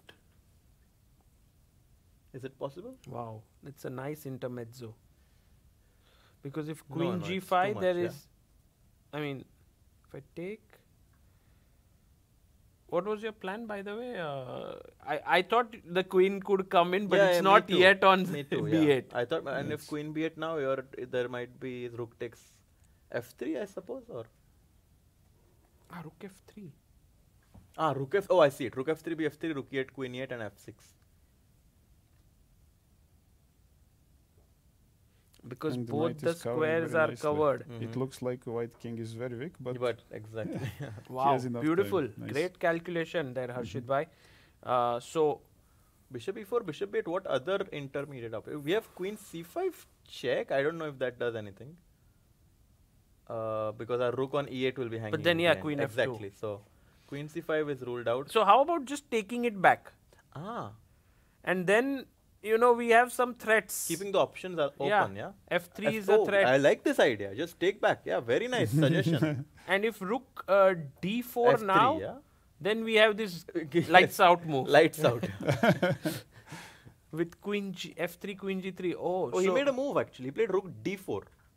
Oh, he went rook d4, attacking the bishop here, also keeping an eye on the rook. Wait, what about bishop c2 now? rook e8. Rook e8, queen e8, and I thought if bishop b8 I can go f3 again, but maybe I'm just enjoying myself too much. But maybe it actually works. First, No, f3, rook d8. No, there is a the bishop on is g5. protecting. Ah, bishop is there. Oh, sorry. So f3 and I thought this works, but just bishop, Bishop f4 back, I f4. guess, yeah. Ah, so maybe instead of f3, queen takes b8, Mm-hmm. So first rook d4, bishop c2, bishop c2. rook e8. Of course, this is the most forcing line, so I think we should try to analyze this. Queen e8, bishop b8, and Queen takes b8. queen takes b8, because after queen c2, we can suddenly open up our bishop and the queen with the move pawn to f3. And he has to go queen f2 on the move. Yes, queen f2 only move. And okay, let's try to think here. Bishop e3 is possible. Queen e3, Queen Queen g3, g3, king king f1, f1. queen h3, king e1. But I don't know if it works. Maybe it not. doesn't work, it Yeah. seems. We can take queen b3. Yes, just take a pawn Rook e4 is on the move. because bishop e3 is threatened. And now just a5. Wow. Okay, if this is the way in which black will continue to press. Not easy. Wow. I think this will happen actually, because I don't see like many options. c5 here, yes. a4, c6. Okay, now we cannot go a3. White is pretty. We White's can- hands are pretty much tied up. I think we should stop c7, yeah? Otherwise rook e8 will come. Okay, wait, not a3, then maybe queen c3. Mm-hmm. And he can't take here because Because of of bishop Bishop e3. b3, but he can push c7, yes. But then queen c7, and you cannot take on a4 still because there is queen c1 check and you lose. King That's h2, correct. bishop f4. And Wow. Wow. finito. Man, I'm actually. Can we just go back and appreciate the complexity of this position? There are so many possibilities here. Taking this f3 in the air. I don't know. Even does saving this rook make I mean, any also sense? rook b3 is probably what Edis is calculating. Yeah, I rook mean, b3 with the idea of getting in. so actually, what is this? I mean, it's for sure like an important candidate e4. move because rook e4, rook takes e4, rook takes e4, and now I can either start with rook g3 or first queen c6. Both are possible. So a lot of actually Queen things. c6. How did you even come up with this move? Well, Like queen c6. I mean, I'm just trying to bring my pieces in the game, but maybe it doesn't work directly. Yeah, but it was such an interesting. Rook g3 check, I suppose, is the move, or what? And if king h2, queen b7 is an idea. I mean, but you know, it's just like so complex because queen d5, I have queen b1. It's like so complicated that even me trying to analyze it, I can struggle, yeah. But the other one looks safer for black. Like in this position, we are a piece down, and potentially, you know. Yes, true. Yes, it's not impossible to lose the game. But Rahan, as a trainer who has worked with Edis for 4 years now, do you think he feels comfortable in this mess, or he what kind of does he love such positions? This is exactly what he wants. Real time and many crazy options on both sides. Wow. And you know, what kind of approach do you take when you play a player like Wei? Because you know your tournament has gone okay. You have 4 draws, 1 loss, which is nice because he lost the first round, but then he stabilized. And now you are facing this guy who is in form. He won both his last 2 games. So what is your like advice to Edis, and how was he feeling before the game? Like he's feeling good. He's just enjoying, trying to get some Fighting experience. Games, yes, nice games. He's every game like he's ready to take risks, which is important. Like and he did it in some games. Preferred sharp moves, and that led to complications. And he's doing it again today. Like we had some other options. Yeah, when he played e4, he played c5. Yeah, that was already a good mood. Yeah, he wanted to just try to have some interesting fighting game. I know that he's capable of doing great things because I work with him. We check. We go through many positions, and I know that his calculation is amazing. His speed is amazing. He's fighting like crazy. I mean, look at him. So he's just like this. Yes. I mean, I'm amazed. And he loves chess, which is the most important thing. He adores chess. Wow. So everything is a win. He should just enjoy and fight. I think he can win games in this tournament. Of course, all opponents are extremely strong. All these guys like Wei. I mean, like last year, winner of Tata Steel tournament and one of the most amazing players in the world, definitely. But yeah, we think that we have our chances, and he's fighting and trying to do his best. Amazing. They say like to make a world-class player, you need many factors to come in. One of them is to have a good trainer, to have your support from parents, to have financial support. And I think for Edis, all of these things are coming together. No, like everything seems to be in place. Yeah, I think that's true. But on the other hand, like in his case, I don't know. Like even without any support from anyone, I mean, to me it looks like very good. He will do it. It's not possible to just. That's what he wants to do since he was, and he simply doesn't stop. He has energy to work, analyze, study 10 hours or 12 hours per day. Wow. When he has time, and yeah. Oh, by the way, now it's like less than 10 minutes for both players, so we're really approaching a critical stage. Yeah, very because important. When the clock goes down, it's like it becomes very difficult to keep the game under control. In the chat, Yash Tambe says Harshit should start playing regularly again. Really amazing calculations. Thank you. But yeah, now that I'm done with school, I'll start playing more. Yes. No, Harshit bhai, everyone's waiting for it, that you get back. And Yeah, Ed is there. By the way, he also puts his jacket like this, yeah? Yeah, It's his style. sometimes I think his mom is responsible for For the style. yes.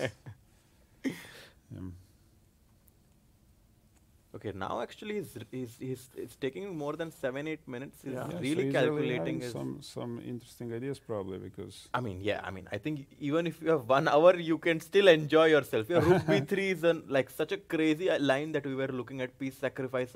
Yeah, Bishop Rook B. takes So what are C2. the candidate moves? 1, Bishop C2 two, first. yeah. Bishop Uh, C2, Rook B3. Anything else? Mm, Not we F3, we right? checked a I little don't bit think. F3, but it seems like it's not working so good. yes. Yeah, especially because then your own king starts to get yeah, weak. that's the problem. Is no.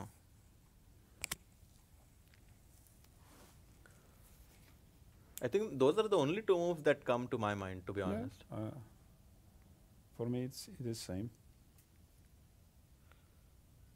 So maybe for Edis, it's like calculate this very sort of intuitive position where you don't know the assessment, where you are losing a piece, or go for something much more stable where you can actually sort of that this is what is like such a position, and then to evaluate it correctly. Yeah, it's not easy. It's actually a tough decision which one to go Yeah. for. I think I would always prefer this position after, because after it seems if he can reach this moment after F3, Queen F2 is forced, right? is it absolutely forced, right? Because Bishop E3 is threatened. You can't go Yeah, King Queen F2. G3, You you can't go Rook shouldn't B3. Oh, he plays Rook B3. Wow. Wow. Wow.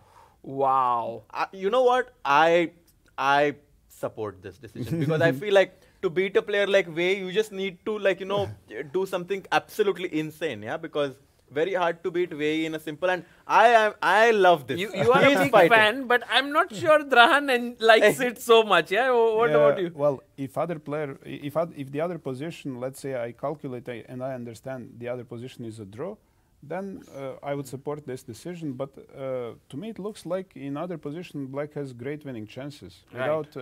Without any risking risk. much. And this already looks like if I'm a piece down, like there is probably some risk involved. But let's see. I mean, Yeah, probably let's see. Rook E4, Rook E4, Rook E4. Okay, this that's thing the is probably force. going to happen. Yes. Rook G3 check. I mean, you start calculating with checks. So Rook G3 check. The king going to F2 seems a bit crazy because you obviously lose. Like you have to think about. So for example, King F2, Rook H3, Bishop F4. There's Rook H2 check, which would be Yeah, again it's- lights out. It seems, yeah, Rook H3 with the idea of Bishop Rook F4, H2. Rook H2 is finito. Oh, nice one. Because if you take the rook, the queen is hanging. Exactly. So So you can't go to F2. You have to go to H2 to protect your pawn.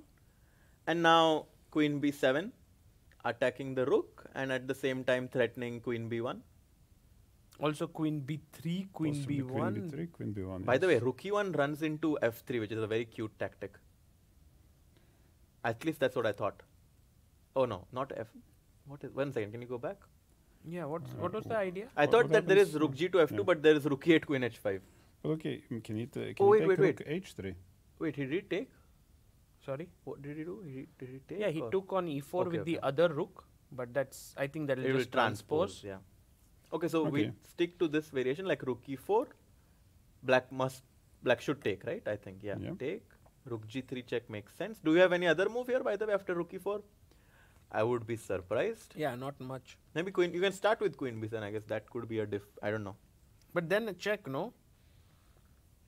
Does it help? I mean, let's Yeah, check. let's go Rook G3. But big move. And King F2 is not good. King H2. Oh, he goes Rook G3 immediately. Okay, There's the it would same. also transpose, yeah. By the way, in the background, we have the chief arbiter of this event, Pavel Votruba. He is one of the most experienced arbiters in the world of chess. Wow. Yeah, and it's amazing. He was there in Vaikanze. He's also here. So much energy and passion for chess. Yeah. King F2, Rook G2 is also losing on the spot When? now. Rook G2? Oh, wow. I mean, first Rook E4, then Rook G2. I guess that's the simple way to do it. Oh, man. So he's going to go King H2, yes. Yeah. Let's just show this here. Take the rook, and rook g2. Yeah. Skewer, take here, f3 check, and win the queen. Beautiful, beautiful. So then, rook g3, king h2, forced. Probably And trade. Trade. And now the question is what? Queen b7. that Queen looks, b7 Only move, yeah? Or, I mean, okay. It looks good because It looks good. it's sometimes it's threatening. There are some tricks with rook takes h3 also. Yes. Like and queen And h1 then queen f3. joining in. Okay, so then rook e8 check might be a little bit risky, no? After king h7, because now this threat of Bishop take, f4 doesn't work, by the way. Because of the idea that... no, just take, no, and Ah, mate you on just take... g2. Ah, okay. The simple way to do it, but actually rook h3 check might have just been mate, yeah. Bishop f4, Or actually, is it? rook h3, No, it's not, yeah. king h3, Queen f3 queen check. f3. Yeah, that's the the nice one. way to do it, yeah. And now bishop takes f4 and yeah. So rook g3, king h2 must be played, but Wei is thinking, which is obviously good news for... But why is he thinking? Yeah, like because this maybe if he's king f1 is thinking, maybe. king f1, yeah. Also possible. Yeah, exactly. Like Yeah, king nice f1. one. I guess I'd do the same. Rook e4, queen b7. I don't think that black's response will change. Oh, but now no. it's Really? something changed. Very surprising. Maybe white can do Queen queen d5. d5 here. But Queen- queen d5, queen b1? Knight e1. Ah, everything is protected. Insane, yeah. I think Wei might go for this move, king f1, Wow. because of this variation. And then after rook e4, Edis has to find something different than queen b7. Yeah. But what exactly? It's not apparent. Ah, okay. I see it. Rook f3 check.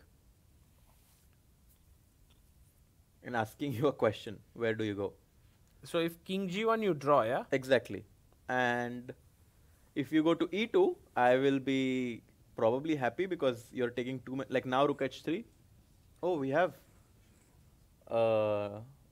Yeah. Okay, we don't know. We don't know, yeah.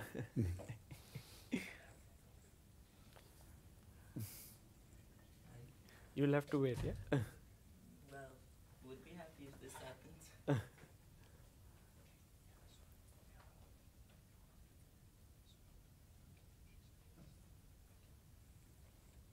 So rook g3 check.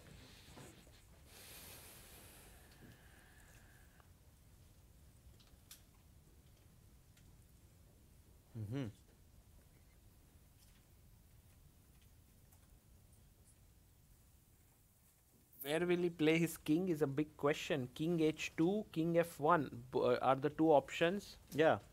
You can finally see Edis's face here before he again goes down to his thinking pose. Yeah, there he goes.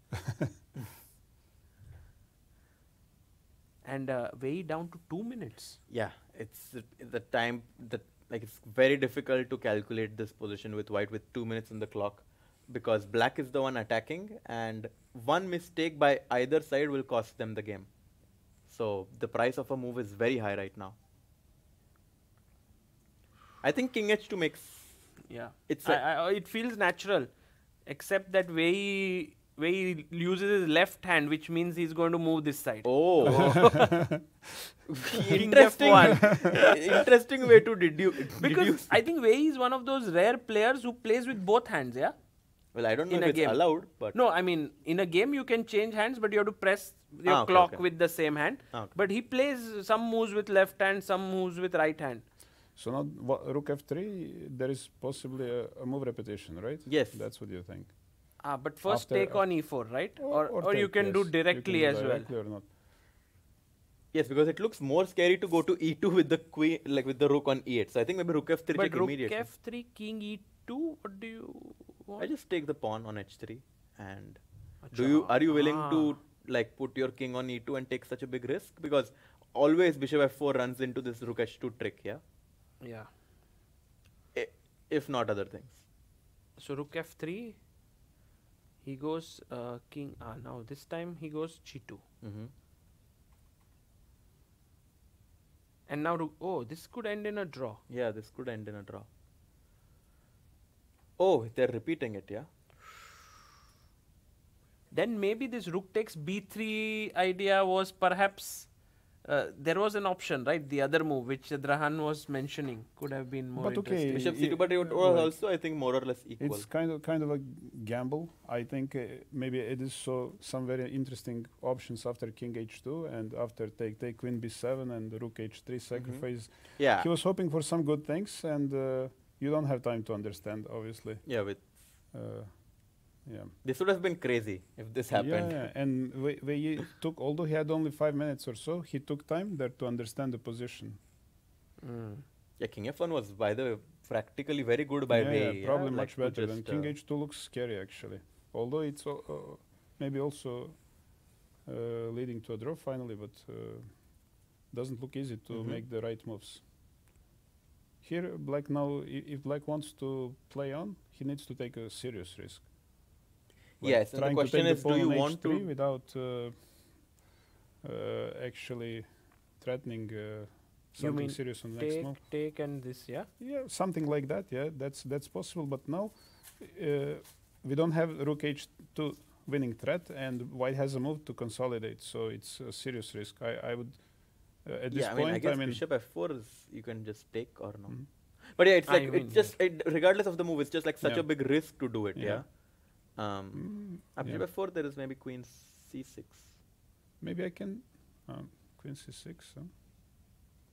Oh, queen b7 is, oh no, I'm always queen b7, not queen c6. Always b7 so that I have this queen b1. But no, yeah, it's not the way. Because of the check here. And what about rook f3 after bishop f4? Can I go rook f3?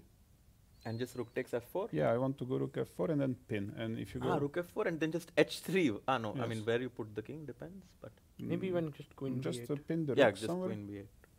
And if you go king f3, which looks like the only move giving chances, h3, now yeah? I can go h3, threatening to trade everything. And yeah, and knight push d4, h2, and bishop your f4, knight yeah. is not in time. Nice. Bishop f4 and yeah, Wow, takes h2. beautiful. So it's most likely going to be with 4 minutes, yeah, rook g3, rook f3 check played. So I think with king g2, Wei can probably already claim a draw if he wants to. I think he definitely wants to, because with 1 minute or with 2 minutes on clock and Yeah. king on e2 or Yeah. e1, that looks definitely too scary and The probably position just is bad. so, like, it looks like a position coming from like a blitz game, yeah, like complete chaos, but it's actually such a... Yeah, this was, I think, the game of the day again. Like Yeah. today, this and Prague game, Mm-hmm. two very exciting. But I think this is the first round where we have had 5 draws. Yeah. Yeah, we've always had fighting games, but this might end in a draw, and we'll have 5 draws. Yeah, what an exciting finish we are heading towards. Rahan, With the- what's your feeling like? Like, who do you think is playing really well in this tournament? Well, all such amazing players. I mean, I don't know. It's like Wei had a bad start, but after that he started playing great. Of course, Indian boys Yeah. doing Actually, amazing. also, I mean, today, coming into this game, for sure, like, Wei must be thinking that it was a rest day and, like, he's playing with the white pieces, so he was definitely going to wanting to press, but I think Edis played fantastic, like, because... Till a point we thought Edis is in big trouble, yeah, like because this in the Maroc opening, C and... it felt like pressure and the kind of position where he likes, to slowly keep improving. But Yeah, but that's also kind of position that Edis likes. He has some options always to activate his pieces, and I don't think I was worried at any point during the game. Actually, I was actually quite happy with how things. we were actually kind of more like where he played so well in his last 2 games. We were just that his afraid, momentum would continue, but it doesn't seem that is going to happen here, which is actually amazing that Edis managed to hold him here. And he in was fact, at some pressing, point, he was he pressing, could have won. Could have put a lot of pressure, which he was doing. So rook g3 and Wei is thinking, but... 1 minute left. I mean, I don't see Yeah, I think Yes. after King F1 we might see a handshake. He's still thinking about King H2 possibly, but Yeah. that looks Yeah. incredibly dangerous. It's like I don't think I don't think he will do it now, because when he had 6 minutes he didn't do like Yes. yeah. Yes. Like sometimes what I would do in similar situations, like we have 5 minutes each, and I really want to try to play for a win, but I cannot. There is one option that you can just wait for your time to go down. You have 1 minute, and now maybe your opponent tries to play for a win. Really ambitious players can sometimes even do these things. but I remember Levon see. Aronian talking about this. He sometimes doesn't come down on time. He offers a draw to his opponent. And the opponent gets ambitious then by declining the draw. And that's a strategic draw offer, according to him. So, yeah, it's also a very tricky way. 25 seconds. Okay, Wei is like he's playing. Yeah, but then he'll come down to 5 seconds and be like, okay, draw. Imagine, yeah, like how you would. Oh, okay, yes. He calls the arbiter there.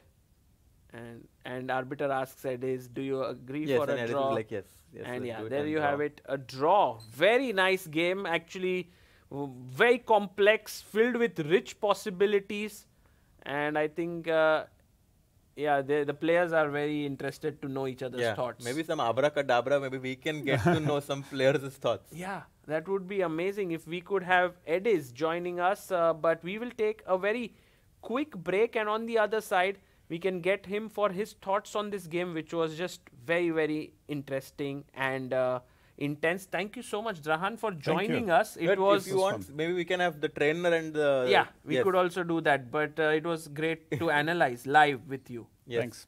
See you on the other side of the break.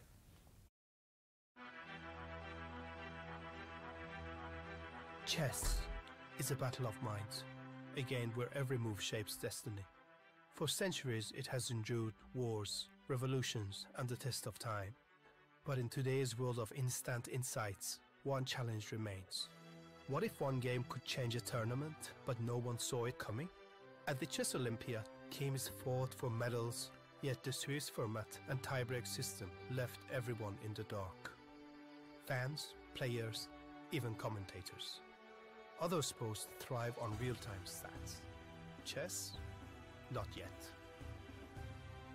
A team of engineers, data scientists, and chess enthusiasts ask, what if you could change the game? What if AI could bring real-time clarity to chess? What if you could predict outcomes, calculate winning chances, and even foresee future parents? Now, we can.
Welcome back, everyone. We are here with Edis Gurel. Hello, Edis. Hello. A great day for you at the tournament. I mean, more than just the result, the game was just very exciting. Yeah, I just half of the game I couldn't understand what we were both doing. Could you take us through the game and also your opening thoughts? Because when Wei played e4, we thought maybe you will go solid e5 and so on, but you Yeah. wanted a fight. Okay, for Perhaps. this game I just wanted to change a little, and I thought maybe I'd surprise him. So, okay, he plays knight f3. I expected, of course, e6, d4, cd4, knight d4, knight f6. Okay, knight d2. I of course didn't expect much, but I just checked like You checked 3-4 minutes. Yeah, Wow. because he had a game, I think. So I just like knew the d6, bishop d3, bishop e7, and rest I just played myself. Uh-huh. And Did what- you feel like you got a slightly uncomfortable position out of the opening, or you thought it was fine? I thought it was fine actually till some point. Like I was quite happy here with the things, like how the things were going. A6, bishop a3, rook e8. I thought I was fine. I also had some lead on the clock, like he was taking his time. And I just thought, okay, I go queen c7, rook a d8, and doesn't look bad for me for sure, yeah? But now he's slowly started squeezing a little. I didn't know what to do. Like I wanted to get the knight to e5, that's why I went bishop c8. But queen g3, and now he wants to cut it simply. Because knight d7, okay, Knight any e- kind of yeah. tactic, yeah, knight e6. Yeah, you can't move the knight. Knight e6. Yeah. So you had to play knight h5, push the queen. Well, I don't know if I had to, but I felt like this was a great way. And okay, when he went queen f3, knight f6, now it's coming with a tempo too on e5, so... Yeah, I guess he wanted to just go knight e3, and then, like, when I played bishop f6, his plans to go knight g4. That's what I assumed, but I'm not sure. Okay, I went queen e7 to cut his queen a little. I just wanted it to go to h2. Hmm. Okay, it's kind of useless there, but still he made some use of it. I think this was a great idea, no? Queen e7 and bishop h4, because otherwise it's like, what exactly do you do? Yeah, I also didn't see, but I'm not sure, like, here, okay, I was trying to repeat, and, okay, I knew he would push, but I actually wanted him to go rook e2, because now I thought I had knight g6, and it's already looking a little unpleasant, because if he goes knight g4, which was maybe his idea, I don't know, but I go bishop e5, okay, now you Oh, cannot take, and, okay, g3 already looks too bad for white, yeah? Like, knight on g4 is just doing terrible now. I Maybe can go h5, h5, yeah. Right. So he went rook e d2. Yeah, now he's kind of forced to play g3. But after, like, I didn't like my h5 after I played it. It's not doing much. I just wanted to go bishop e5, but he goes g3. And I kind of didn't see what to do here. Like, I was wasn't getting sure. funky with knight h4, but it's too much. Yeah, knight h4, he goes queen h1, actually. I also checked. We were looking at this, but yeah, queen g5, but it's too... I mean, it's like, you don't know what your pieces are doing, and Yeah, it yeah, made yeah. sense to But not I go also for this. checked this a lot. Like, Something would happen, but yeah, it was not. So h5 with the idea of perhaps h4 at some point. He went here. yeah, but after this bishop e5, g3, I realized h4 wasn't so great anymore, because now he goes knight f3, and all his pieces are just coming in attack now. Like, okay, I can take hg3, I don't know if I should, but fg3, now he's also threatening knight g4, d6 will be hanging. I just didn't really see what to do here. Like, it looked a little bit problematic. Yeah, that was very good judgment, yeah, to not go for h4. You played queen c7 back. Yeah, this looked a bit passive, but okay, once I saw it, I just wanted to go for it rather than burning time. Bishop e7. But I was actually happy here. Like, if my pawn was on h6, I think it would be better, but okay, what to do? Now you got, you assessed it correctly that b6 to break. Yeah, because otherwise I cannot do anything. Like, bishop d7, I can never go because d6 is hanging. And none of my pieces are doing some job, so I need to open the position up a little. Take, take. Yeah, here I was already quite happy with my position. I can get bishop b7, I'll attack e4. Like, I thought only white could have problems. Okay, it's already a little complex, but I was quite Also happy with the pressure chance. here. Yeah, of course. Okay, went knight g2, I went queen c6. And did you feel here that you're already taking over? Like, did you have a feeling that like you're better or? Well, I wasn't sure, honestly. Position looked too complex for me to understand, but I thought like maybe I'm better or like at worst case it can be equal. I never thought white could be better, but Rook d3. Queen c5 was actually a very nice move that was also Well, pointed good. out to us by Drahan. He said like after take, what was your thought? Did you find this endgame to be very pleasant? yeah, I thought this was really good for black because now I'm already threatening f5, and this is really bad for white's both knights when my bishop's coming on e4. Exactly. Wow. Wow. That's So queen c5, very queen d2, h4. Now Yeah, it's I ready was to already break. planning this when I went queen c5. Mhm. I don't know if it was good, but I just wanted to go for it and also wanted to complicate since he had little time. Okay, g4 I thought was logical, but oh, maybe it wasn't. Yeah, now actually you have a quite a sizable edge. Although we didn't, I think what you played made a lot of sense. E5, bishop b4, queen c8 was No. perhaps not the best, but Yeah. I don't know if you are thinking of something else here. Well, the line I was always checking was queen c8 just to avoid some threats or something. I was checking queen c7, but yeah, I didn't really check something else. Queen c7 is just running into some f5, and now okay. If I go for the same line, knight f4, knight f4, Knight bishop d5, g5, yeah. there's just d6 hangs with. yeah, knight e5 is there. Yeah. Ah, okay, nice. And what about like? Did you think there is a possibility to sack here? Yeah, or? I was thinking, but not at this exact moment, Sorry. actually. Okay, rook before, I think you'll take with the knight, I guess. Mhm.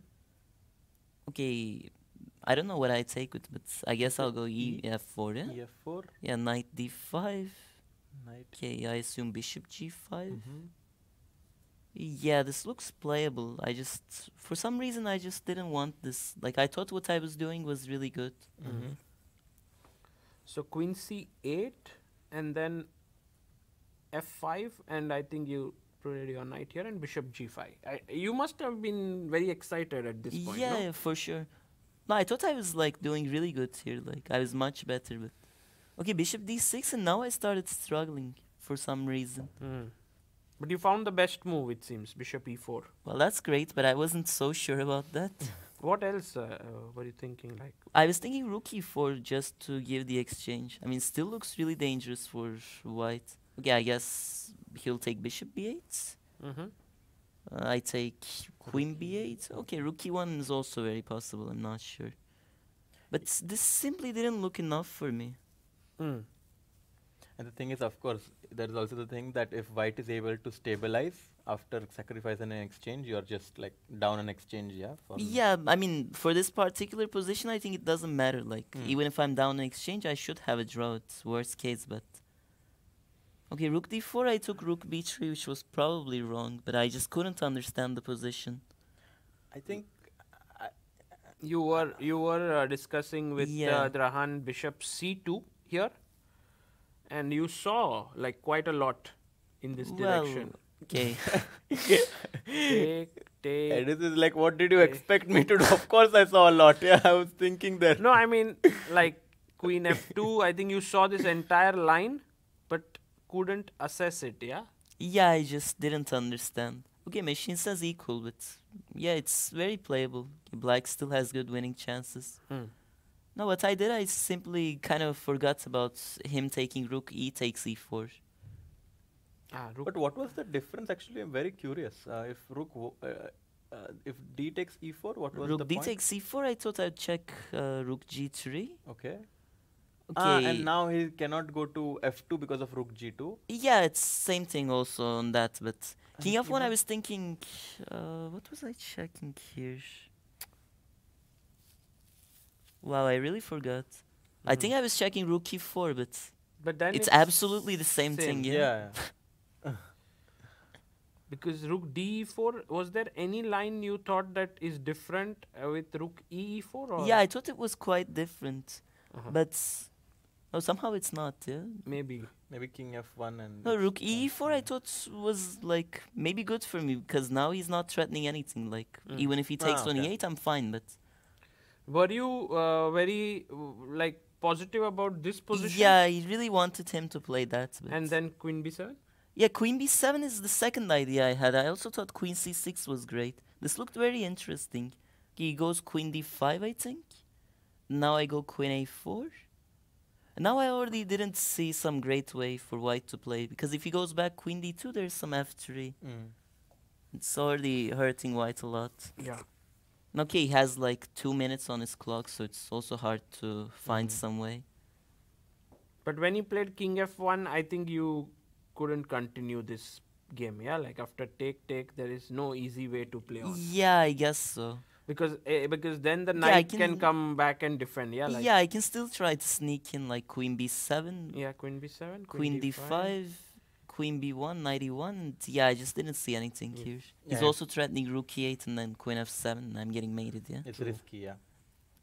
So then you just went here, rook g3, and you just accepted a draw here.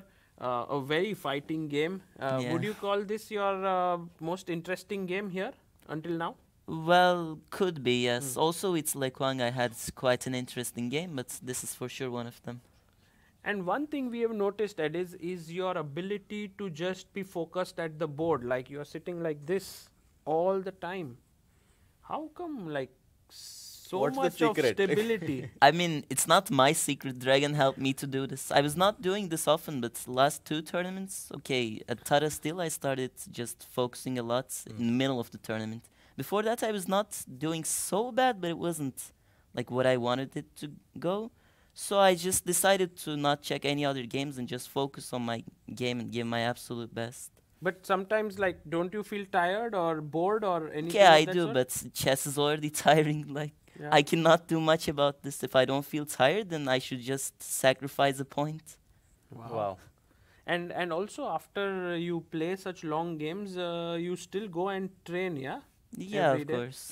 So that's incredible. Like, do you also play a lot online and stuff during the events? Well, during the events, I don't play online because I think when I play bullets, my chess skill maybe decreases a little. And I also can't control myself sometimes on playing too fast. So I just don't play any online events or whatsoever during events. And after I go home, I started just blitzing out. So bullet is your favorite format, or Yeah, for sure. 1 minute or even less? No, 1 minute is good, but okay, 30 seconds is not so much of a chess, I think. But 1 minute is really good. Yeah. And I think you're one of your sparring partner and one whom you enjoy a lot with is Nihal. Yeah, for sure. Nihal Sarin. I mean, he's better than me, so I enjoy playing with guys who are better than me, so that I can improve myself also. But is he your good friend? Yeah, we talk a lot. I mean, he also came to our house twice. Oh, wow. And so you enjoy working with him and so Yeah, on? yeah, yeah. I enjoy my time with him.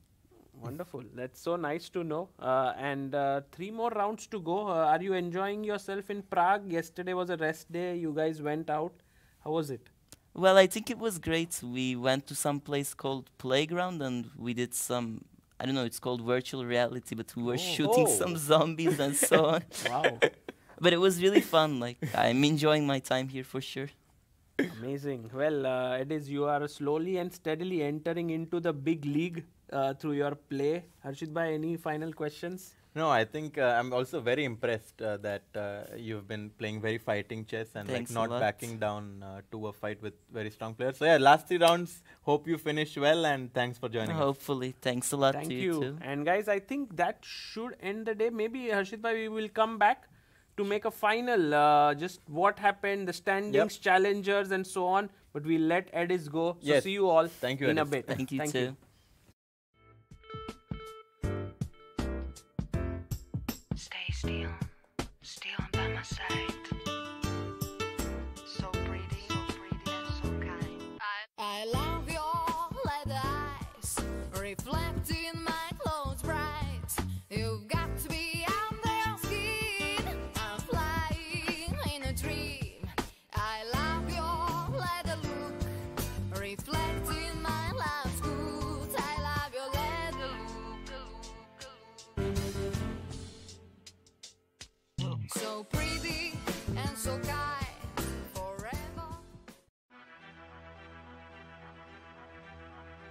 Chess is a battle of minds, a game where every move shapes destiny. For centuries, it has endured wars, revolutions, and the test of time. But in today's world of instant insights, one challenge remains. What if one game could change a tournament, but no one saw it coming? At the Chess Olympiad, teams fought for medals, yet the Swiss format and tiebreak system left everyone in the dark. Fans, players, even commentators. Other sports thrive on real-time stats. Chess? Not yet. A team of engineers, data scientists, and chess enthusiasts ask, what if you could change the game? What if AI could bring real-time clarity to chess? What if you could predict outcomes, calculate winning chances, and even foresee future parents? Now, we can.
And we are back after such a nice interview with Edis, because he was like so energetic and passionate. I got to know from this interview he really loves chess. Yeah. I think it was the first time that I like spoke to him, but he seems very, very talented, and has a bright future ahead. Also very well, when you meet him, you feel like somehow this kind, young, talented, humble guy. Absolutely. And it reminds me a lot of when you interact with someone like Prague, Arjun, Gukesh, Vincent. Yeah. And I think similar to that, he's one of those He's a young gentleman, kids. Yeah, absolutely. Very nice to meet him. And also this passion of chess, I think that's the common link in all these youngsters doing so well. Absolutely. I mean, he said that he was playing, he was like analyzing chess for a few hours even after the round today. Yeah, he was like,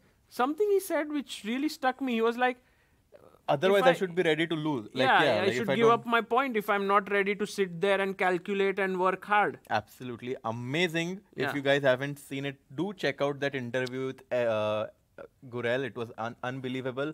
And in the standings, we have all 5 games ending in a draw, which means that the 2 leaders, Arvind, if we can just have that. Yes, we had all draws today. So Arvind and Prague stay in the lead with 4 points out of 6, Sagar bhai, which means now in the final 3 rounds, if someone like Wei or Anish or any of those players want to catch up, they have to score. Yeah, let's look at the standings as well. There you see Liam, Vincent, Anish and Wei all are in the chasers pack by 1 point, while Edis, Sam, David and Edis, Sam, David and Van Goghen on 2.5. With -1, yeah. Yeah, and now let's have a look at the standings of the challengers. We have a change in the leader. Yeah, Jonas Beer has joined Nodirbek Yakuboev. Yeah, and I met Beer one of the days at dinner, and he said that he's doing chess full time now. Okay. And it seems like it's really paying off dividends because he's playing unbelievably well. He beat Mark Moritzi today with the white pieces. So great performance so far by him as he's trying to finish the tournament on a high with 4.5 out of 6. Nordirbeck, of course, still up there with 4.5. And then Makun and Ivan Salgadov are right up their nose. Makun won today against Nemec. So he's coming up. It's like, it's similar, yeah? Like how Wei is 1 point behind in Masters, Makun is 1 point behind in the Challengers. Ivan Salgado on 3.5. And then we have Marc-Andrea Morizzi on 3. And 3 players on 2.5. Nemec Finek, on 2. Stalmak and Stamatis, Nemec on 2, and Divya really on struggling. the last position. With 1.5. But you know, as they say, Sagar Bhai, all ends well, that finishes well. So if Divya is able to score a win or two in the last 3 rounds and is able to take back some positive memory from this tournament, I think it would still be, regardless, would be a great learning experience. That was it for today. Yeah. A lot of fun, Sagar Bhai, with you commentating. We had also some guests today, some live spectators. So it was great fun. Are you going to Bolek's party to eat the dumplings? Oh, maybe go to eat some dumplings now. Yeah. But tomorrow we'll be back. Tomorrow the big game, big clash is of course Wei versus Pragnananda. I am looking forward to it, and Arvind versus Anish. Arey, maza aayega So kal. tomorrow is actually very exciting from that perspective. But guys, see you all. Thank you so much for joining in, and we will be back with all the action at 3 p.m. local time, 7:30 p.m. Indian time. See you all. See you.